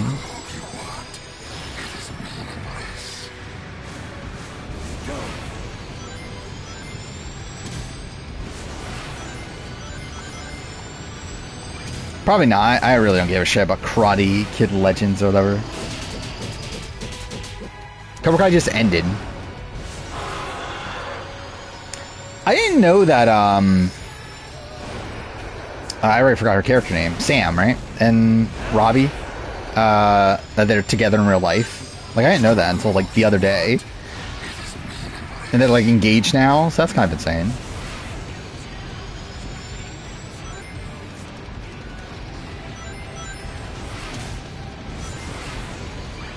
I'm surprised there haven't been more, like, Power Ranger couples.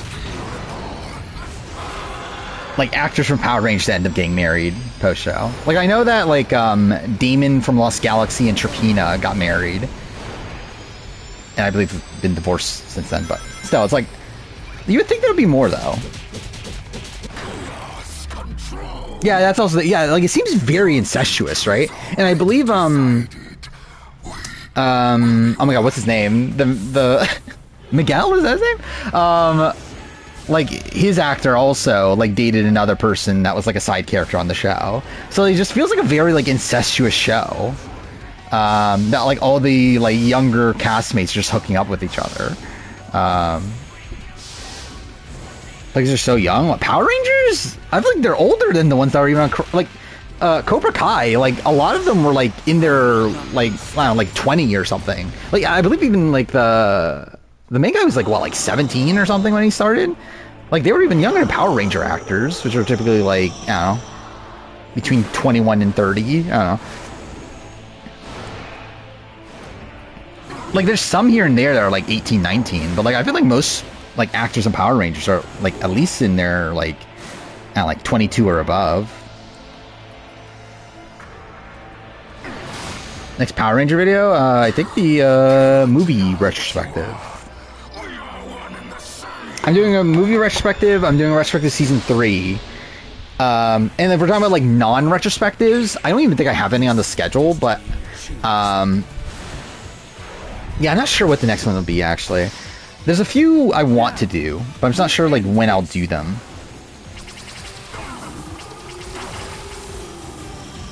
Is it Power Rangers Prime for 25-year? Yeah, that's the thing, yeah. Is that it's usually like, yeah, 25-year-olds playing like 16-year-olds.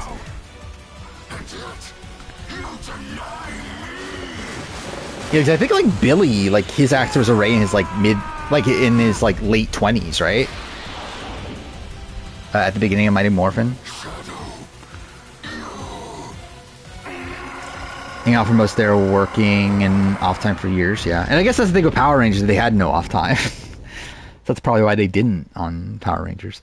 Here we go. Is that it? I finished the game? It says all stages cleared. Even though I fucking got D rank on almost every one of them. But that's fine. It doesn't matter. I just need to finish the game.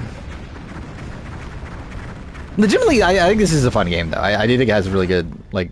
I think the levels are designed really well. The problem is obviously like, I tried to play them on stream.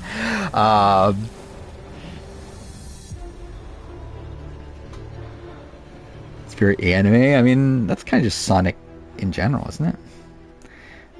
Which was the one Power Ranger that became a right-wing freak. I think a lot of them did, didn't they? But I mean, like Jason is. I know. What's his name? Austin St. John. And he's been like getting into like a lot of legal troubles, and so he's the original Red Ranger I'm talking about. Take care of it. Yeah, 26 and 28. Yeah, Might need your help. like now. Yeah, but like when the show started, I mean, she was like what 21 or something then. Whatever And he was like, what, 19, I guess? Shadow? Which again, I think is like slightly younger than a typical Power Ranger actor. I knew you could do it. But I don't know when they like got together. I'm okay. Really. Professor, what's happening? Yeah, he's only 23 now, which is kind of insane. So he was only like 16, right, when the show started? Power Ranger's still dead. It's on hiatus at least. I think there are rumors that they're like rebooting it, but like it's not like planned for any time soon. Like there's no like date out there. But like I know there are like rumors about like them rebooting it. And they're gonna use like it's gonna be like filmed in like Canada now, I think it was, and then it's gonna use like all American footage. There's no more taking from Super Sentai. But you don't know what's going to happen. Was that guy thought to be a gay porn actor? I think he isn't it the fact that like isn't there a gay porn actor that has the same name? I think that's a thing, right?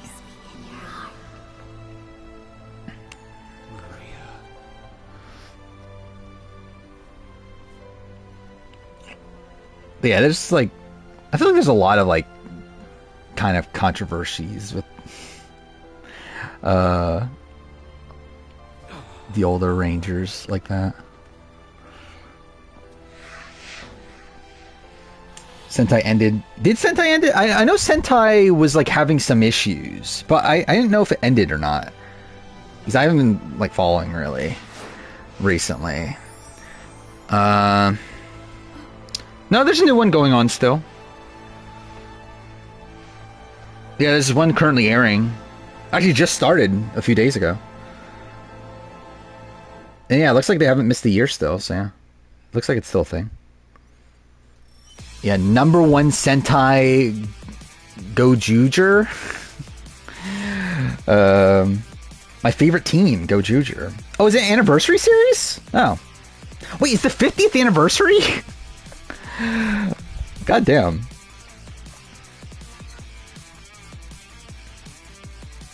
Like, are they really doing another... Like, what's the motif of this one?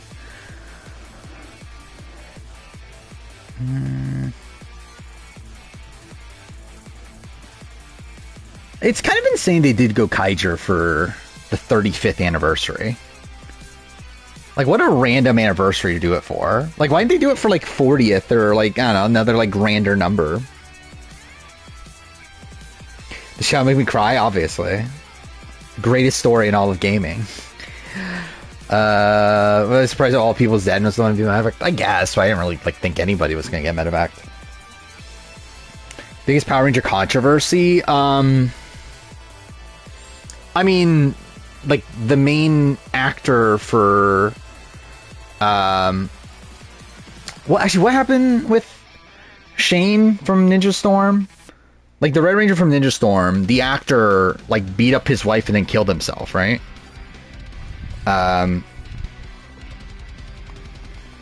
Which is like obviously super depressing. I know that's the thing. Cole, oh yeah, fucking Cole from Wild Force also killed his roommate. Like it was manslaughter or whatever, but like he like essentially they got into like a fight and then like he like pulled out a samurai sword and then like accidentally killed his roommate. Like that's the thing that happened. I think he was in jail for like years. I think he's out now though.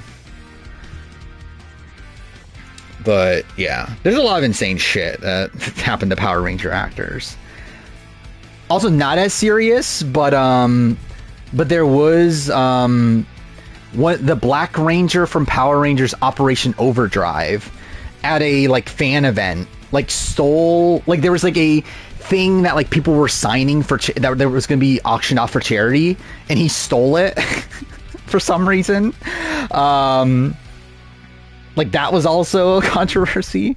And again, like they were like essentially they were fighting. Like they got into like a big fight, and like supposedly his like roommate barged into his room. So like in self-defense, kind like pseudo self-defense, like he pulled out his like samurai sword and like the guy like lunged into it or whatever. I think is what happened.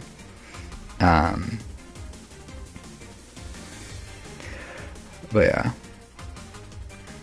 What else is there? I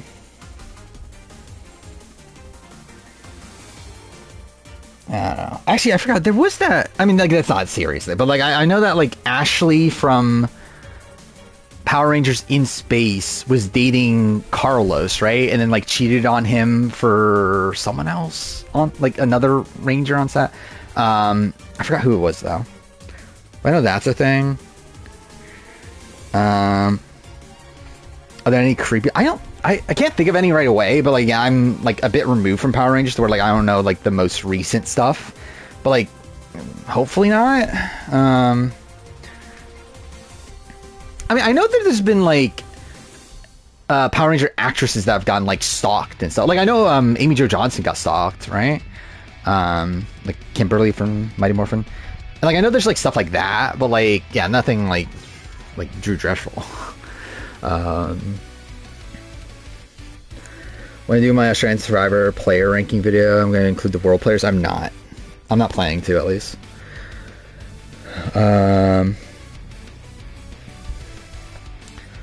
Let's see. What comes up if you look up Power Rangers like controversy?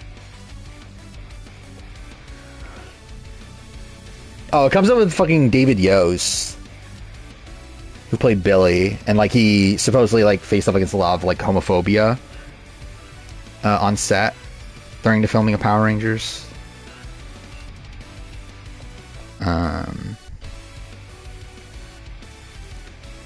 Is there anything else? Oh, here, top 10 most shocking Power Ranger scandals. What's here? Let's see. Number 10. Rangers banned in Malaysia. Why is that a controversy? Number 9. Dangerous working conditions. Sure. 8. Rangers are forced to put their blade blasters away. What? Oh, it's just because the fucking... Okay, these aren't really that big of a controversy. 7. Cast members walk out during crossover. Yeah, that's... Yeah. Oh, I forgot that. Monica... I mean, this is even like a... Number 6, Monica May's burlesque career. It's like, is that really that big of a controversy? I mean, Monica May, the one that played Z in Power Rangers SPD, is like a burlesque dancer now. And like... Yeah, I think she had like an OnlyFans at some point and stuff. I mean, is that really that big of a controversy? Do people really care? I mean, at least like in a negative way. I mean, I don't know. Alleged relief embezzling. Okay. Oh, that's talking about the... Yeah, okay, that's the Austin St. John thing, where he's in jail now for fraud, right? I guess that's what it was. I knew he did like some sort of embezzling, but I guess yeah. He took advantage of special loans for COVID relief. It's not something. David Yost faces prejudice on sets. 3, yeah, Ricardo Medina Jr. is convicted of a fatal crime. Yeah, in 2015, he was sentenced to 6 years in prison for voluntary manslaughter, fatally wounding his roommate during a heated confrontation. Since the weapon he used was a sword hanging on the wall... Oh, yeah, okay, that has nothing to do with that. Yeah, number 2, Paul Magasiva's death, which is the Shane from Ninja Storm. He was convicted of domestic violence. And yeah, he obviously... Yeah. All that's even more sad because, like, there's literally a Power Ranger episode that mirrors the real-life situation. Because, like, supposedly, like, he himself had, like, always struggled with, like the fact that he looked at himself as like lesser than his brother, and like always felt that because like his brother's like a famous actor in New Zealand or whatever. So I guess he's always had these like mental issues from that. And there's literally like a Power Ranger episode that is like him trying to like come out of the shadow of his brother or whatever. And the fact that like these like mental issues like play into the like what ends up happening with him is like so fucking depressing.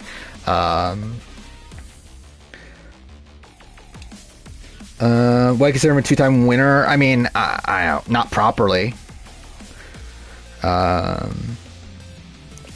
Like, I think people will talk about them as like a 2-time winner, but like, when it comes to like rankings, I'm not gonna like ranking, like if I'm ranking like every Survivor SA player, I'm not gonna say like, oh, Rob Bentley, 2-time winner. But we're doing like a global ranking of players, like if I'm doing like a top 10 global Survivor player list, then there I'll probably include it. By the way, I love how like the number one controversy is the original cast departures. Obviously, the original Mighty Morphin cast, them quitting the show, that's more important than a fucking guy committing suicide or someone killing their roommate. But yeah, all right, there we go. Finish the fucking game. What time is it? 3:30. All right, probably no Bellagio tonight. By the way, headset's been good since that thing, right? I don't know why that, like, what caused that. For a headset to die over and over again. Sentai is the Japanese version, yeah. I don't know much. Like, I'm not the most informed on Sentai history. Like, I know, like, its connections to Power Rangers and know, like, things that were, like, in the Sentai that were not using Power Rangers, but, like, almost, like, all of my, like, knowledge is, like, based around Power Rangers. So, like, I don't know too much around controversies with Sentai.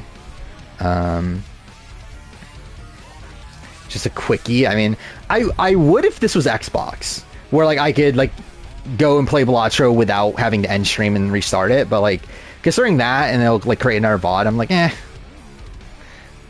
See, that's why I should have bought Bellagio on Xbox. Or I could just buy it on Xbox also. I just own it twice.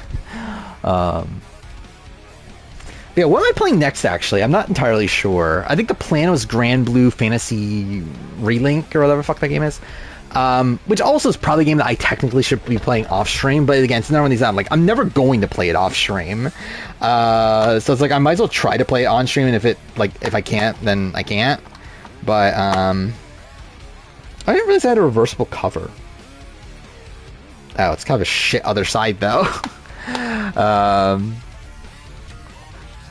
Is Rachel being on fire excluded from being on 50? No, not at all. It doesn't really do anything for 50. I mean, like, I think the fact that, like, we haven't heard of any winners is the thing that probably excludes Rachel from 50. But, like, I think that doesn't matter at all, really. Because, like, 48 is gonna finish before 50 films. So, like, it doesn't really affect anything. Are Survivor, Sasuke, and Power Rangers my favorite pieces of television? Potentially. What else have I, like, done videos on? I'm trying to think. Like, I mean, like, there's, like, individual series that, like, I care, or like, I like more. Like, obviously, like, Power Rangers isn't good. Like, I wouldn't say Power Rangers is, like, one of the best television series I've ever watched or anything. But it's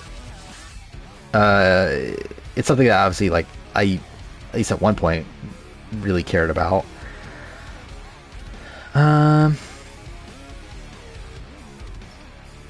Yeah, I'm looking through it. That's probably. I should just make a Power Ranger playlist at this point, right? How many Power Ranger videos do I have? I have what? 1, 2, 3, 4, 5, 6, 7, 8. I think I need to make a Power Ranger thing, don't I? Why have I not at this point?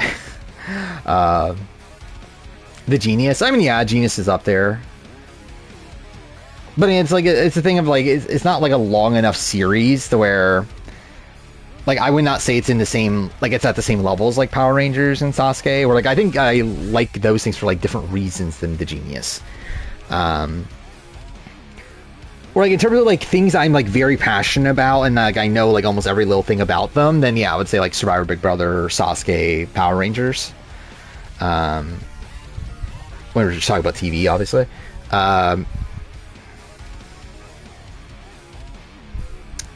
So, yeah, I think those are, like, probably the main things. By the way, we didn't talk about Last of Us Season 2 got a premiere date. So that's something. That review is going to have to come out late also. Like, I already plotted out on the schedule. The finale date is going to be... Like, I believe the finale is literally the week of the Survivor finale. It's, like, a few days after the Survivor finale.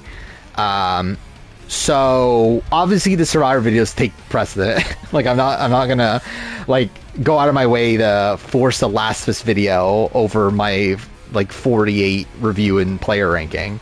So, that review will probably come out late, but I'll definitely still do it. Posters so shit. Yeah, I didn't love them.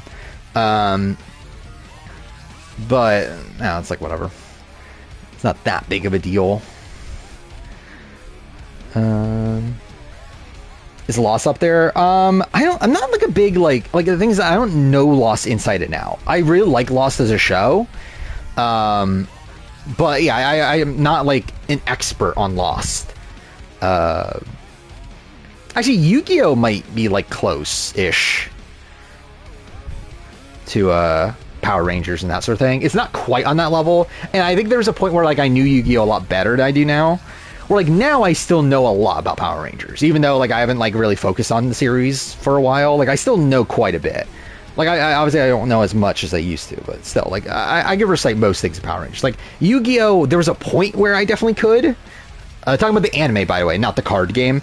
But like the anime, like I knew like essentially, especially from Duel Monsters to 5Ds, like I could tell you like everything. At this point, not the case, but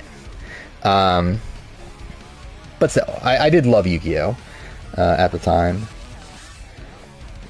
I was gonna do Yu-Gi-Oh retrospectives, but then realized I just don't have time. So like I'm focusing just on Power Rangers as like the like childhood series that I'm gonna do retrospectives of. Or if I ever finish Power Rangers, I guess Yu-Gi-Oh's next up, but that's obviously not happening. They'll feature One Piece. Actually, I forgot about that. Yeah, One Piece season 2's seemingly not coming out until like at least the end of the year at this point, right? Yeah, I did see that the Yu-Gi-Oh anime is like kind of that there's not a new one, right, for first time in like forever. So it's kind of sad. I haven't watched anything post Arc 5 though. Where literally last time I watched Yu-Gi-Oh was when I did my series ranking back like at the beginning of the channel. I always wanted to watch Reigns. Actually, that was the thing too. I always meant to do a review of Reigns because I think I even say in that video that whenever I watch Reigns, I'll do a video on it, and I just never did because I never watched Reigns. But I wouldn't be opposed to. I would still actually like to do it at some point, but I don't know when I'll do that. I feel like Yu-Gi-Oh would get more views than Power Rangers, probably. Actually, I don't know. Maybe. I'm not sure actually. Like how popular. Now, what would the popularity difference be? I mean, like, Power Ranger videos, like, outside of the retrospectives, do kind of okay. Like, the Red Ranger ranking did better than I was expecting. Obviously, like, not great in the grand scheme of things, but still got, like, a few thousand. Then with the series rankings almost at 10,000. Forever Red Retrospective did a few thousand. Well, I guess Season 1 Retrospective did a couple thousand. Season 2 is only 829, though. But I don't know. Again, I'm more passionate about Yu-Gi-Oh, or about Power Rangers anyway. What are my top 3 game franchises? Yeah, again, like from a pure like knowledgeable perspective, not from a like them currently. It'd probably be Last of Us, Assassin's Creed.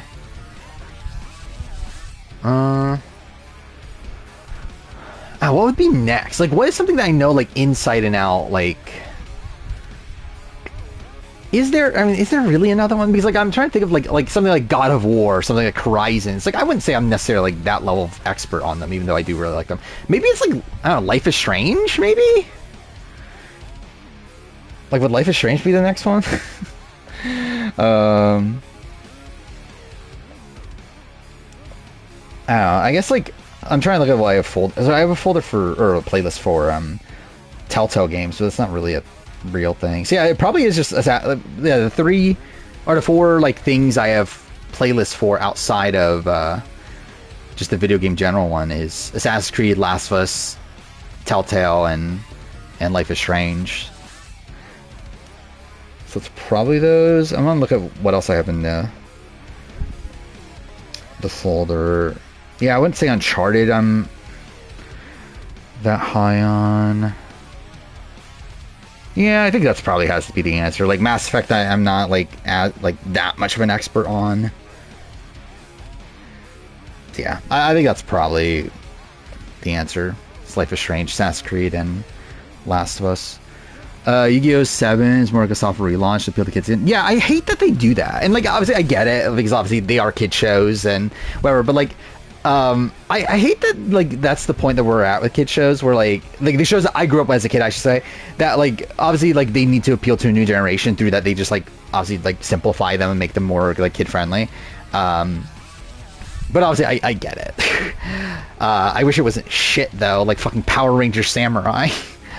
But I did find it funny, like the one comment I did see about my Power Ranger Red Ranger ranking is someone complaining about like Jaden Shiba being so low. It's like it is funny to me that there is a world, and like I think there's a lot of people, obviously, like people that are young now, or like people that are like I don't know, like 18 to 21 now, or people that watch Power Ranger Samurai as a kid and like obviously like have a lot of nostalgia for it and think it's really good. Like Power Ranger Samurai is the like fucking biggest piece of shit I've ever watched in my total life. Outside of, I guess, like Mega Force. Mega Force is also really fucking bad. But like Samurai sucks. Like it's like, it's funny that people like, and like too fair, I guess like obviously people that grew up with Mighty Morphin also feel the same thing. But even then, I feel like Mighty Morphin like is bad, but like I feel like Samurai's like on a different level bad. I think Samurai. Wait, I like Samurai, but I think it was 12 when it came out. Yeah, I mean the thing about Samurai is that it's essentially just like taking the Sentai and then just not bothering to change it, despite the fact that it's a like Sentai entirely based around Japanese culture and like specifically made to be a Japanese show, and despite that they just like translate to like America, but then like not actually change anything about it to where it makes no sense. Like Decker, I mean Decker's the one that killed his roommate, so or Decker, right? Decker. Yeah, Decker's played by the same actor that played Cole in Wild Force, which is the one that ended up killing his roommate and went to jail for like 6 years later. Morphin is bad, but still a good show in the context of being for kids in the 90s. Even in context, Samurai shit. Yeah, it's the same guy. The original author of Yu-Gi-Oh! Dai? Yes, he did. Not too long ago, right? It was... I'm trying to remember, was it before or after the movie? I think it was after, right? All the scenes and costumes are Japanese, right? Not all, but most. Like almost all Megazord footage is Japanese. Fight sequences and suits, again, like most of it is Japanese, but not all, because there's some that they like. Yeah, like when we're going to Mighty Morphin, it's like completely fucked. Because like season 1, it's almost entirely Sentai footage, and then you get to season 2 where like they do this weird thing where like most of the fights are American footage, but the monsters are Japanese footage, and they just like splice it in like back and forth.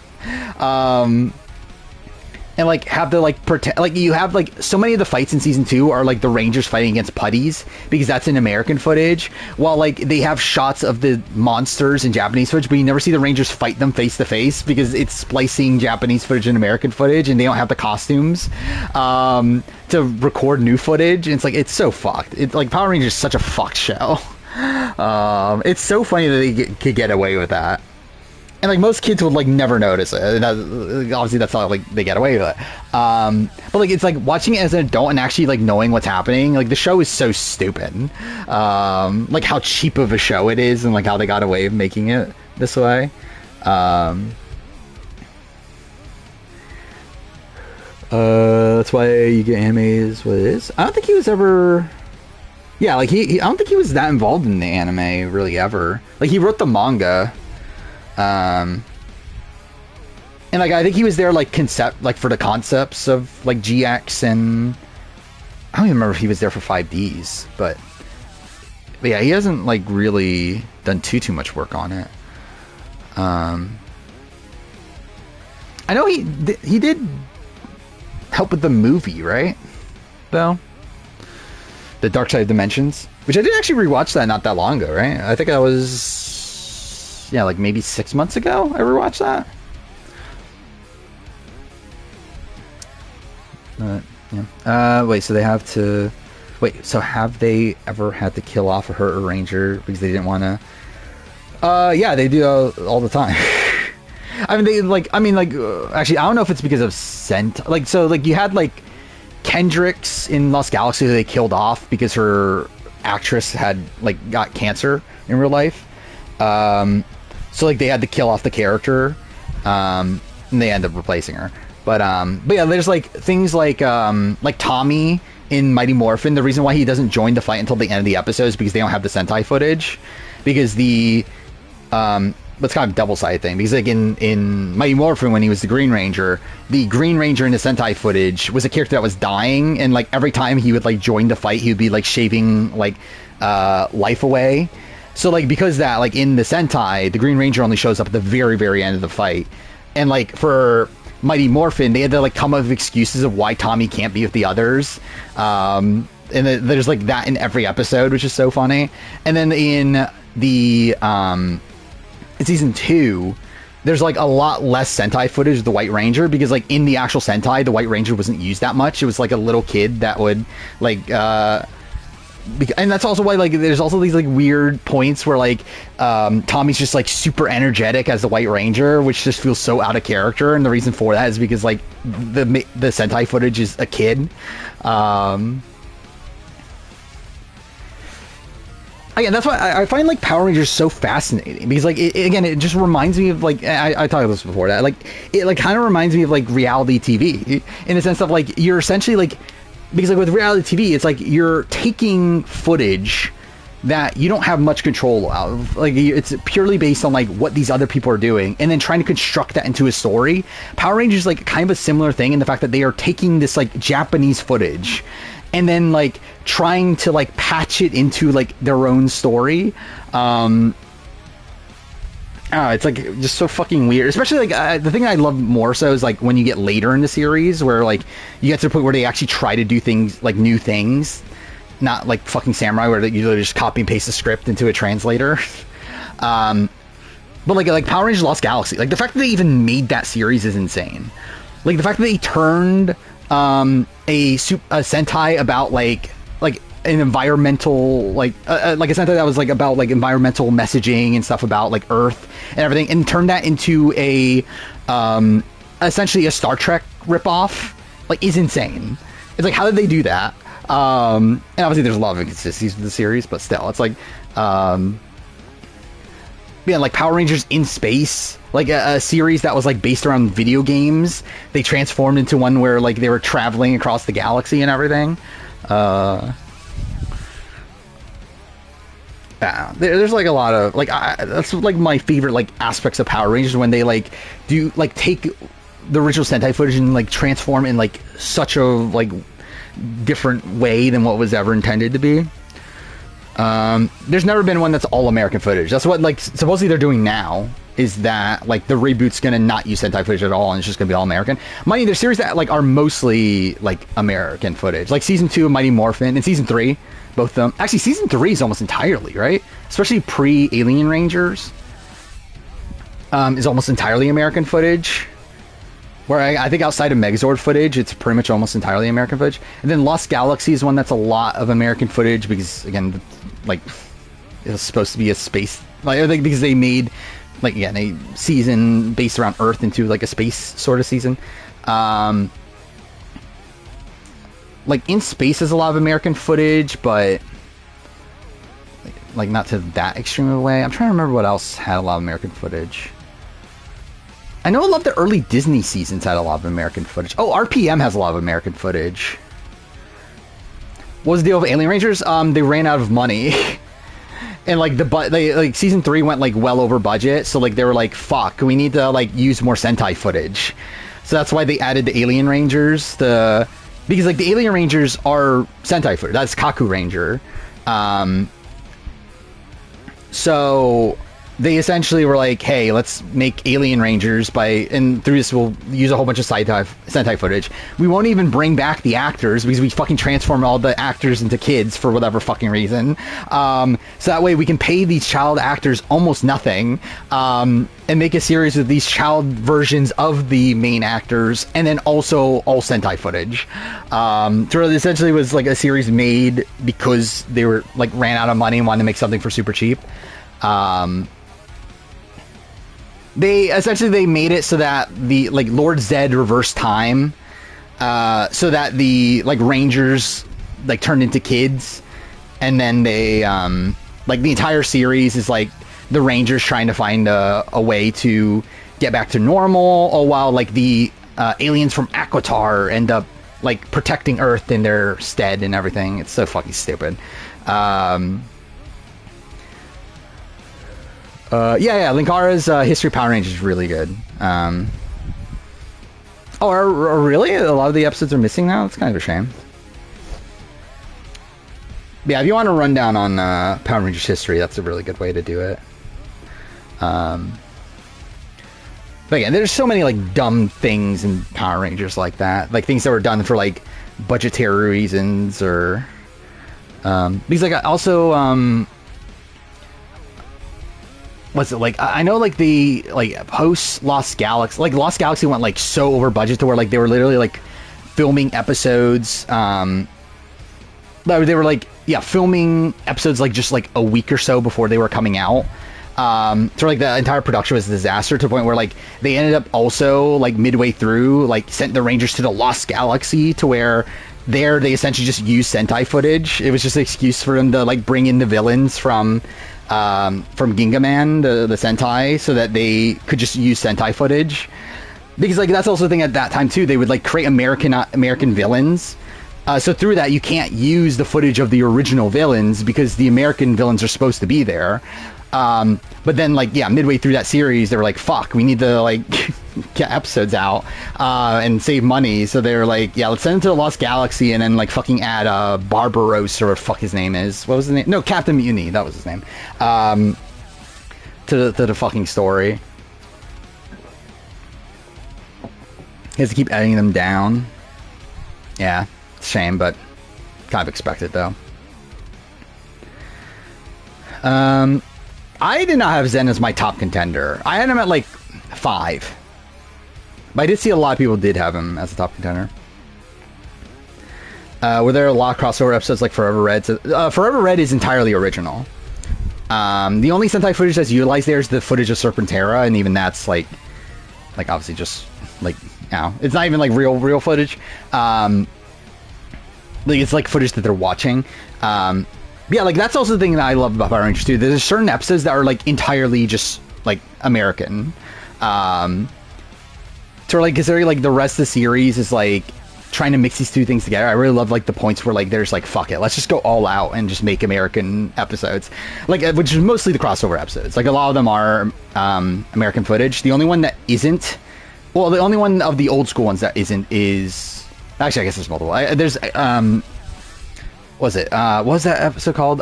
Rangers of Two Worlds? I forgot. The Zeo crossover of Alien Rangers, that was mostly Sentai footage. And then the Lost Galaxy one, Trakrina's Revenge, is Lost Galaxy and Lightspeed Rescue is almost all Sentai footage. But outside that, also that was Sentai footage from the movie actually, which I believe they got in trouble for because they weren't meant to use it. Because that was like the story of that, is that like, because that was from the Gingaman versus Go-Go 5 movie that they hadn't actually bought the rights to. They only bought the rights to the show, but then used the movie despite not having the rights to it, and they got in trouble from Toei over that. How do they avoid the environment looking Japanese? They don't, is the thing. That's the RPM. Yeah. They have Ranger crossovers in Sentai, but they don't usually use the footage from them.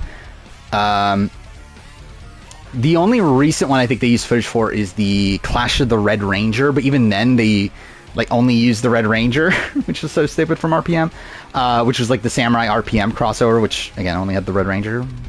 But like in the Sentai, it's like funny because like they spend time with only the Red Ranger at first, but then eventually they cross over the entire team. They just cut that out of the Power Ranger version.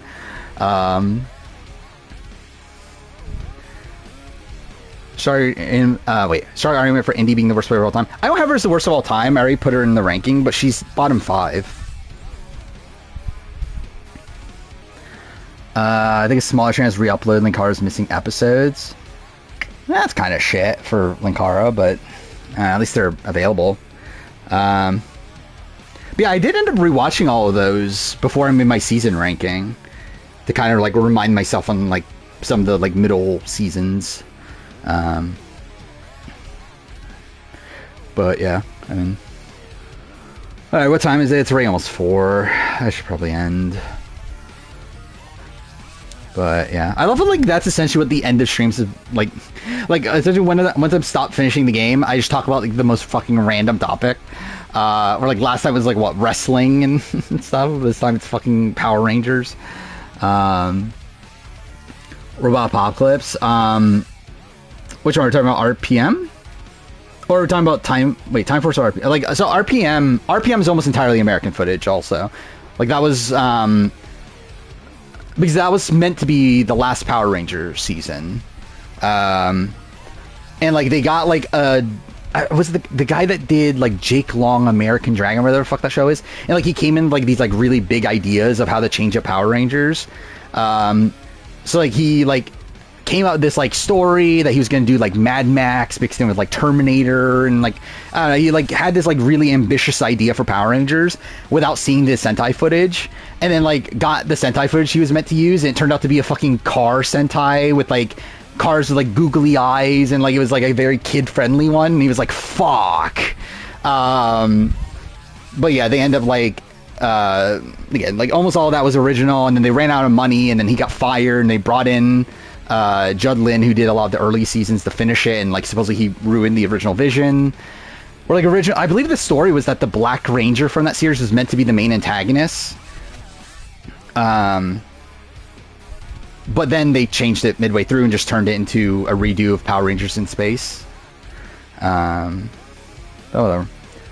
Yeah, College Survivor, Sasuke. Yeah, I feel like College Survivor definitely was more recent. I feel like Sasuke is like kind of a, I don't know, like a midstream thing.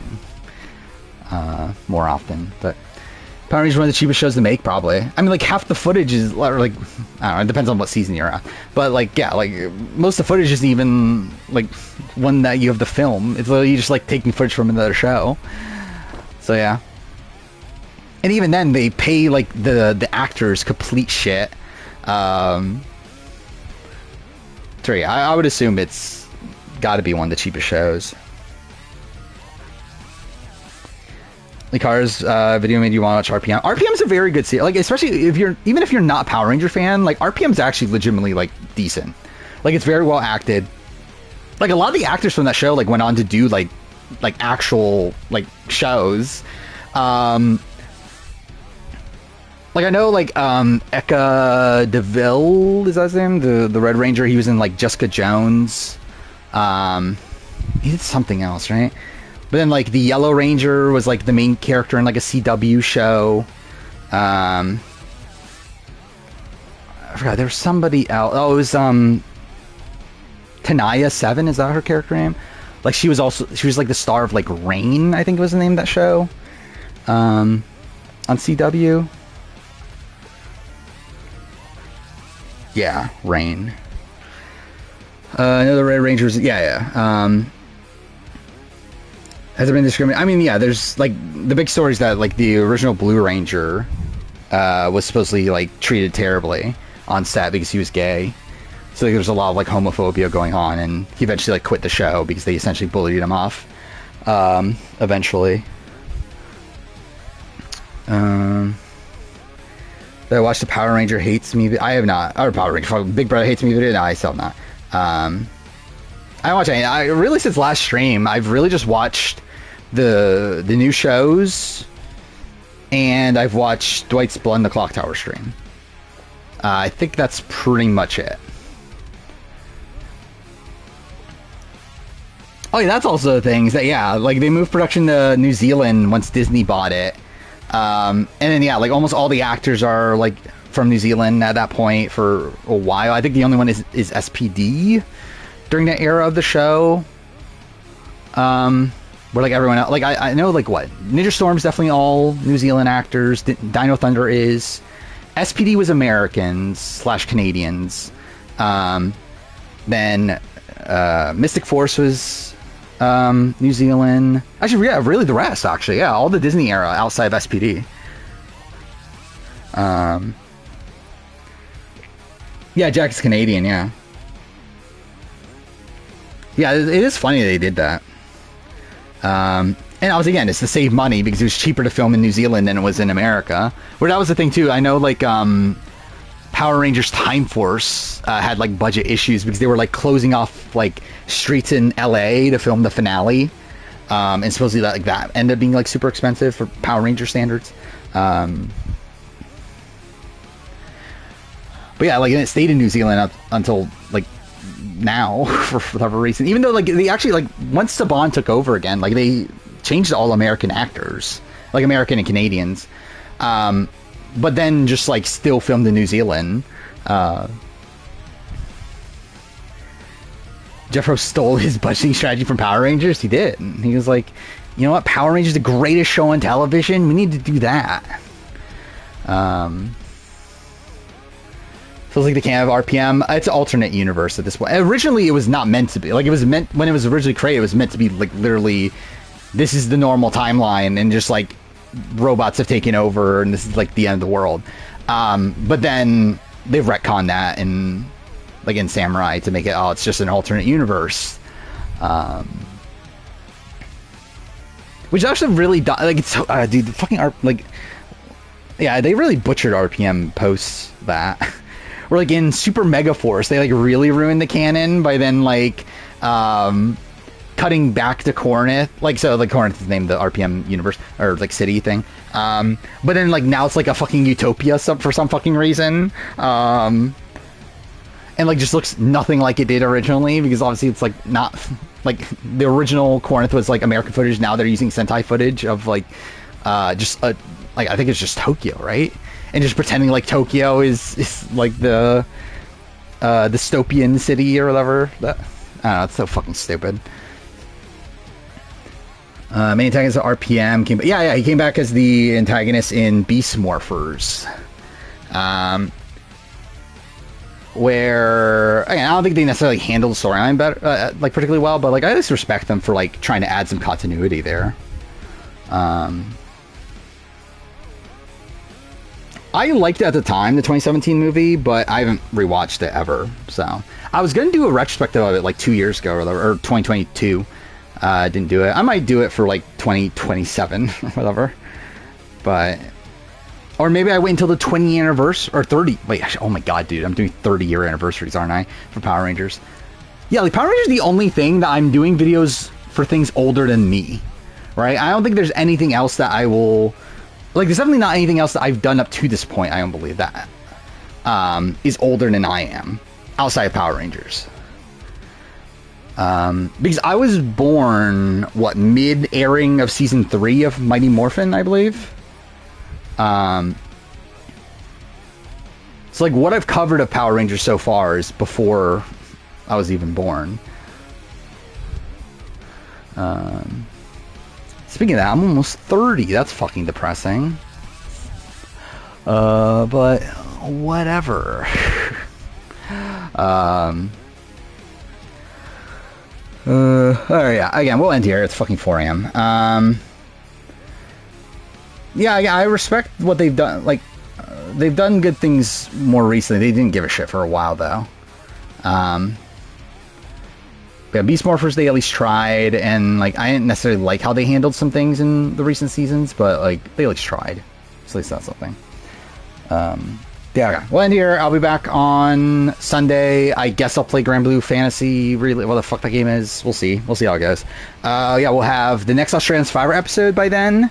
Yeah, that's the weird thing about Sunday streams, that like we're gonna get the first episode of the week, but not the rest. But whatever. That'll also be the last stream before the Survivor premiere, so we'll do the Survivor 48 draft, which will probably be, what, the top 9 on the leaderboard that are there at the time. So that's how that'll work. And is there anything else? I'll watch the challenge episode. Oh, and Traders. So, yeah, talk about that stuff. But, yeah. See you guys next time.